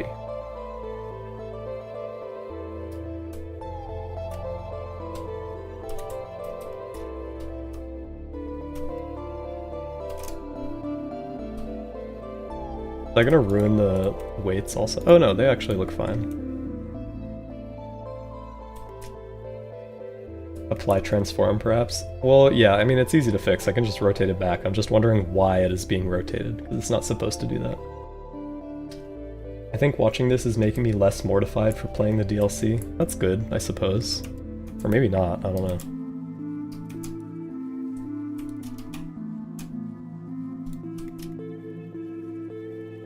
It's just like exposure therapy to these enemies in particular.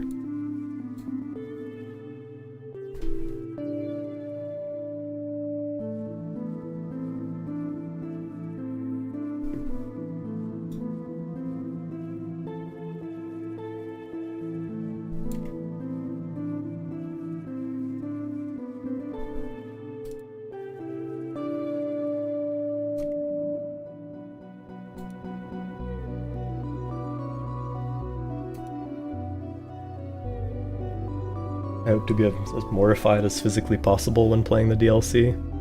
He just really wants to rotate 90 degrees, yeah.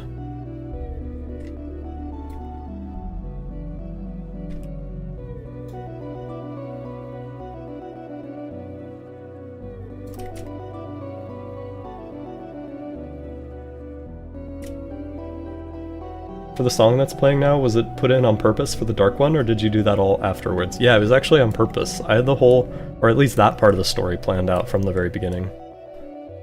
And it was supposed to be in one game, so it was supposed to like make sense that It was like part of the main menu game for Vertigo 1, but it ended up not really making sense because it was like I had to wait like 6 more years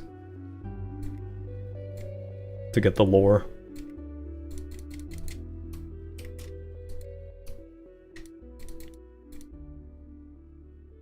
You ever feel like you're working on a game and the finish line feels like it's insanely far away or moving? Yeah. I think what helps with that is just, you know, being able to get a sense of how far away it is and having like realistic expectations. Like if you understand that like, oh yeah, it's, you know, it's gonna be like this many months of work, then it's less discouraging when you get into the middle of it and you're like, oh yeah, it's this many months of work.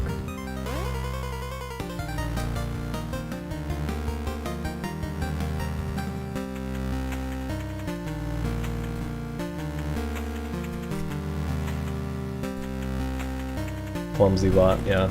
There's a bunch of songs in this soundtrack that are just not in the game. I guess I just wanted to publish them somewhere, but I don't do that anymore. I feel like if it's in the soundtrack, it should be in the game. And vice versa.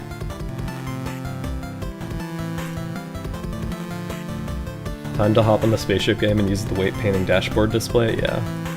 We weight painting thunderclouds. Akita posted a new Ultra Kill update. It's a goddamn black screen. Oh. Okay.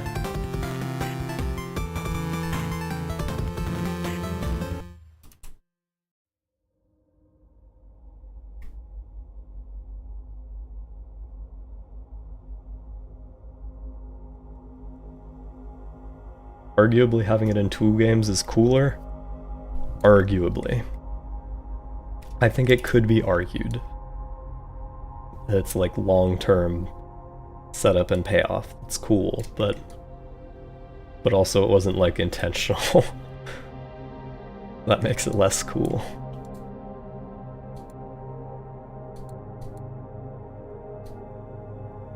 Ambient Origins goes so hard though.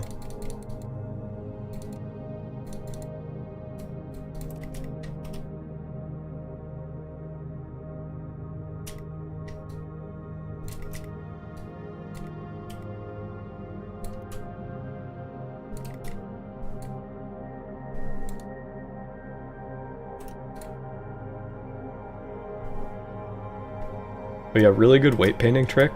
If you ever like have some random areas of the mesh that are getting carried along with bones like this because they have weight, instead of like trying to see them as these little lighter blue splotches, what I do is I just put the bones super far away and then I go and like paint them out like this.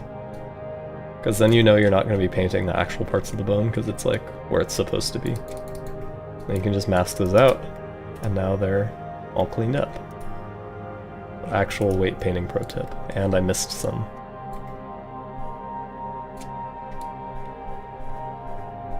Wow, I missed a lot.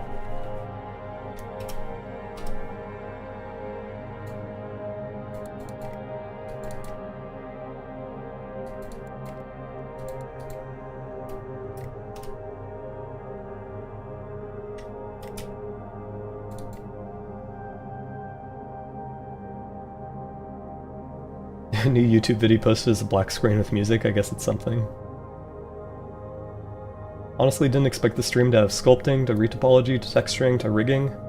Yeah, I have a very efficient workflow at this point. It's kind of a necessity because I'm, you know, making the whole game by myself. Is this the Black Mesa OST? No, this is the Vertigo 1 OST. It does sound similar though. It sounds a lot like Zen, doesn't it?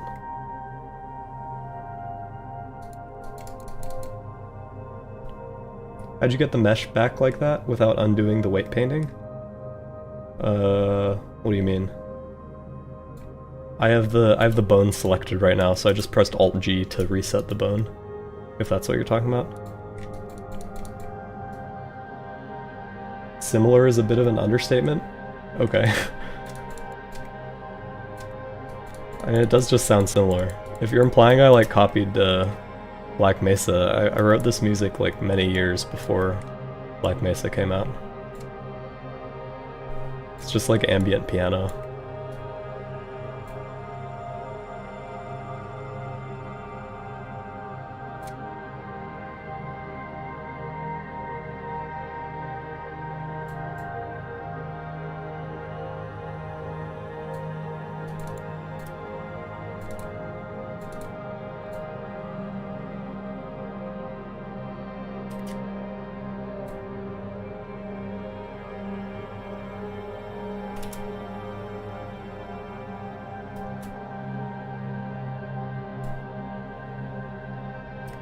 Black Mesa copied you for real? Yeah, totally.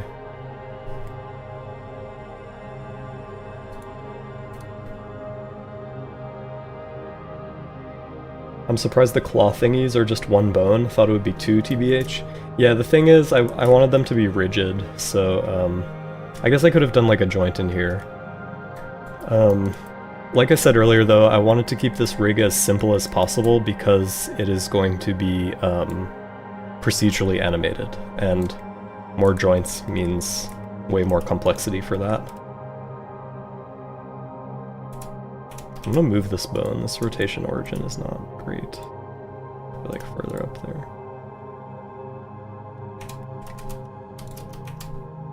These creatures are reminding me something of the forest for some reason. I have not played the forest. I've heard it's pretty good though.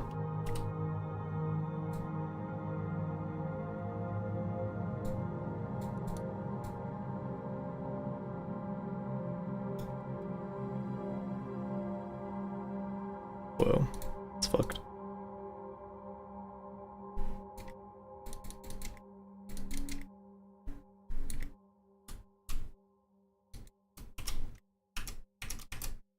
Another bad bone placement, huh?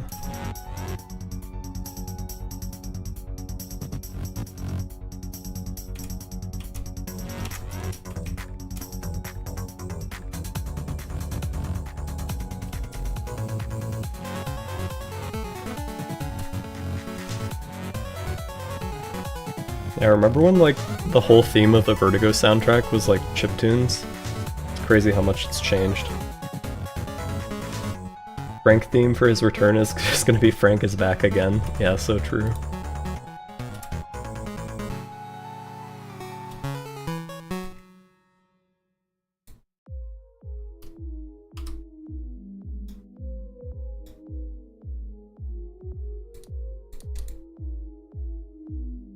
Yeah, these one bone joints do look a little bit wonky all the time, but I'm not too pressed. These guys only swing their arms around a little bit. They mostly like lurch their whole body at you.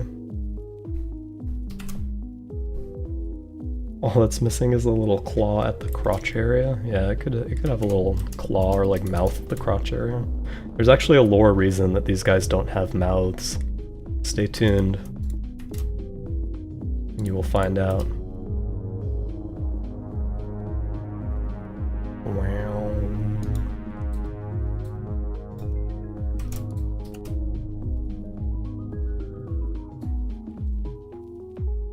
Okay, I'm gonna add the textures. I don't want to accidentally leak the project, so I'm gonna not show it on stream.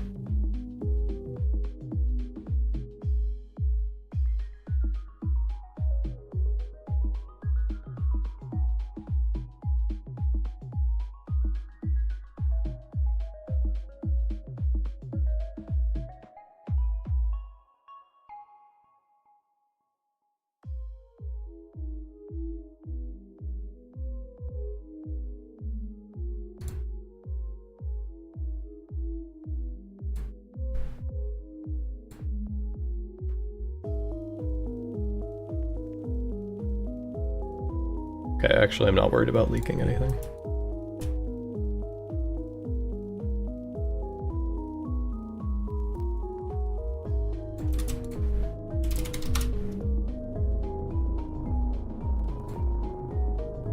What happened to the Forest Dome fight in Vertigo Remastered? I thought it wasn't really fun, so I got rid of it. I was kind of mid. I see it in your eyes, Zach, the reflections. Care to elaborate on the homework folder? Yeah, guys, it's just the taxes folder, don't worry about it.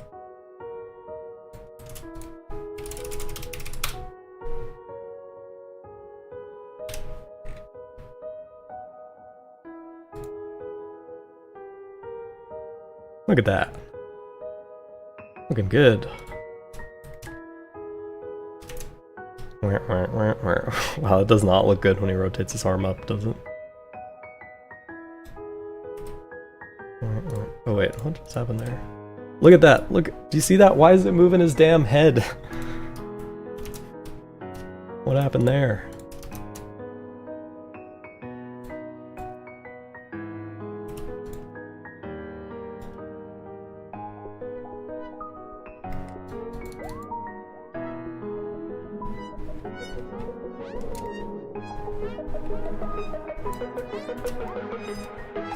I wonder if any of the other arms have anything like that.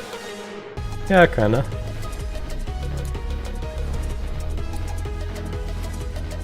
How do you organize your files and folders and stuff when making games? I have sort of an organizational structure.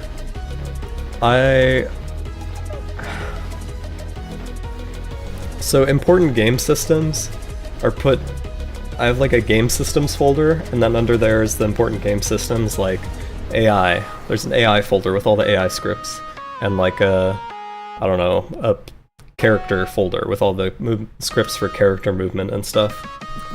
And then I also have an enemies folder in the root assets folder, and then for each enemy there's a folder, and that enemy's scripts, materials, code, textures, everything is in there. So that way the enemies are organized together. Every character has a folder with like the character model, all of their dialogue for the whole game is in the character folder. It's, I don't know, I don't think it's necessarily like a good organizational structure. It's just like what I have landed on.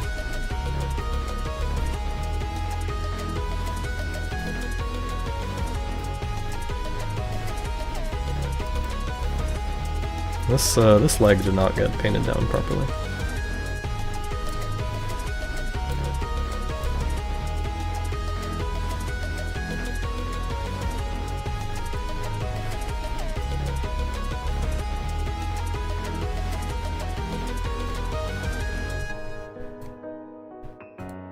A bunch of these legs actually need a lot more painting. Just forgot to do this, I guess. When you make promo art for your game, what do you use? I use Blender. I usually use Eevee, which is Blender's new renderer.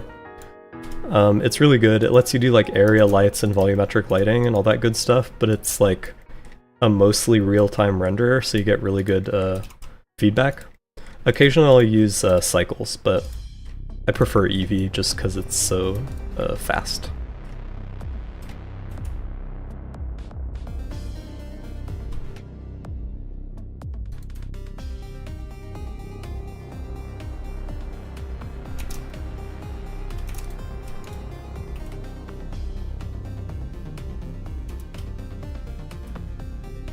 One of the legs just moved like the under bicep area of the claw above. Oh shit. Which one? Name the leg.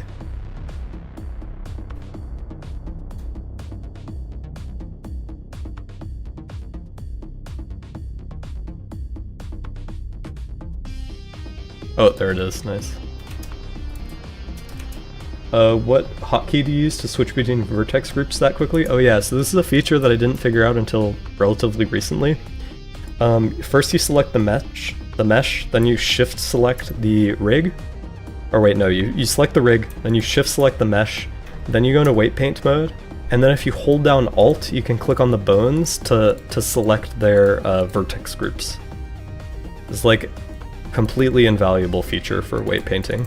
And it also means if you press G and S and stuff, you can move the bones while painting. It's so awesome.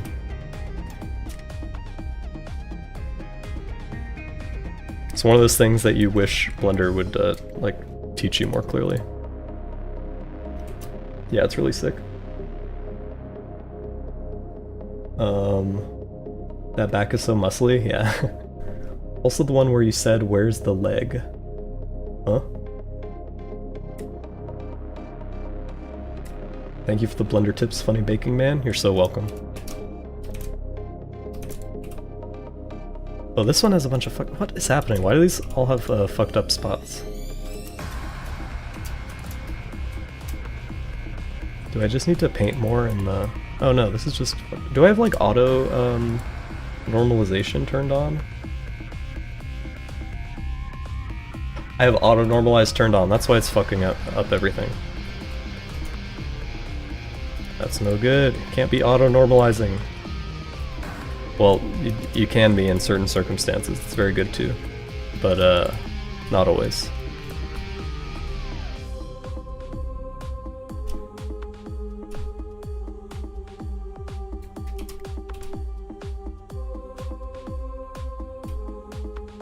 That's why I like kept having to repaint the same legs, goddamn.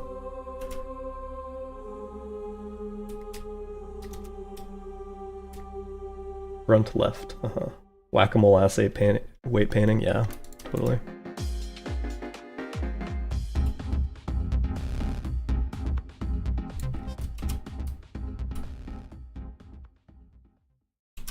Should be good now.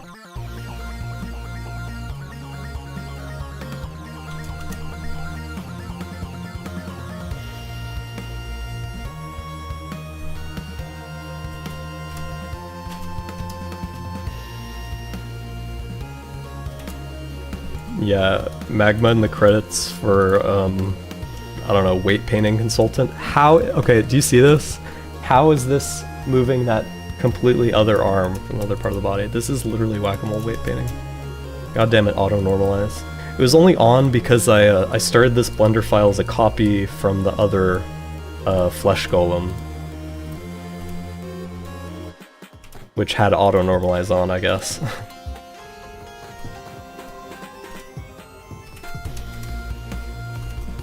Okay, I think it's actually good now. Whee! Good rig, good weight paint.